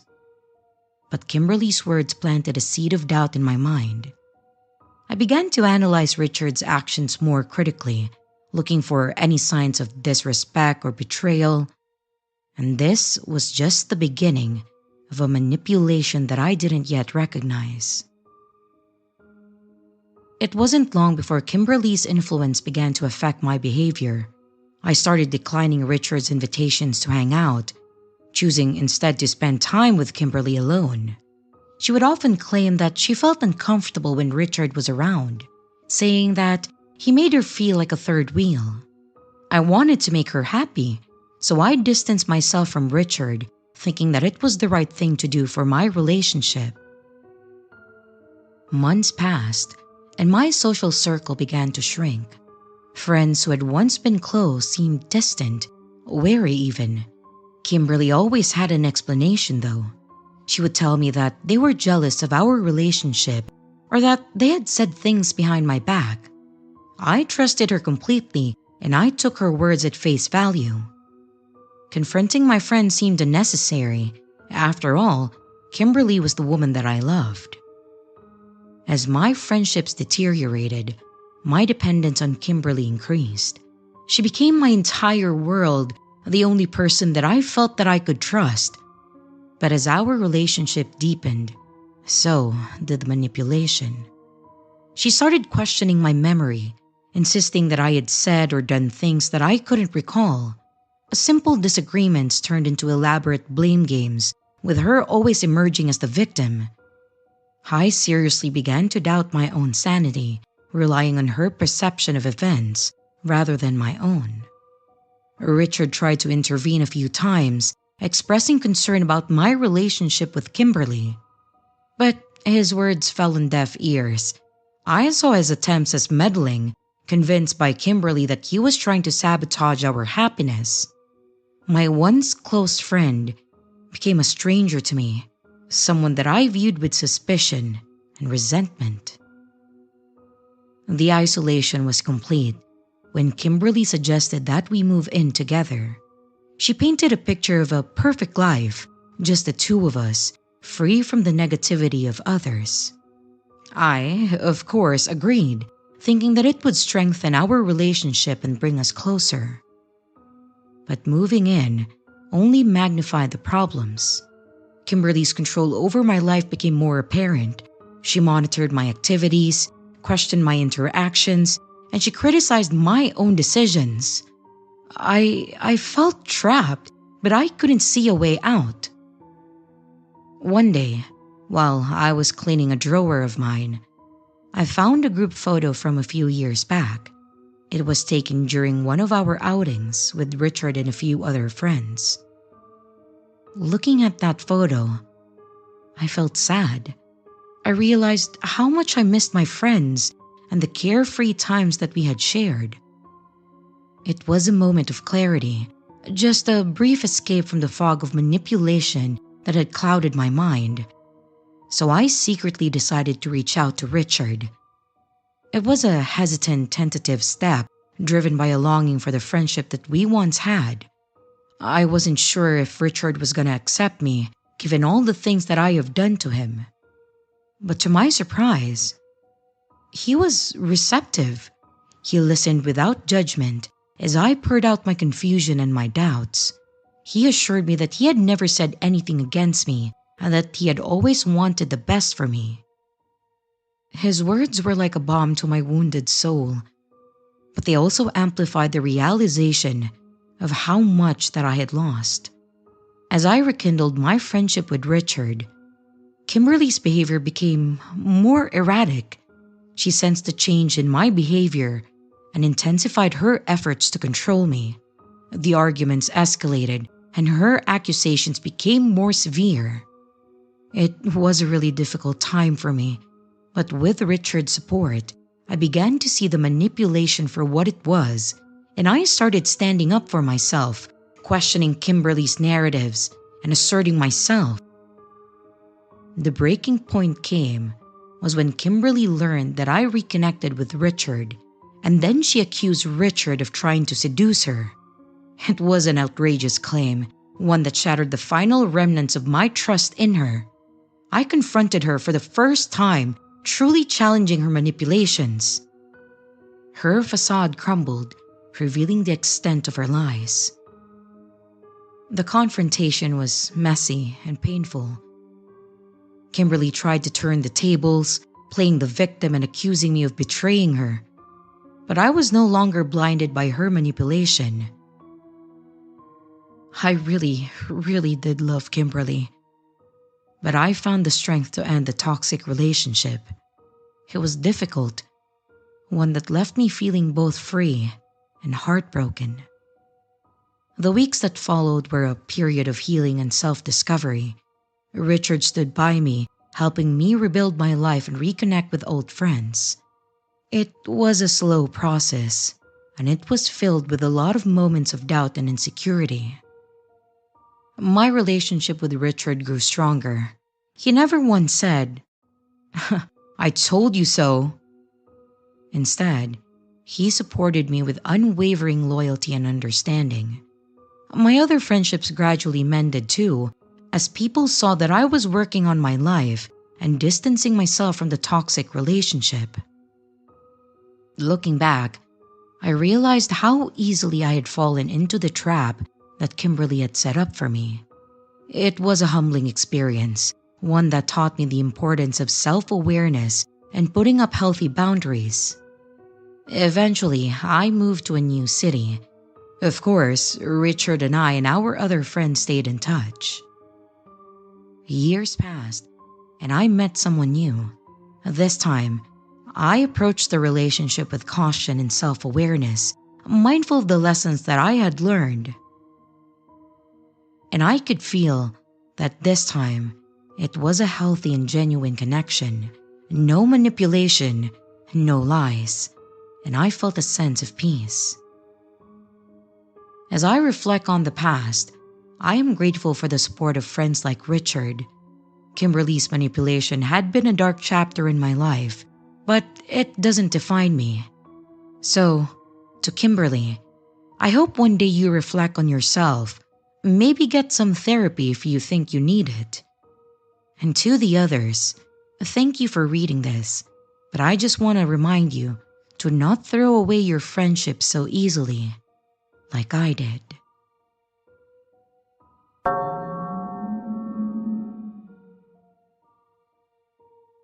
Life has a funny way of pushing you to your limits. And when I decided to move to a new city after a particularly ugly breakup, I thought that I was making a fresh start. Little did I know that the past has a way of creeping back into your life, no matter how far you run. I'm Lyra. I'm 27 and female. The relationship I had has been a roller coaster, filled with highs that made me feel invincible and lows that left me questioning my sanity. When it finally ended, it wasn't mutual. It was messy, complicated, and filled with accusations and regrets. My ex, Mark, 28 and male, wasn't willing to let things go easily. The months following our breakup were filled with incessant calls, a lot of messages, and unexpected visits.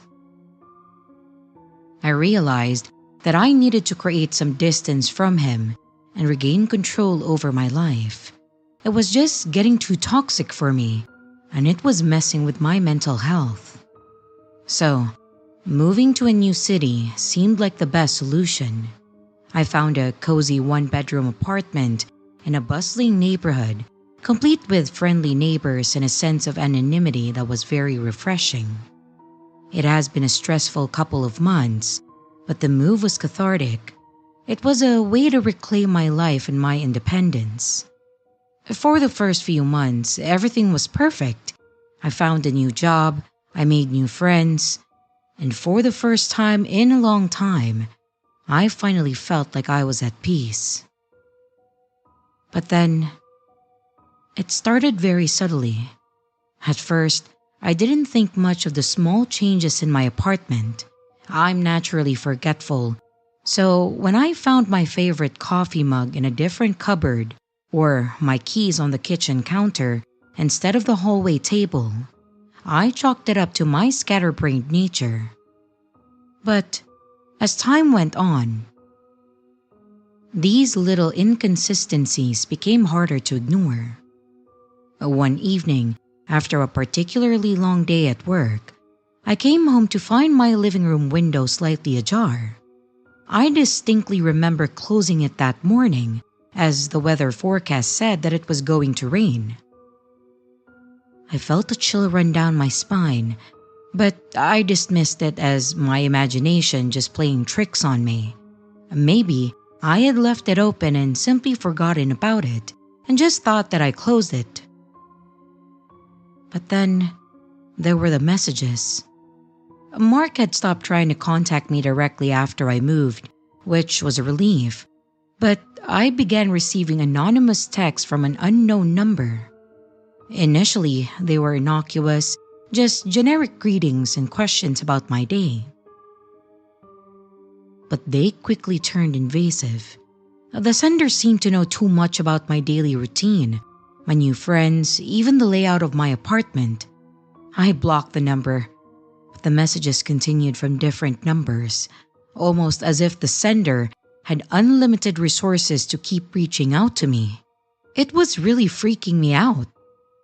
I started feeling watched.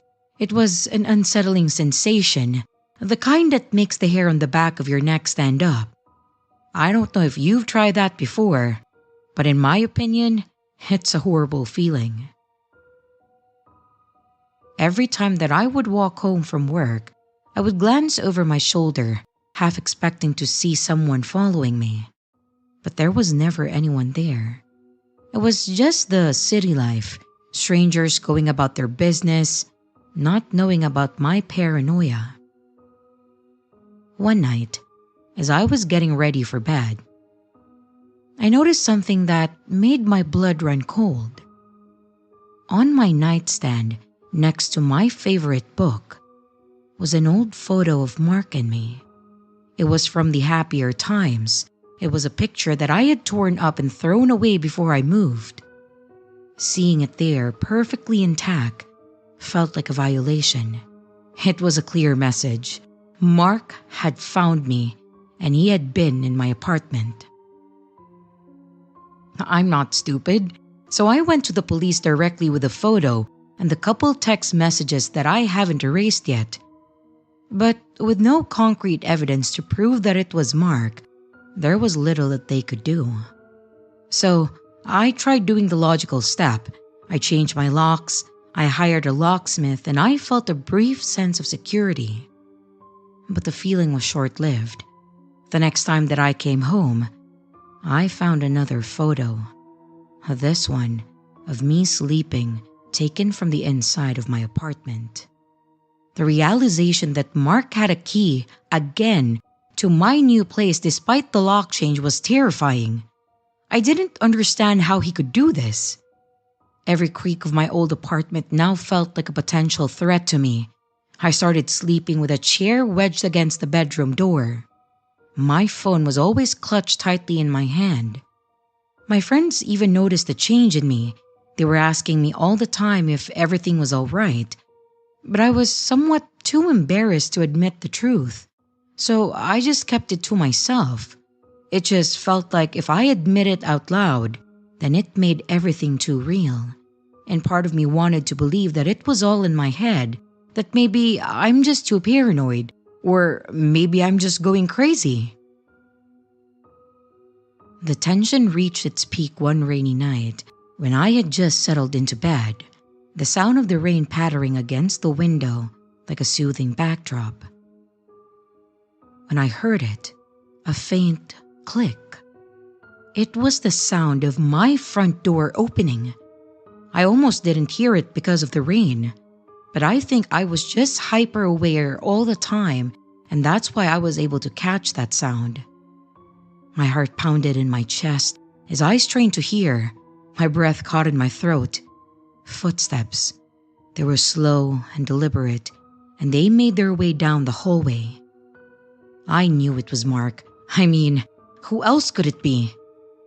The intruder moved, like they know the exact layout of my apartment, like they've been there multiple times before. It was great that I already had my phone on me, so with trembling hands, I dialed 911 and I whispered my situation to the operator. I could hear the intruder moving closer. I stayed as quiet as possible, praying that the police would arrive in time. The footsteps stopped right outside my bedroom door. The handle turned, but the chair wedged against it held firm. There was a moment of silence followed by a frustrated grunt. The intruder tried the handle again, shaking the door violently. And a couple of minutes later, I heard it. The sounds of the sirens in the distance was the most beautiful thing that I have ever heard. In that moment, the intruder must have heard them too, because the door handle stopped rattling and I heard hurried footsteps retreating. By the time the police arrived, the apartment was empty and the front door stood open, rainwater pooling on that welcome mat. The police found no trace of the intruder and no signs of forced entry. They took my statement and promised to patrol the area more frequently, and they just told me to call them back if something happens. But I knew that wasn't enough. Mark was so determined, and as long as he knew where I lived, I would never be safe. So, I chose the hard route. I decided to move again. This time, without telling anyone except my immediate family. I found a new apartment in a different part of the city, and I changed my phone number. And I deactivated all my social media accounts. The process was exhausting, both physically and emotionally.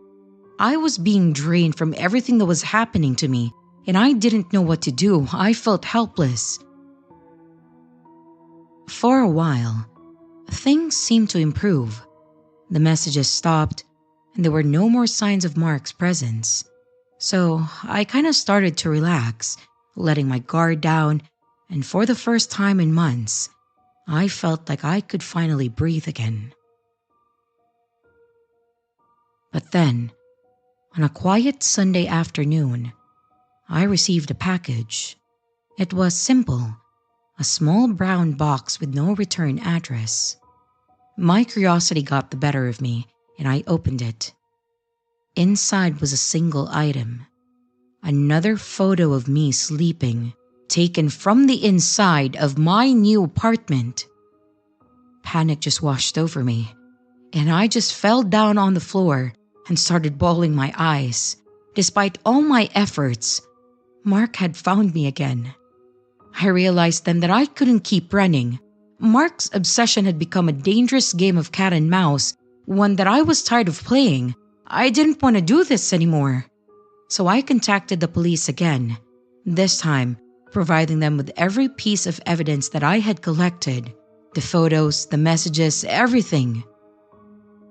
They took my case more seriously, assigning an officer to check on me regularly. Days passed, and I haven't heard anything from Mark. The days turned into weeks, and while I remained on edge, there were no further signs.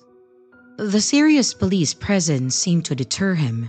Perhaps he had finally realized that his behavior would land him in serious trouble. I also don't know why I didn't think of this before, but one good friend of mine suggested putting cameras all over the place, in the front door, inside my apartment, just to make sure that if he ever comes inside again, I can catch proof of him and I can finally have evidence to use against him. But months passed without incident. I started going to therapy. My therapist helped me understand that Mark's actions were not my fault and that I deserved to live without fear. I think going to therapy was really helpful. I made new friends, I reconnected with the old ones, and I even started dating again. Each step felt like a victory. Yet, in the back of my mind, there was always a shadow of doubt, a lingering fear that Mark would suddenly resurface again. One evening, as I was walking home from work, I noticed a man standing across the street, partially concealed by the shadows. But when I looked closer, I realized that it wasn't Mark. It was just a stranger, someone who had no interest in me. The realization was a small victory, a reminder that not every shadow held a threat against me. As time went on, the fear slowly went away and I learned to trust again, to let people into my life without the constant worry of betrayal. I still took precautions, of course, changing my locks regularly, being mindful of my surroundings, having cameras around my house, but I no longer let the fear control me. Years passed and I finally built a life for me. I got married, I have children now, and I found a career that I am passionate about. This happened years ago, and the only reason why I'm writing about this now is because the other day, I received a letter. An old friend passed it to me and said that it was from Mark. It was handwritten, and it was filled with apologies and explanations. He claimed to have changed, to have found redemption and a new purpose in life. He begged for my forgiveness, hoping to close the chapter on his own terms. I read the letter once, then twice, and finally, I just tore it up and threw it away. Mark had taken enough from me. He didn't deserve my forgiveness or my time. I had moved on, and I wasn't about to let him back into my life even in the smallest way. So, to Mark, my crazy ex-boyfriend, who haunted my life for so long, I hope we would never meet again.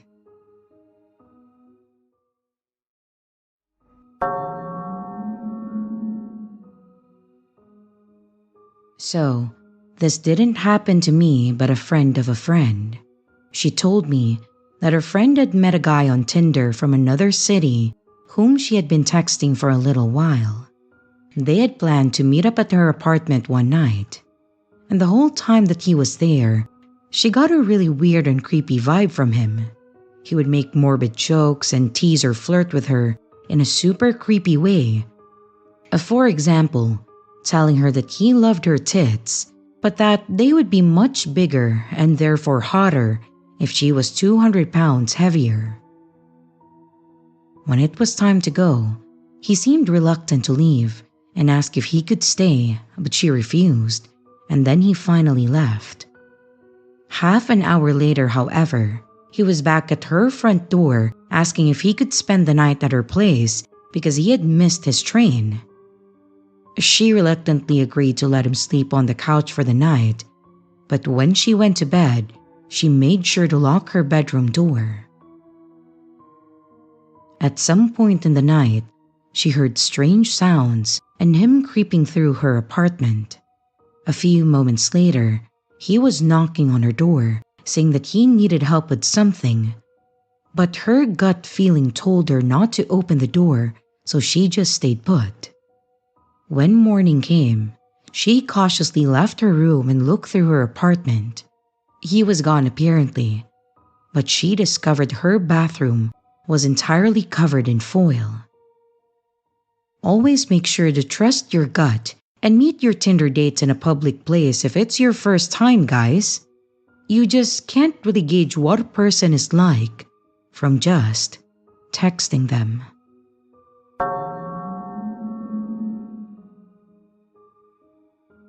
A year ago, I was at a band competition and it was very cool.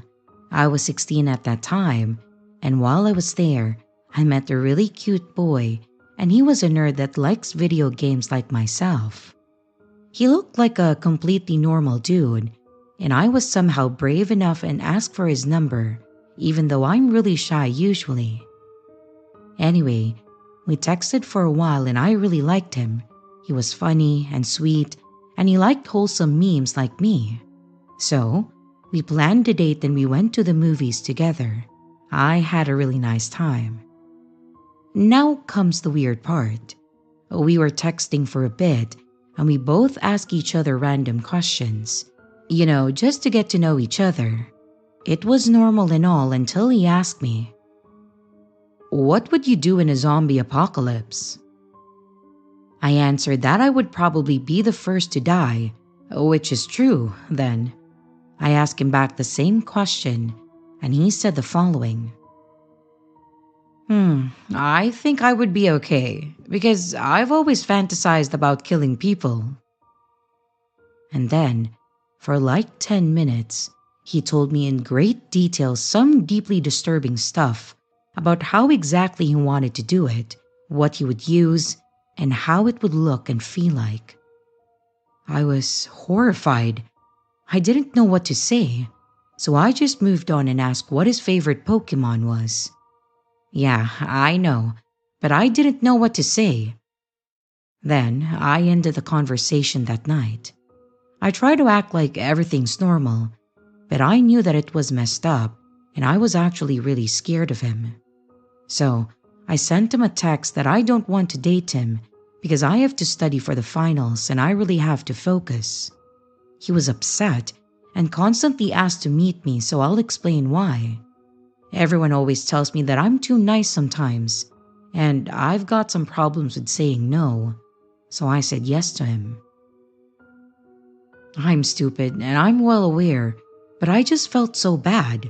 What if he was just joking and I misunderstood it? My parents only agreed that I meet him at the house so they know that I'm safe. So yeah, he came over, and my entire family was home watching TV that day. There were my aunts, cousins, and my grandpa, and they all got weird like, "Oh, who's the boy?" It was so bad. So he then comes into my room, sits on my bed, and I eventually tell him that he kind of freaked me out that day. He then says, I knew it had something to do with that.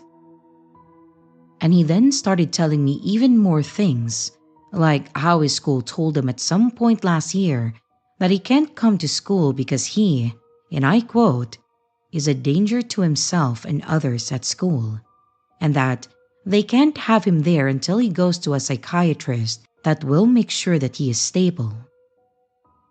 And then he said that he went to the meeting and faked being okay, which is the biggest red flag. I mean, how good of a liar is he? I know from other side of school a little bit about what happened that led to this, but I will not share it as it is triggering and also very private to him. He also said that at night, he mostly doesn't sleep because he has hallucinations. I was freaked out. I kept saying that it's okay and not messed up at all. I tried to understand, and I think that I did. He has some problems, and it's not my place to solve him.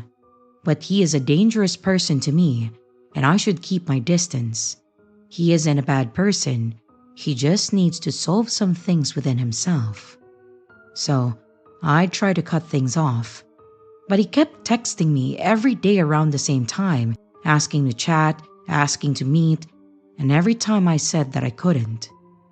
This went on for about 2 weeks, and at one point I said that I can't chat because I was going to do a show at a teens club, where I met him in the first place.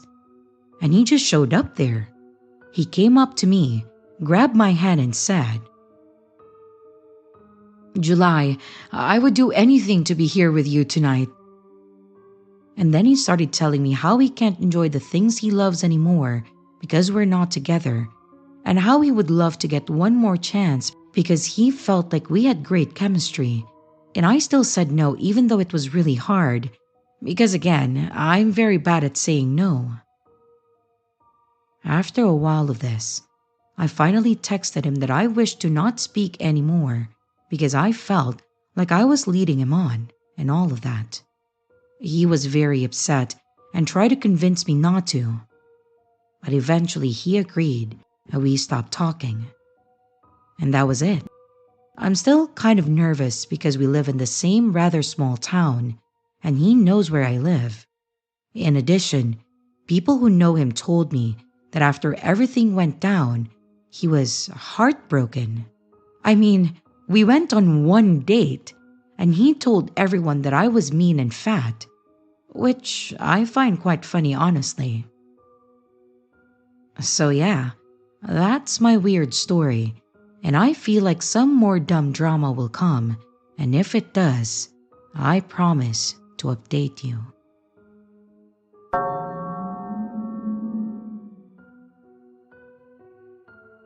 My name is Shirley, and I would like to share a story that has forever changed the way that I view online dating. I'm 29 years old, and I have always been a bit of a romantic, believing in the idea that you could meet your soulmate by chance. This led me to create a profile on a popular online dating site. I don't want to tell you which one, but you probably already have an idea which one it is. That's where I met Christopher. Christopher seemed perfect. His profile picture showed a handsome, well-groomed man with a kind smile. His interests matched mine almost exactly: books, movies, and a love for late-night discussions. I swiped to match him, and I was hoping that he would do the same. And when I checked my phone a couple of hours later, I saw that he did. I was so excited. We started chatting, and I was instantly drawn to his wit and charm. He knew just how to make me laugh, and our conversations flowed effortlessly. It felt like we had known each other for years. After a few weeks of chatting online, I was comfortable enough since I didn't notice any red flags about him, so we decided to meet in person. We arranged to meet at a small cafe downtown. I was nervous, but I was also excited. And when I arrived, Christopher was already there, waiting with a warm, welcoming smile. He looked just like his pictures, and our chemistry was even better in person. We spent hours talking, and before I knew it, the cafe was closing. Over the next few weeks, we went on more dates. We visited museums, we went for walks in the park, and we had a dinner at cozy little restaurants. Everything just seemed perfect. Christopher was so attentive. He was always making sure that I was comfortable and happy. He was such a gentleman, and I found it easy to trust him. I felt like I had found someone truly special for me. So, we finally made things official. However, as time went on, I started noticing small things that didn't quite add up. Christopher would occasionally make comments that seemed off or inconsistent with what he had told me before. For example, he mentioned having a sister who lived out of state, but later, he then spoke about her as if she was just living nearby. I brushed it off, thinking I must have just misunderstood. One night, we had a deep conversation about our past. Christopher opened up about a difficult breakup that had left him weary of relationships.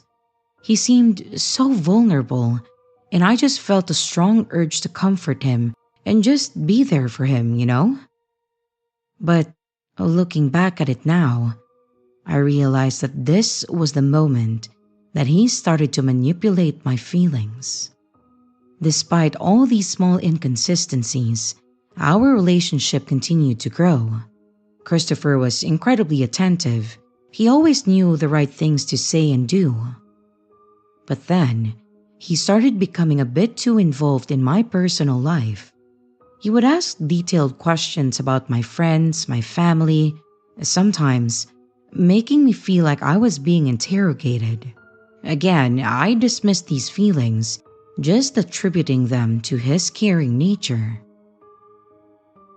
One night, after a lovely dinner, Christopher walked me back to my apartment. As we stood outside my door, he mentioned how it would be nice to spend more time together. He suggested that we exchange keys to each other's places. I hesitated. I felt a bit uneasy about the idea.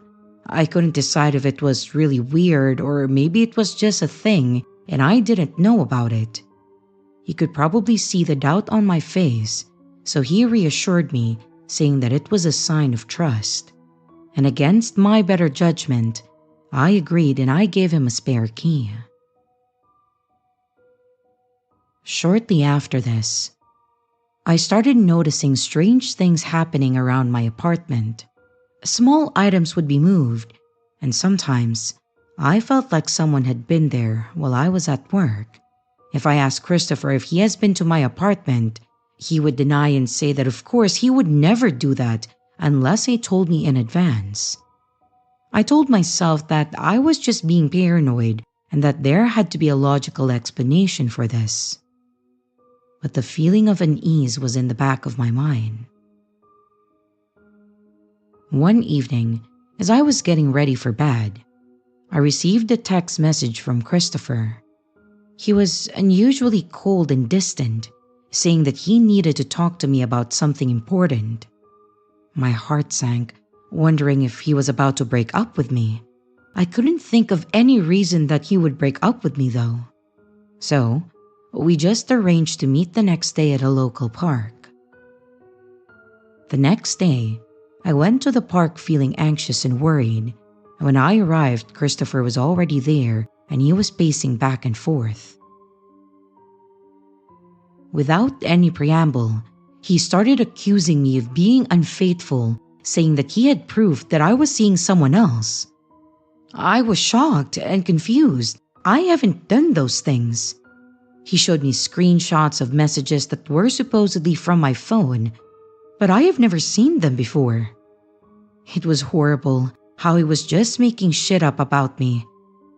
But it dawned on me that Christopher must have somehow accessed my phone or social media accounts. The realization made me feel sick to my stomach. I tried to explain that I had no idea what he was talking about, but he refused to listen. He became increasingly agitated, accusing me of lying and betraying his trust. And the conversation was going nowhere, so I just left the park feeling shaken and scared. My mind raced as I tried to piece together what had happened.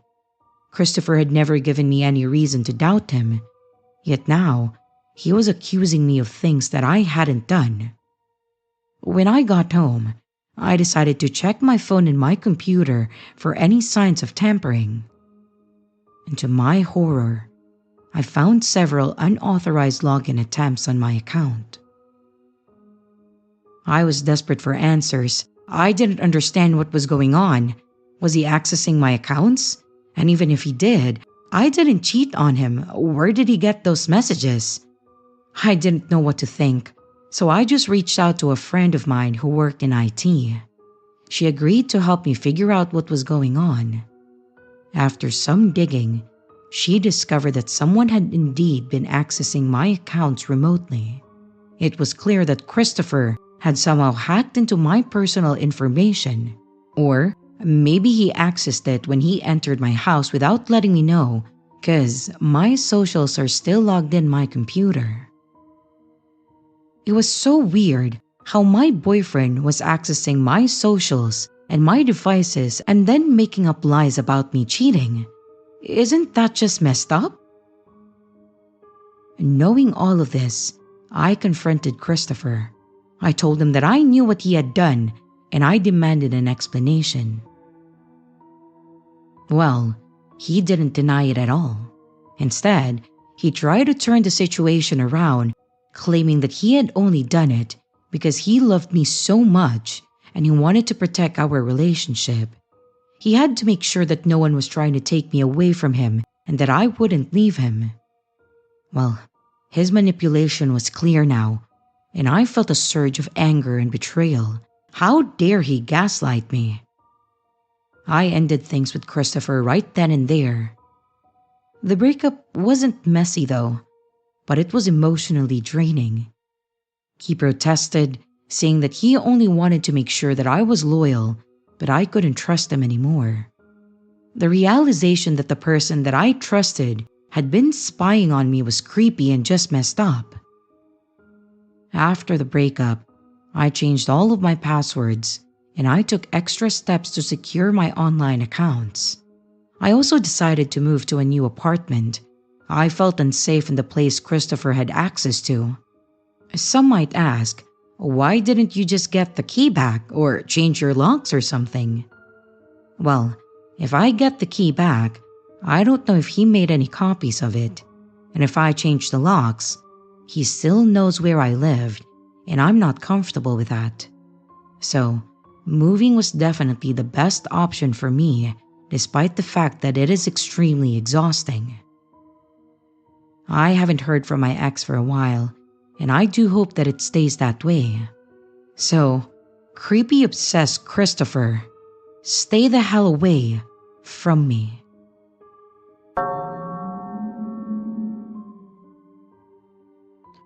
I met this guy on a popular dating app. He's my same age, 25, and he teaches middle and high schoolers. He loves to cook and be adventurous and also funny. And he really seems like the whole package and we got along great. We had a lovely first date, went to a bar, got a drink, then took a stroll for ice cream. We parted ways after this, and he asked to see me again, but didn't even try to kiss me. Honestly, it was refreshing. I feel like people so often rush intimacy, so I appreciated the slow pace. We went on several more great dates over the next few weeks. My favorite one was going roller skating followed by an arcade. And then, we nightcapped for a beer and some pool. At this point, we're getting pretty comfortable with each other, getting a little handsy, making out a bunch, but mostly filling out days with fun activities. We got really into playing pool with each other and would end most of our dates this way. We were a little tipsy and curled up in a corner of my favorite bar when he asked me, "If you could go back and change anything about your life, what would it be?" I don't know why I picked this event out of everything, but I picked this one encounter that I had as a child. I was a ballet dancer, and this much older man was externally inappropriate with us younger dancers. I briefly told him the story, said I wished that it never happened, or at the very least, that creep would have gotten kicked out. He was sympathetic and caring, and I asked him the same question he asked me. "If you could go back and change anything about your life, what would it be?" He glanced down and back up at me, let out a sigh and said, "Well, I hooked up with a 15-year-old a few months ago." Obviously shocked, I asked him to explain exactly how that happens. He told me that he met her off a dating website and had no idea that she was underage. But he found out after they slept together, then continued to hang out with her, but he said that they didn't do anything sexual and that they were just friends. I asked him why he would be friends with this kid that he accidentally banged, and then he said that he liked the attention. Not only do I absolutely not believe that he didn't know that she was 15, I mean, he spends all his days with middle and high schoolers, but I seriously don't believe that they didn't do anything further, Mr. I like the attention. Completely repulsive and pathetic. I'm glad that I dodged that bullet. I wasn't sure what to do because I have no proof, and I didn't even know the girl's name. So I called a sexual assault hotline and I asked them for advice on what to do. The very nice lady told me that the cops would be pretty useless since I don't have any concrete information, but she did say that I can contact our state's Board of Education and they will automatically launch an investigation. It's not much, but it's the best that I could do, and I really hope that he doesn't hurt any more kids. Seriously, fuck that guy.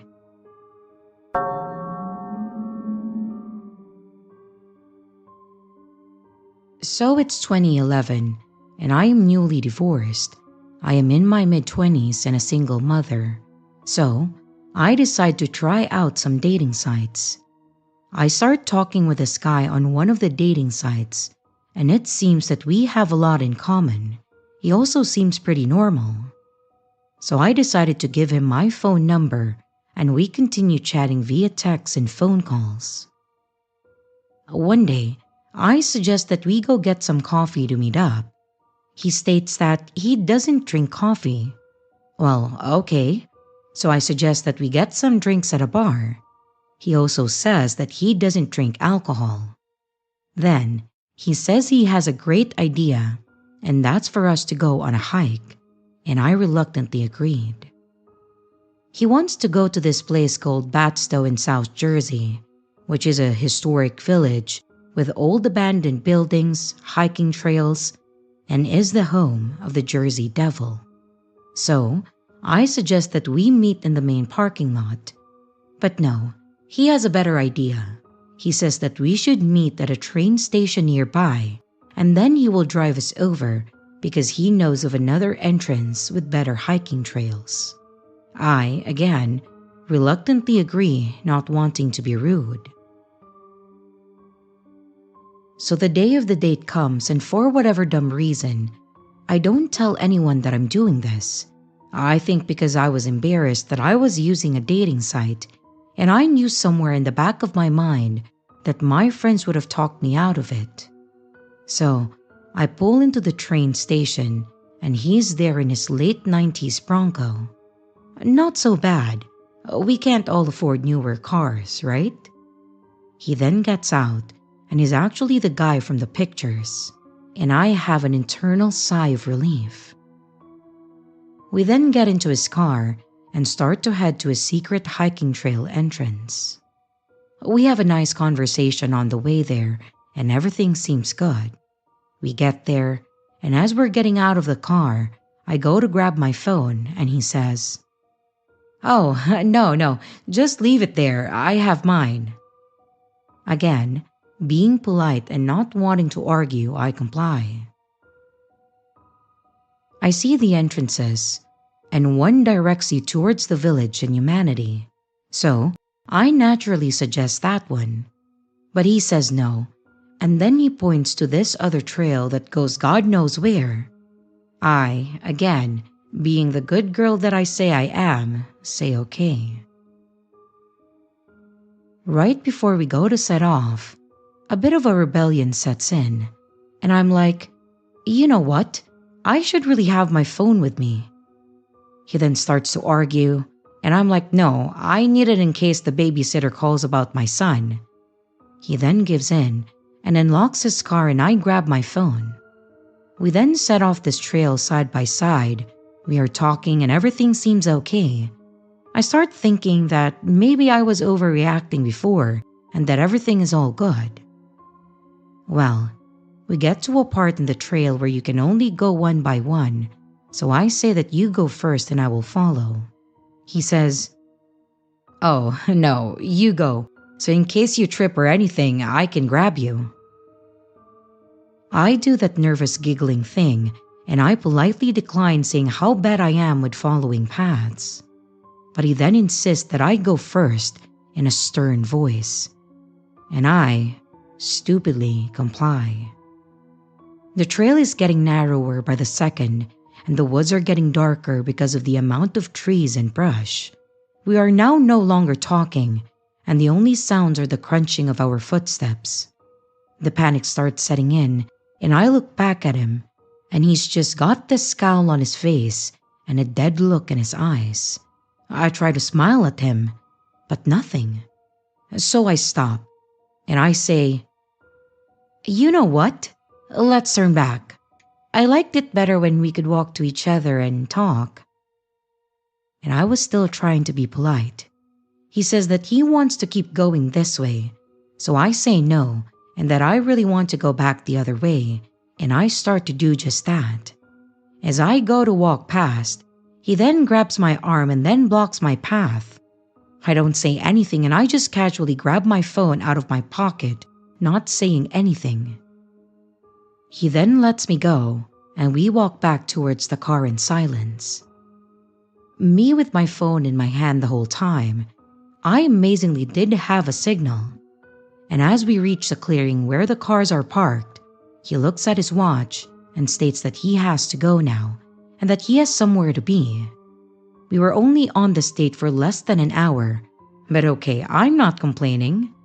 For whatever dumb reason, I get back in his car, and we drive in almost near silence the entire way back to my car. Me, with a death grip on my phone, and him looking miserable. He then drops me off and then speeds away. I never hear from him again. I want to believe that there was no chemistry between us, but let's be honest, when I decided to fuck politeness and grab my phone that day, I spoiled his dastardly plans.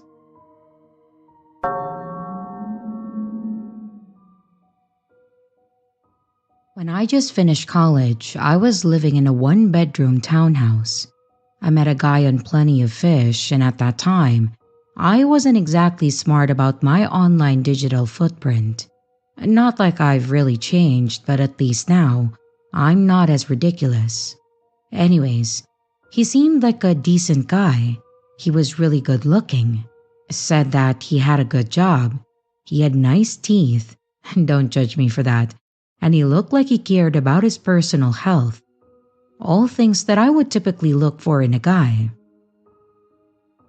I'm not a shallow human, but I like to be presentable, and if I'm with someone, I would like them to care about being presentable in a business environment also. After about a week of chatting online, we agreed to meet. We met at a restaurant downtown, which was really far from where I lived. When I got there, I noticed him standing at the door. We sat down to eat and the evening went great. At the end of the date, we said goodbye and I got into my car and I began to drive away. I realized right away that he was following me. Because of the distance to my house, I wasn't immediately scared because it's a big city. Maybe he'll turn off the freeway. But he didn't. My exit was coming up, and I decided not to take it. I kept driving. I circled the entire city on the freeway, and he stayed right behind me. I was starting to panic a bit, so I decided to go to my friend's house instead of mine. And when I pulled out the exit, I noticed that he didn't. So, I had a little bit of a moment to breathe and then decided, okay, screw it, I'll just go home. I took the off-ramp back onto the freeway and I began going back to my exit. I got home and showered and I was getting ready for bed when I started feeling dumb because was that really him or am I just overreacting? Do I ask him if he was following me? Just a number of things were racing through my overactive imagination, or so I thought, and I decided that I was going to message him and just say, I had a good time. Good night." And when I started typing, all of a sudden, a message came through to my phone of a picture of my car outside my house. I nearly died. My heart jumped out of my chest and I started shaking and I didn't know what to say. And then he texts me and says, "I didn't know you lived across the street from me." I've met my neighbors, and not once have I ever met him.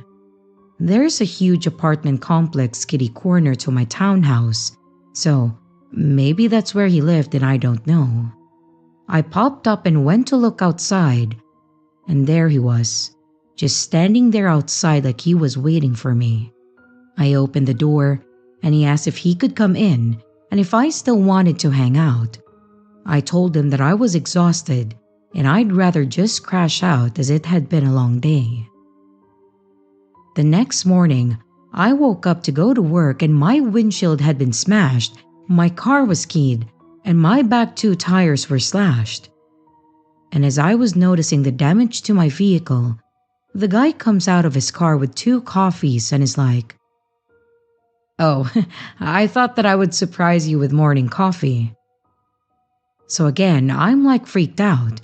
I called the cops and I reported the damage to my vehicle. The guy offered to drive me and something in my gut was like, "No, don't get in that car." So I called my boss and told him the situation and I explained that I wasn't going to be there until after the police came. This guy just hung out the whole time, by the way. When the police finally got there, this guy was acting really suspicious. He walked away and he was like hiding on the other side of his car. I filed a report and the police basically said, "Well, I hope you have insurance." And then they were on their way to leave. They pulled around the corner and then all I heard was the siren on the cop's light turn on and the cops scream, "Freeze! Put your hands in the air and get down on your knees." I look and the cop's got his gun drawn at this guy and this dude's like on the ground getting arrested. I spoke with a cop after he got into the back and then he explained that this guy was wanted for stalking, breach of probation, assault with a deadly weapon, fraud, and aggravated sexual assault. I was shook. It took me a couple of days to get over the hypothetical situations that could have happened. About a week later, I was on my way out the door to work, and guess who was sitting in my driveway? We live in Canada, so essentially, you're released on conditions until you go to jail. I told him that I was late for work, but that I would call him when I was done with work. I never went to work that day. I went and I found a new apartment on another area of the city. I also changed my phone number and I hired my friend's husband and his friends to go pack my apartment up and then move it to their place for a month and then move it to my new place because I was so scared that this dude would follow them while moving. So yeah, that's my horror story, the first time that I used plenty of fish.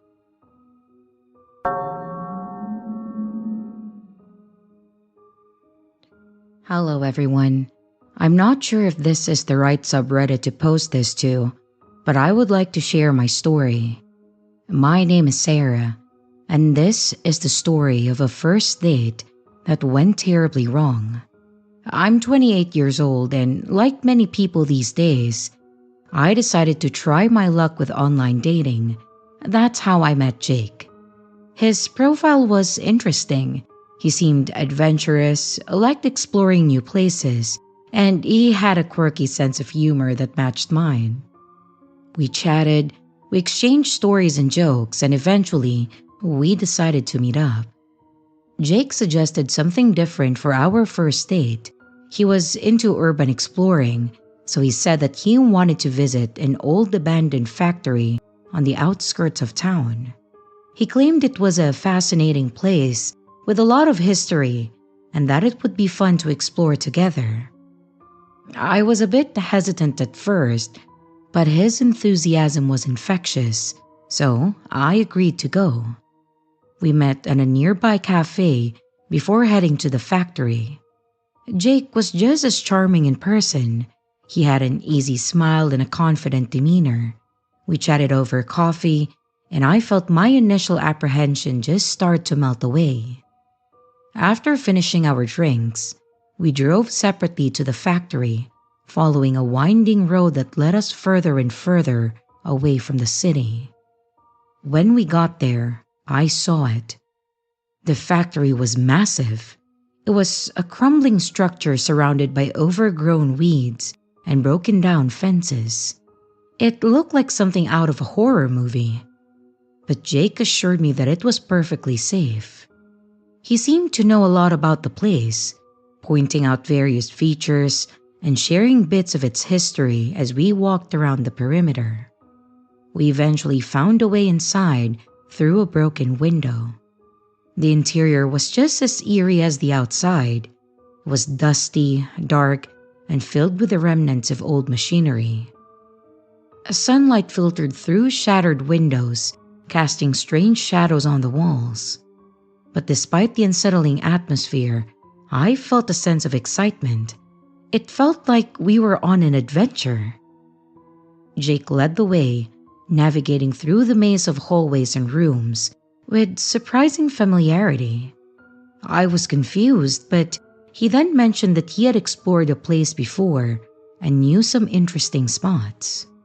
We climbed rickety staircases, peeked into empty offices, and we wandered through the vast echoing chambers. I took some photos with my phone because I was fascinated with the decaying beauty of this place.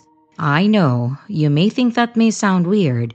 It's just that I know that it was all broken and dirty and old, but there was something so beautiful about it, I just can't explain it. At one point, we reached a large room filled with rusting equipment. Jake suggested that we take a break and sit down for a bit. We found a couple of old crates to sit on, and he pulled out a water bottle, offering me a drink. As we chatted, I started feeling a bit uneasy, like there was something about the situation that didn't sit right with me, but I couldn't quite put my finger on it. I brushed off my discomfort, just blaming it on the creepy surroundings. But as we continued our exploration, Jake's behavior started to change. He became more possessive. I'm not sure if that's the right word to say, but he was insisting that I stay close to him and to not wander off. He also started asking personal questions that made me really uncomfortable. He was digging into details about my family, my friends, and my daily routines. But I tried to keep the conversation light and casual. When I suggested that we head back, Jake brushed it off, saying that there was one more spot that he wanted to show me. He then led me down a narrow hallway that ended in a heavy metal door. With some effort, he pushed it open, revealing a small room with a single boarded-up window. And as soon as we stepped inside, the door slammed shut behind us. My heart raced as I turned to see Jake standing between me and the door, and there was this strange look in his eyes. He started talking about how people never appreciated his adventurous spirit and how he needed someone who truly understood him. His tone was intense, almost desperate. I couldn't understand what he was trying to say to me, but there was one thing that I definitely understood, that I was in a potentially dangerous situation. The isolated location, Jake's sudden shift in behavior, and the fact that he had led me to this secluded room all pointed to one thing. I needed to get out of there, and fast. I tried to stay calm, making up an excuse about needing to leave soon because I had plans later. Jake's expression hardened, and he stepped closer, blocking my path to the door. Panic set in, but I forced myself to stay composed. I needed to find a way out without provoking him further. And just then, I heard a faint noise coming from the hallway outside. It was the sound of footsteps, and they were getting closer. Jake's attention shifted for a moment, giving me the opportunity that I needed. I darted past him, grabbing the door handle and yanking it open. I then ran down the hallway with my heart pounding in my chest. As I reached the main area of the factory, I saw a group of teenagers, likely here to explore the place like we had. There was a couple of them, 4 or 5 maybe, I don't quite remember, and they looked surprised to see me running towards them.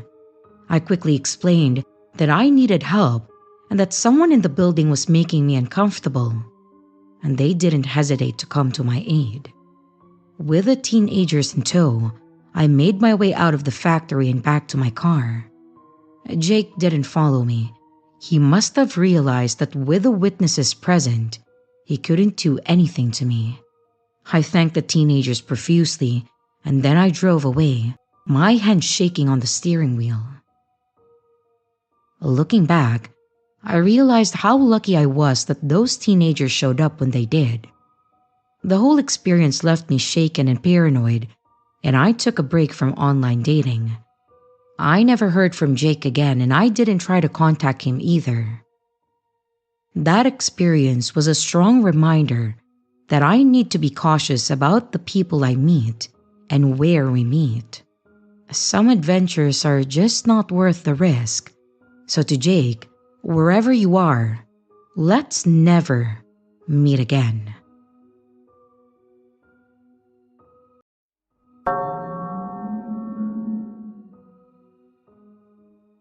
This may not be a story that would be considered a horror story, but it's one of those stories that makes it clear that you shouldn't go on dates with people that you don't know too well, or at least ask better questions about the person that you're going on a date with. This happened back when I was on a stint with dating apps, and there were a handful of guys that I matched with. But I was also a bit picky who I selected. There was one guy, we'll call him Chris, that I saw in the app. I thought that he would be a really good candidate. He was fairly attractive, was around my age, and his bio talked about how he was an entrepreneur and that he was always working on his next business venture. Maybe I had a thing for the business type, I don't know, but I matched him and he matched with me, and we were good to go from there. We chatted for a while on the app, and I told him about who I was and what I did, about how I was attending night classes to become a nurse, and he told me about who he was. Well, sort of. I asked him about his business ventures, and he avoided the question entirely, which to me was a bit sketchy. But I also thought that maybe he wanted to make sure that I wasn't just trying to get with him for the money. I know, kinda stupid. It would have made more sense for me to think that he was into drugs or other shady activities. Anyways, we talked for a bit and then decided that we would get together at a steakhouse in town. It was actually his suggestion, and he was almost insistent that we go to a specific steakhouse because he said that he loved their prime rib there. This guy was talking to me about getting prime rib at a steakhouse for a first date, so yes, I was a bit excited about seeing this through. Since first impressions are everything, I dressed up a little nicer than normal. I spent a lot of time making myself look presentable, and I really gave it my all. Again, a steakhouse for a first date. I get there, and I am sitting in the lobby area waiting for him to arrive. And when he does not look at all like I had anticipated. He was clearly a few pounds heavier than his pictures. His hair was longer, his facial hair was unkempt, and he looked like he hadn't showered in a few days. On top of that, his clothes were fairly loose-fitting and stained. I was a fair bit taken aback by his appearance, but in the end, was still wanting to go forward with this date. Our conversations were decent, And appearance isn't everything, so maybe he just had a really stressful week. We get to the table, and when the waiter comes to take our drink orders, he asks him to bring back 2 baskets of the free bread. He insisted that we needed 2 baskets. When they came to the table, this man grabs the small loaf and then starts staring into it like he hadn't eaten in days. And fast forward to the actual meal, and he orders the prime rib, as he said he would. I ordered the chicken parmesan because it sounded awesome. And after that, while we're waiting, I started wanting to talk to him and get to know him more. So I asked what kind of business venture he was currently working with. He laughed at my question and told me not to worry about it again. Well, that's a red flag. He then starts talking to me about nursing school and asking about how much it was costing me. This was a strange question, but I told him how much I was paying to get my license. He then proceeds to tell me that I needed to quit nursing school and take all the money that I was spending on it and then put it into Bitcoin. Now, I know that currently Bitcoin would be a good investment had I gotten in way back, but this was in December of 2017 when it peaked. This man was telling me to drop my career aspirations and invest all my money into it when it was like 15K. Had I done so, I would have lost everything when it tanked only a month later. He then continued to tell me that he put all of his life savings into it a week prior and that he was going to be a millionaire because of it. Suddenly, the night kind of made sense. He had pushed all the money he had into Bitcoin, and he meant all of his money. He was broke, and he was using the dating apps to find other targets to get them to invest and possibly get a free meal. This last part became apparent when he asked me if I would pay because he had forgotten his wallet. At the end of the meal, he asked the waiter for 2 boxes and an extra loaf of bread. He then crammed all of his leftovers into 1 box with what was left on the table, and then filled the other with my leftovers and the extra bread. I almost felt bad for him at this point. He was clearly very broke. Well, let me restate that. I would have felt bad for him had he not expected me to pay, and then ordered a $25 cut of beef while I ordered a $10 item. Anyways, I guess the whole moral of the story is, get to know people before you go on a date with them, and try your best not to be a meal ticket for someone that doesn't know how to invest their money. I know Bitcoin is doing great nowadays, but investing when he did was stupid, and I can't imagine it worked out well for him back then. And no, there was no second date.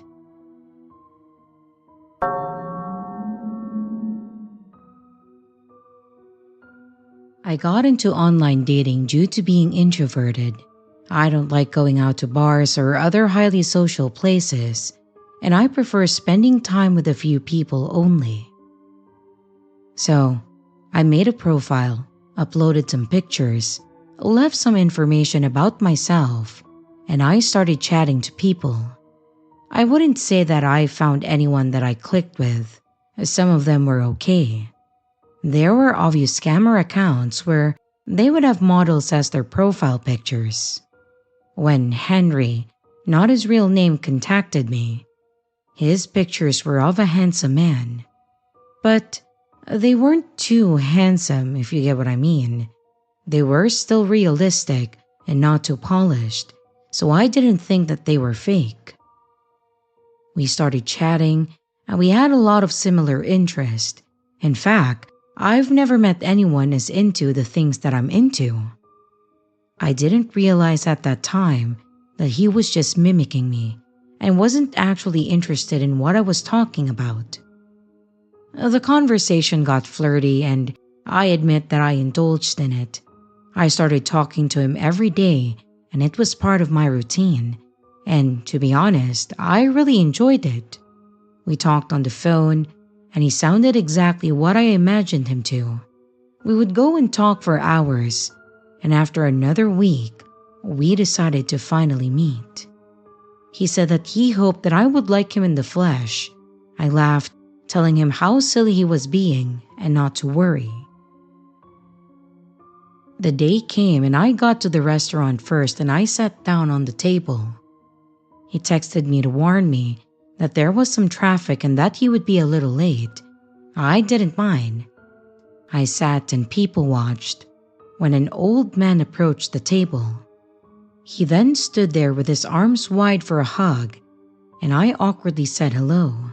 He said, "Aren't you happy to see me?" I stared up at him in confusion when I realized what just happened. He catfished me. I sat there with my mouth open like a fish, trying desperately to come up with something to say, and I couldn't even hide the look on my face. I don't know why, but I stood up, awkwardly hugged him, and he pulled me into a tight hug. At this point, I just felt bad for him. I thought that he must have been a lonely old man who just wanted some company. But he didn't let go until I gently pushed him away. You don't quite look like your pictures," I said, after blubbering for a bit. "Oh, those are my grandson's pictures. He's good looking, isn't he?" He didn't seem fazed by this and then sat back down. I looked around and wanted someone to help me. Henry started talking about how happy he was that we got to finally meet, and it was oddly wholesome at first. Well, until he said how excited he was to be taking me back to his place to have sex with me. While he was looking over at the menu, he started talking about all the things that he wanted to do to me and that he was excited to have a mistress. So, that was also how I found out that he was still married as well. I didn't care about letting him down gently, and clearly, he wasn't just an innocent, lonely old man.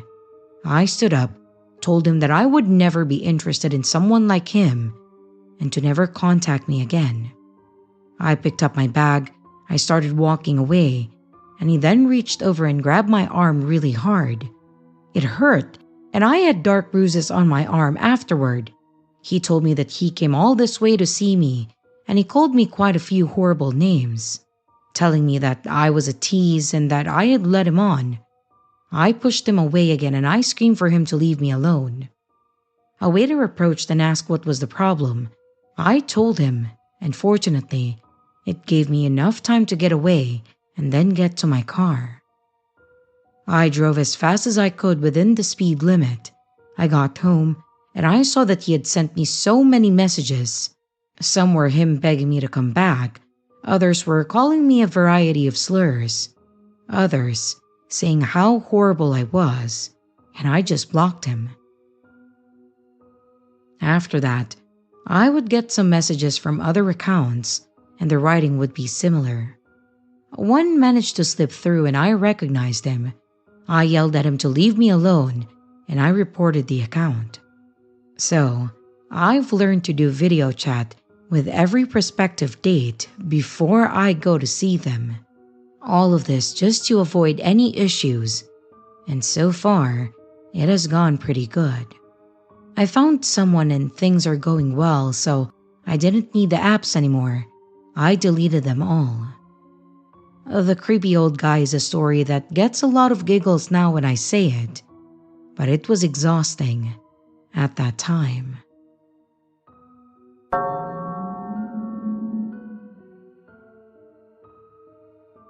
I went to one of these matchmaking parties a while back. I was tired of being alone, and I just really wanted to meet a nice guy. I'm a woman, by the way. And now, I realized that I was better off staying alone, and you'll soon find out why I feel that way. It went kind of well, and I actually ended up being asked out by someone. The guy wasn't exactly my type if I'm being honest. I mean, he was pretty good looking, but I think that he was a little immature for me. Also, he was younger too. I decided to give him a try because he asked me out for a drive, and I thought that that was a little more interesting than just sitting in a coffee house sharing awkward silences. He came to pick me up in the morning, and I got in his car, and then we set off for our driving date. We planned on going to a little tourist location with some great views. We were going to have lunch, and then we would head home in the evening. It was a nice morning and afternoon. He convinced me that he wasn't as immature as I thought he was, and overall, it was a fun date. When it started to get dark out, we set about heading back to our hometown. It was when we were driving home that night that I noticed a change in his behavior. He was starting to act strange. The vibes he was putting out were very much, "I don't want you to go yet," and "please don't leave me" kind of vibe. I put up with his neediness, expecting him to change his attitude once he noticed that it was making me uncomfortable. But he didn't change. His neediness and bossiness were strong. The guy who had made me laugh and who I was keen to having a second date with was gone. And now, a domineering and controlling guy was sat in the driver's seat. We had discussed earlier how we both had work in the morning. I thought about that part of our date as I noticed how dark it was getting out. He wasn't interested in trying to converse with me any longer, nor was he interested in trying to make me smile or laugh. He had created such a horrible atmosphere in the car that I could hardly bring myself to mention to him about how late it was getting. I decided that I would ditch him as soon as I was able to get out of the car, and for my plan to work, I just needed for him to stop the car. We were going down dark country lanes, and there weren't many opportunities to ask him to stop. I bided my time, and when I saw the lights of a convenience store up ahead, I said aloud the sentence that I had been practicing in my mind for the last 15 minutes. "Hey, do you mind pulling over? I want to use the bathroom," I asked. He agreed, and I thought that I would get away from this weirdo. I expected him to pull over into the convenience store's parking lot, but then he zoomed past it. I said something like, "Hey, why didn't you stop?" And he replied, "I know a public restroom closer to home." I hated that. He could have easily stopped, but he didn't. He eventually did stop, but he stopped at a public bathroom in the middle of nowhere. I doubted that there would even be cell reception, but I checked my phone before getting out, and I noticed that I had a couple of bars. I figured that I would be able to guide someone to come and pick me up from here, or at least share my location, so I took my chance. I got out of the car, stood up, and then stooped to pick up my handbag. I grabbed one handle of the bag and I turned to walk to the bathroom. And then I felt some resistance. It was like my bag was stuck. I looked back and I saw my date was holding the other handle of my bag. I stood there stunned. I couldn't believe that this guy could get any worse. My eyes then met his and he said to me, "Do you really need that if you're just using the bathroom?" I had just dropped my phone in my handbag, so I couldn't even grab that. I froze. I really didn't know what to do. I couldn't be left out in the middle of nowhere with no bag, no phone, and no coat. I wasn't really paying attention to what roads we have been on, so I don't know how long it would take for me to get home. I reluctantly had to get back in that creep's car, and then we set off. I had to hide my fear from him. He was controlling, but he wasn't going to beat me. I didn't want him to think that he had some kind of power over me, and I didn't want to give him that victory. I next tried to hint that it was hot and I needed something to drink. I was surprised that he really didn't need all that much convincing. I guess that he was thirsty too. I mean, at this point, we had been driving around and around for a couple of hours. As we approached the convenience store, he parked up in the furthest away spot and said that he would be right back. He darted out of the car, and I thought to myself, "Ooh, now's my chance." I tried to make a break for it as he ran into the store, but the door wouldn't budge. He must have had some kind of lock activated. He then came back and he had a big smile on his face. As soon as he opened his door, I shot across into his seat and then pushed my weight against the door, and this caused him to back up a little. I told him that if he didn't leave me alone, that I would be calling the police. One of the convenience store staff members stepped out at that perfect time to take out the garbage bags and was alerted to our heated exchange. When he realized that he was being watched, he looked at me and then shook his head and then got in his car and sped away. I called a taxi and I got myself home. I was shaken up, but I tried my best to hold it together until I was behind a closed door. And then it all came out. I was really upset. I later found out when I spoke to the police about him that he had stalked his ex-girlfriend and had an official police caution just a month before that we went out on our driving date. It feels amazing to be saying that I got home in one piece because I truly don't know what this guy is capable of. I hope that I never run into him again.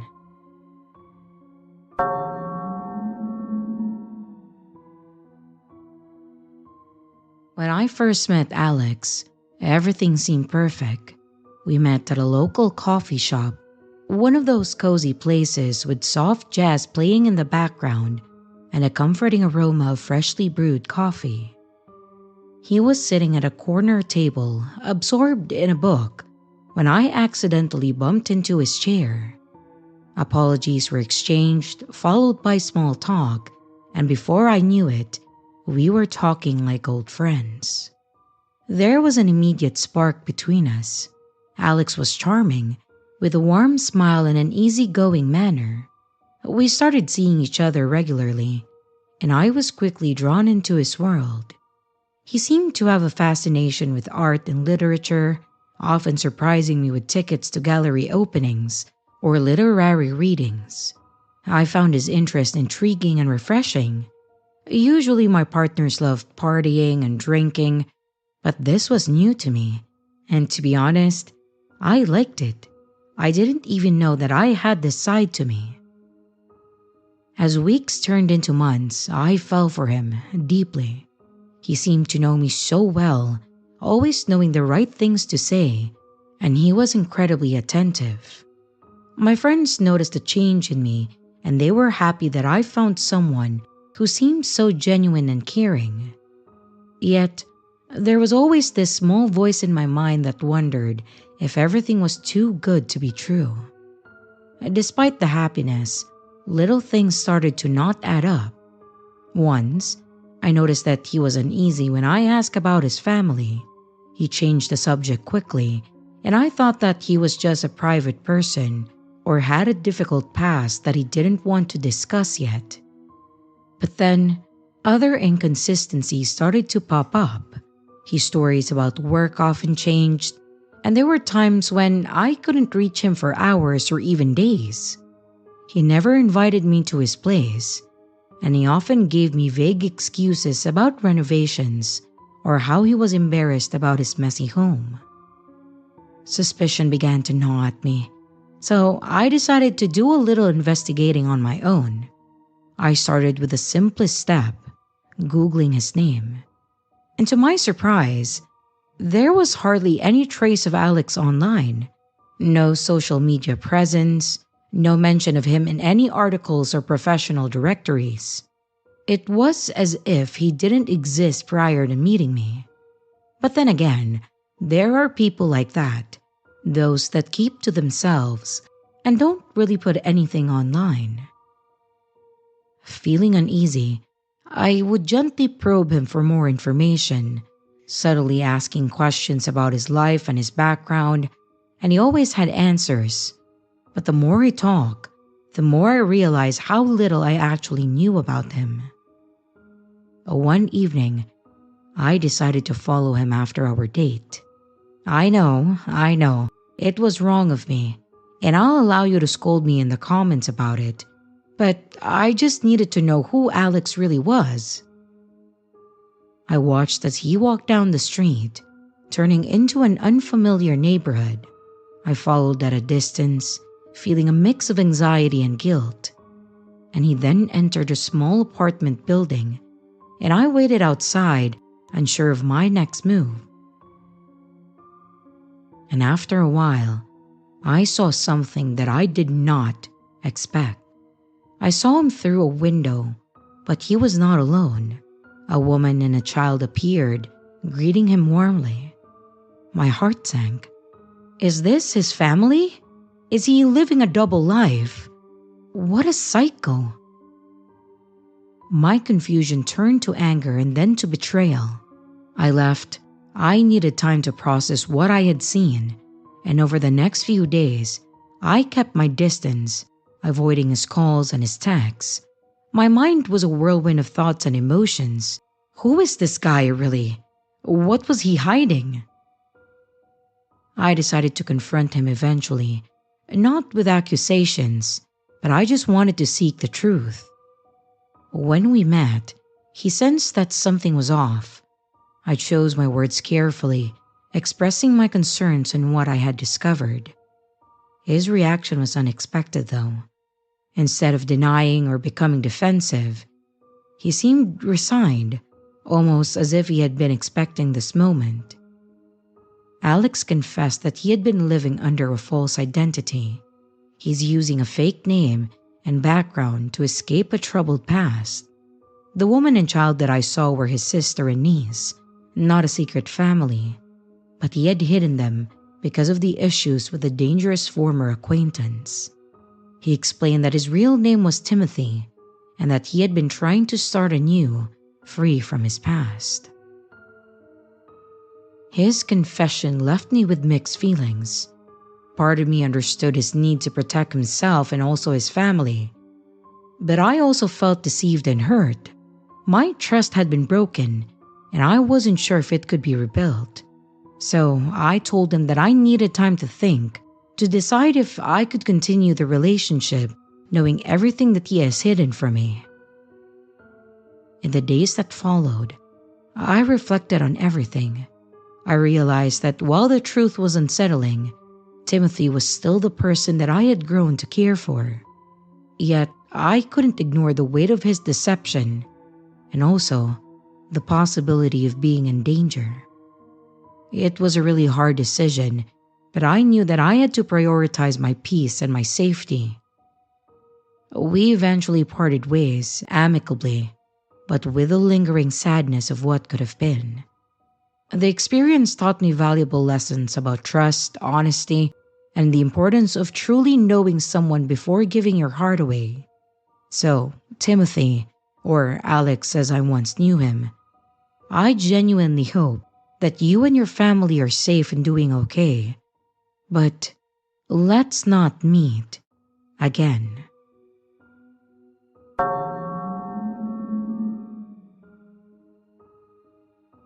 This happened about 5 years ago.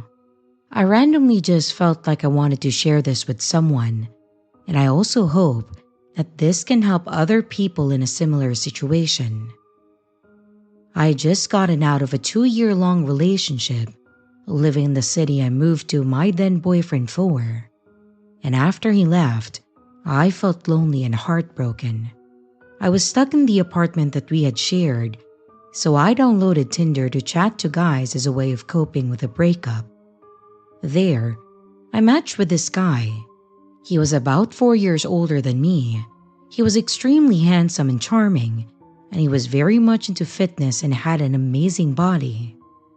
After talking for a few days, he asked me to meet, so we did. He came over to my house, and I was immediately attracted to him. He was a bad boy, the kind that I usually fall for. But he was also very sweet in the way that he talked to me. He kept complimenting me and doing sweet stuff for me.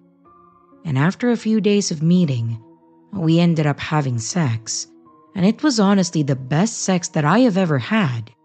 I felt this intense chemistry between us. We started hanging out and having sex a lot. At that time, I did smoke weed a lot, and I know he smoked too and did some other drugs. I didn't really care much at that time. Eventually, he would keep asking me to hang out pretty much every day, begging me to come over because he missed me. When I told him that I was too tired, he would bribe me with stuff, like saying that he would give me massages, weed, dinner, romantic things, and then give me the best night of my life, etc. He didn't like it when I told him no. He would sometimes get angry, send me a bunch of messages just pleading for me to come over. He would often shower me with compliments, but then get angry when I said that I didn't have time to hang out with him. One time that I was at his house, he got a phone call from someone. After he hung up, he told me that I had to go upstairs and hide because his baby mama was coming over. He didn't want her to see me, saying because she was crazy. He told me so many stories of crazy stuff that she had apparently done, and I believed him. He was very convincing, and I believe this happened twice. And now I know I should have seen the red flags. I probably did to some extent, but I didn't care much at that time. I kept hanging out with him a lot, even though I figured out that he was heavy on drugs. One day, I was at his house and we had sex. I had smoked a lot and he was on coke and probably some other stuff too. He wanted to do it again, but he got frustrated that he couldn't get it up. He got mad and kind of blamed me for it. He yelled at me to squeeze it harder, and I just kept getting more frustrated. I felt uncomfortable and I wanted to leave, but he wanted me to stay. He tried to continue, but it didn't work. I was extremely uncomfortable at this point and I felt embarrassed. And after a while, I told him that I wanted to leave. He then told me to give back the weed that he gave me. As his mind, it was his payment to me for being with him. I honestly felt so pissed that I just grabbed my stuff and I walked out the door, and he followed me. At first, he walked calmly about 30 meters behind me, begging me to stay with him, asking where I was going, and I just kept walking and saying no. But he then ran towards me. I picked up my phone to call a friend of mine because I could tell that he was getting aggressive. I turned around and I saw him literally tear his shirt open and stomping towards me. He grabbed my phone out of my hands and then kicked me in my stomach so hard that I fell into a ditch. He then smashed my phone to the ground and told me, "Ha, you're done." And I thought that he was going to beat me up, but then it looked like he was actually trying to contain himself for a second, and he just turned around and left. I was mortified by what he had done. I ran away shaking, and I can't even remember how I got home, but somehow I did. I was able to borrow a phone from someone and called my friend. He then came over, and I had bruises on my stomach and legs and had no phone. I also called the police using a friend's phone, and I told them that I wanted to press charges. A few days later, he then messaged me saying that I tried to steal from him, that I took advantage of him just to get some weed. And a few hours later, he then texted me saying sorry. And then a few more hours later, he texted asking what had happened to me yesterday. And then, a week later, he found out that I had reported him to the police. He was mad. He said he couldn't believe that I reported him. And then, he told me that he would give me 2 new phones, or whatever I wanted, if I withdrew the report. That he wouldn't contact me anymore if I just did it. He just didn't want any trouble and didn't want to lose his daughter. I didn't answer. And then, he sent another message fabricating the whole story of what happened that night. He kept harassing me for weeks with messages. Some days he would be begging for us to get back together or be friends. He would be bribing me. And other days, he was accusing me of random stuff and calling me names and saying that he would get a great lawyer and that he would report me to the police for stuff that I had never actually done. He kept acting like a smart ass, saying that he would beat me in court, and it all just became a big chaos. After a few months, there was a trial. I couldn't attend physically, so I testified via a phone call. I was questioned about our relationship and the incident that night. He lied and made up stories about me, but no one believed him. And as the trial was done, I received all the papers in the mail. I was shocked when I read it. He had previously been charged with violence and rape towards his ex. Apparently, there was also an incident where he had forced his ex-girlfriend to touch herself while multiple other men watched and videotaped her. There were other girls too that had experienced similar things. There was stuff like robbery, weapons, fights, violence, and torture, you name it.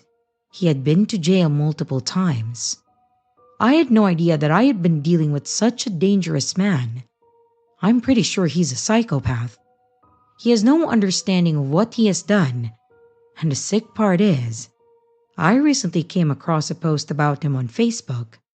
Apparently, he is pretty popular with women lately on Snapchat and Instagram. He posts stuff about his life, whining about being beaten up by random men, being tortured or robbed, and etc. That people follow him with guns. I have learned that the reason that he keeps being beaten up by people is because they know what he has done. He posted pictures of himself at the hospital to make people feel bad for him, and they do. He makes women feel sorry for him. He says that people lie and makes up stories about him, and he gains pity. He then posts all the sweet replies and messages girls send him, saying stuff like he feels so grateful for all the support. He's extremely good at manipulating people.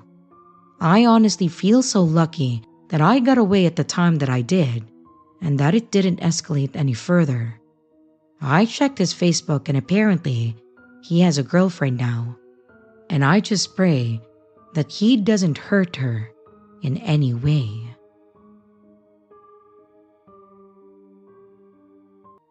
Hello everyone, it's your creepy sister here.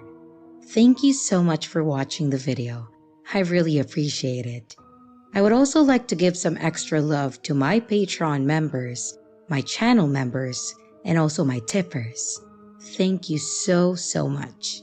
If you would like to extend a little bit more support for the channel, don't forget to leave a like and a comment down below.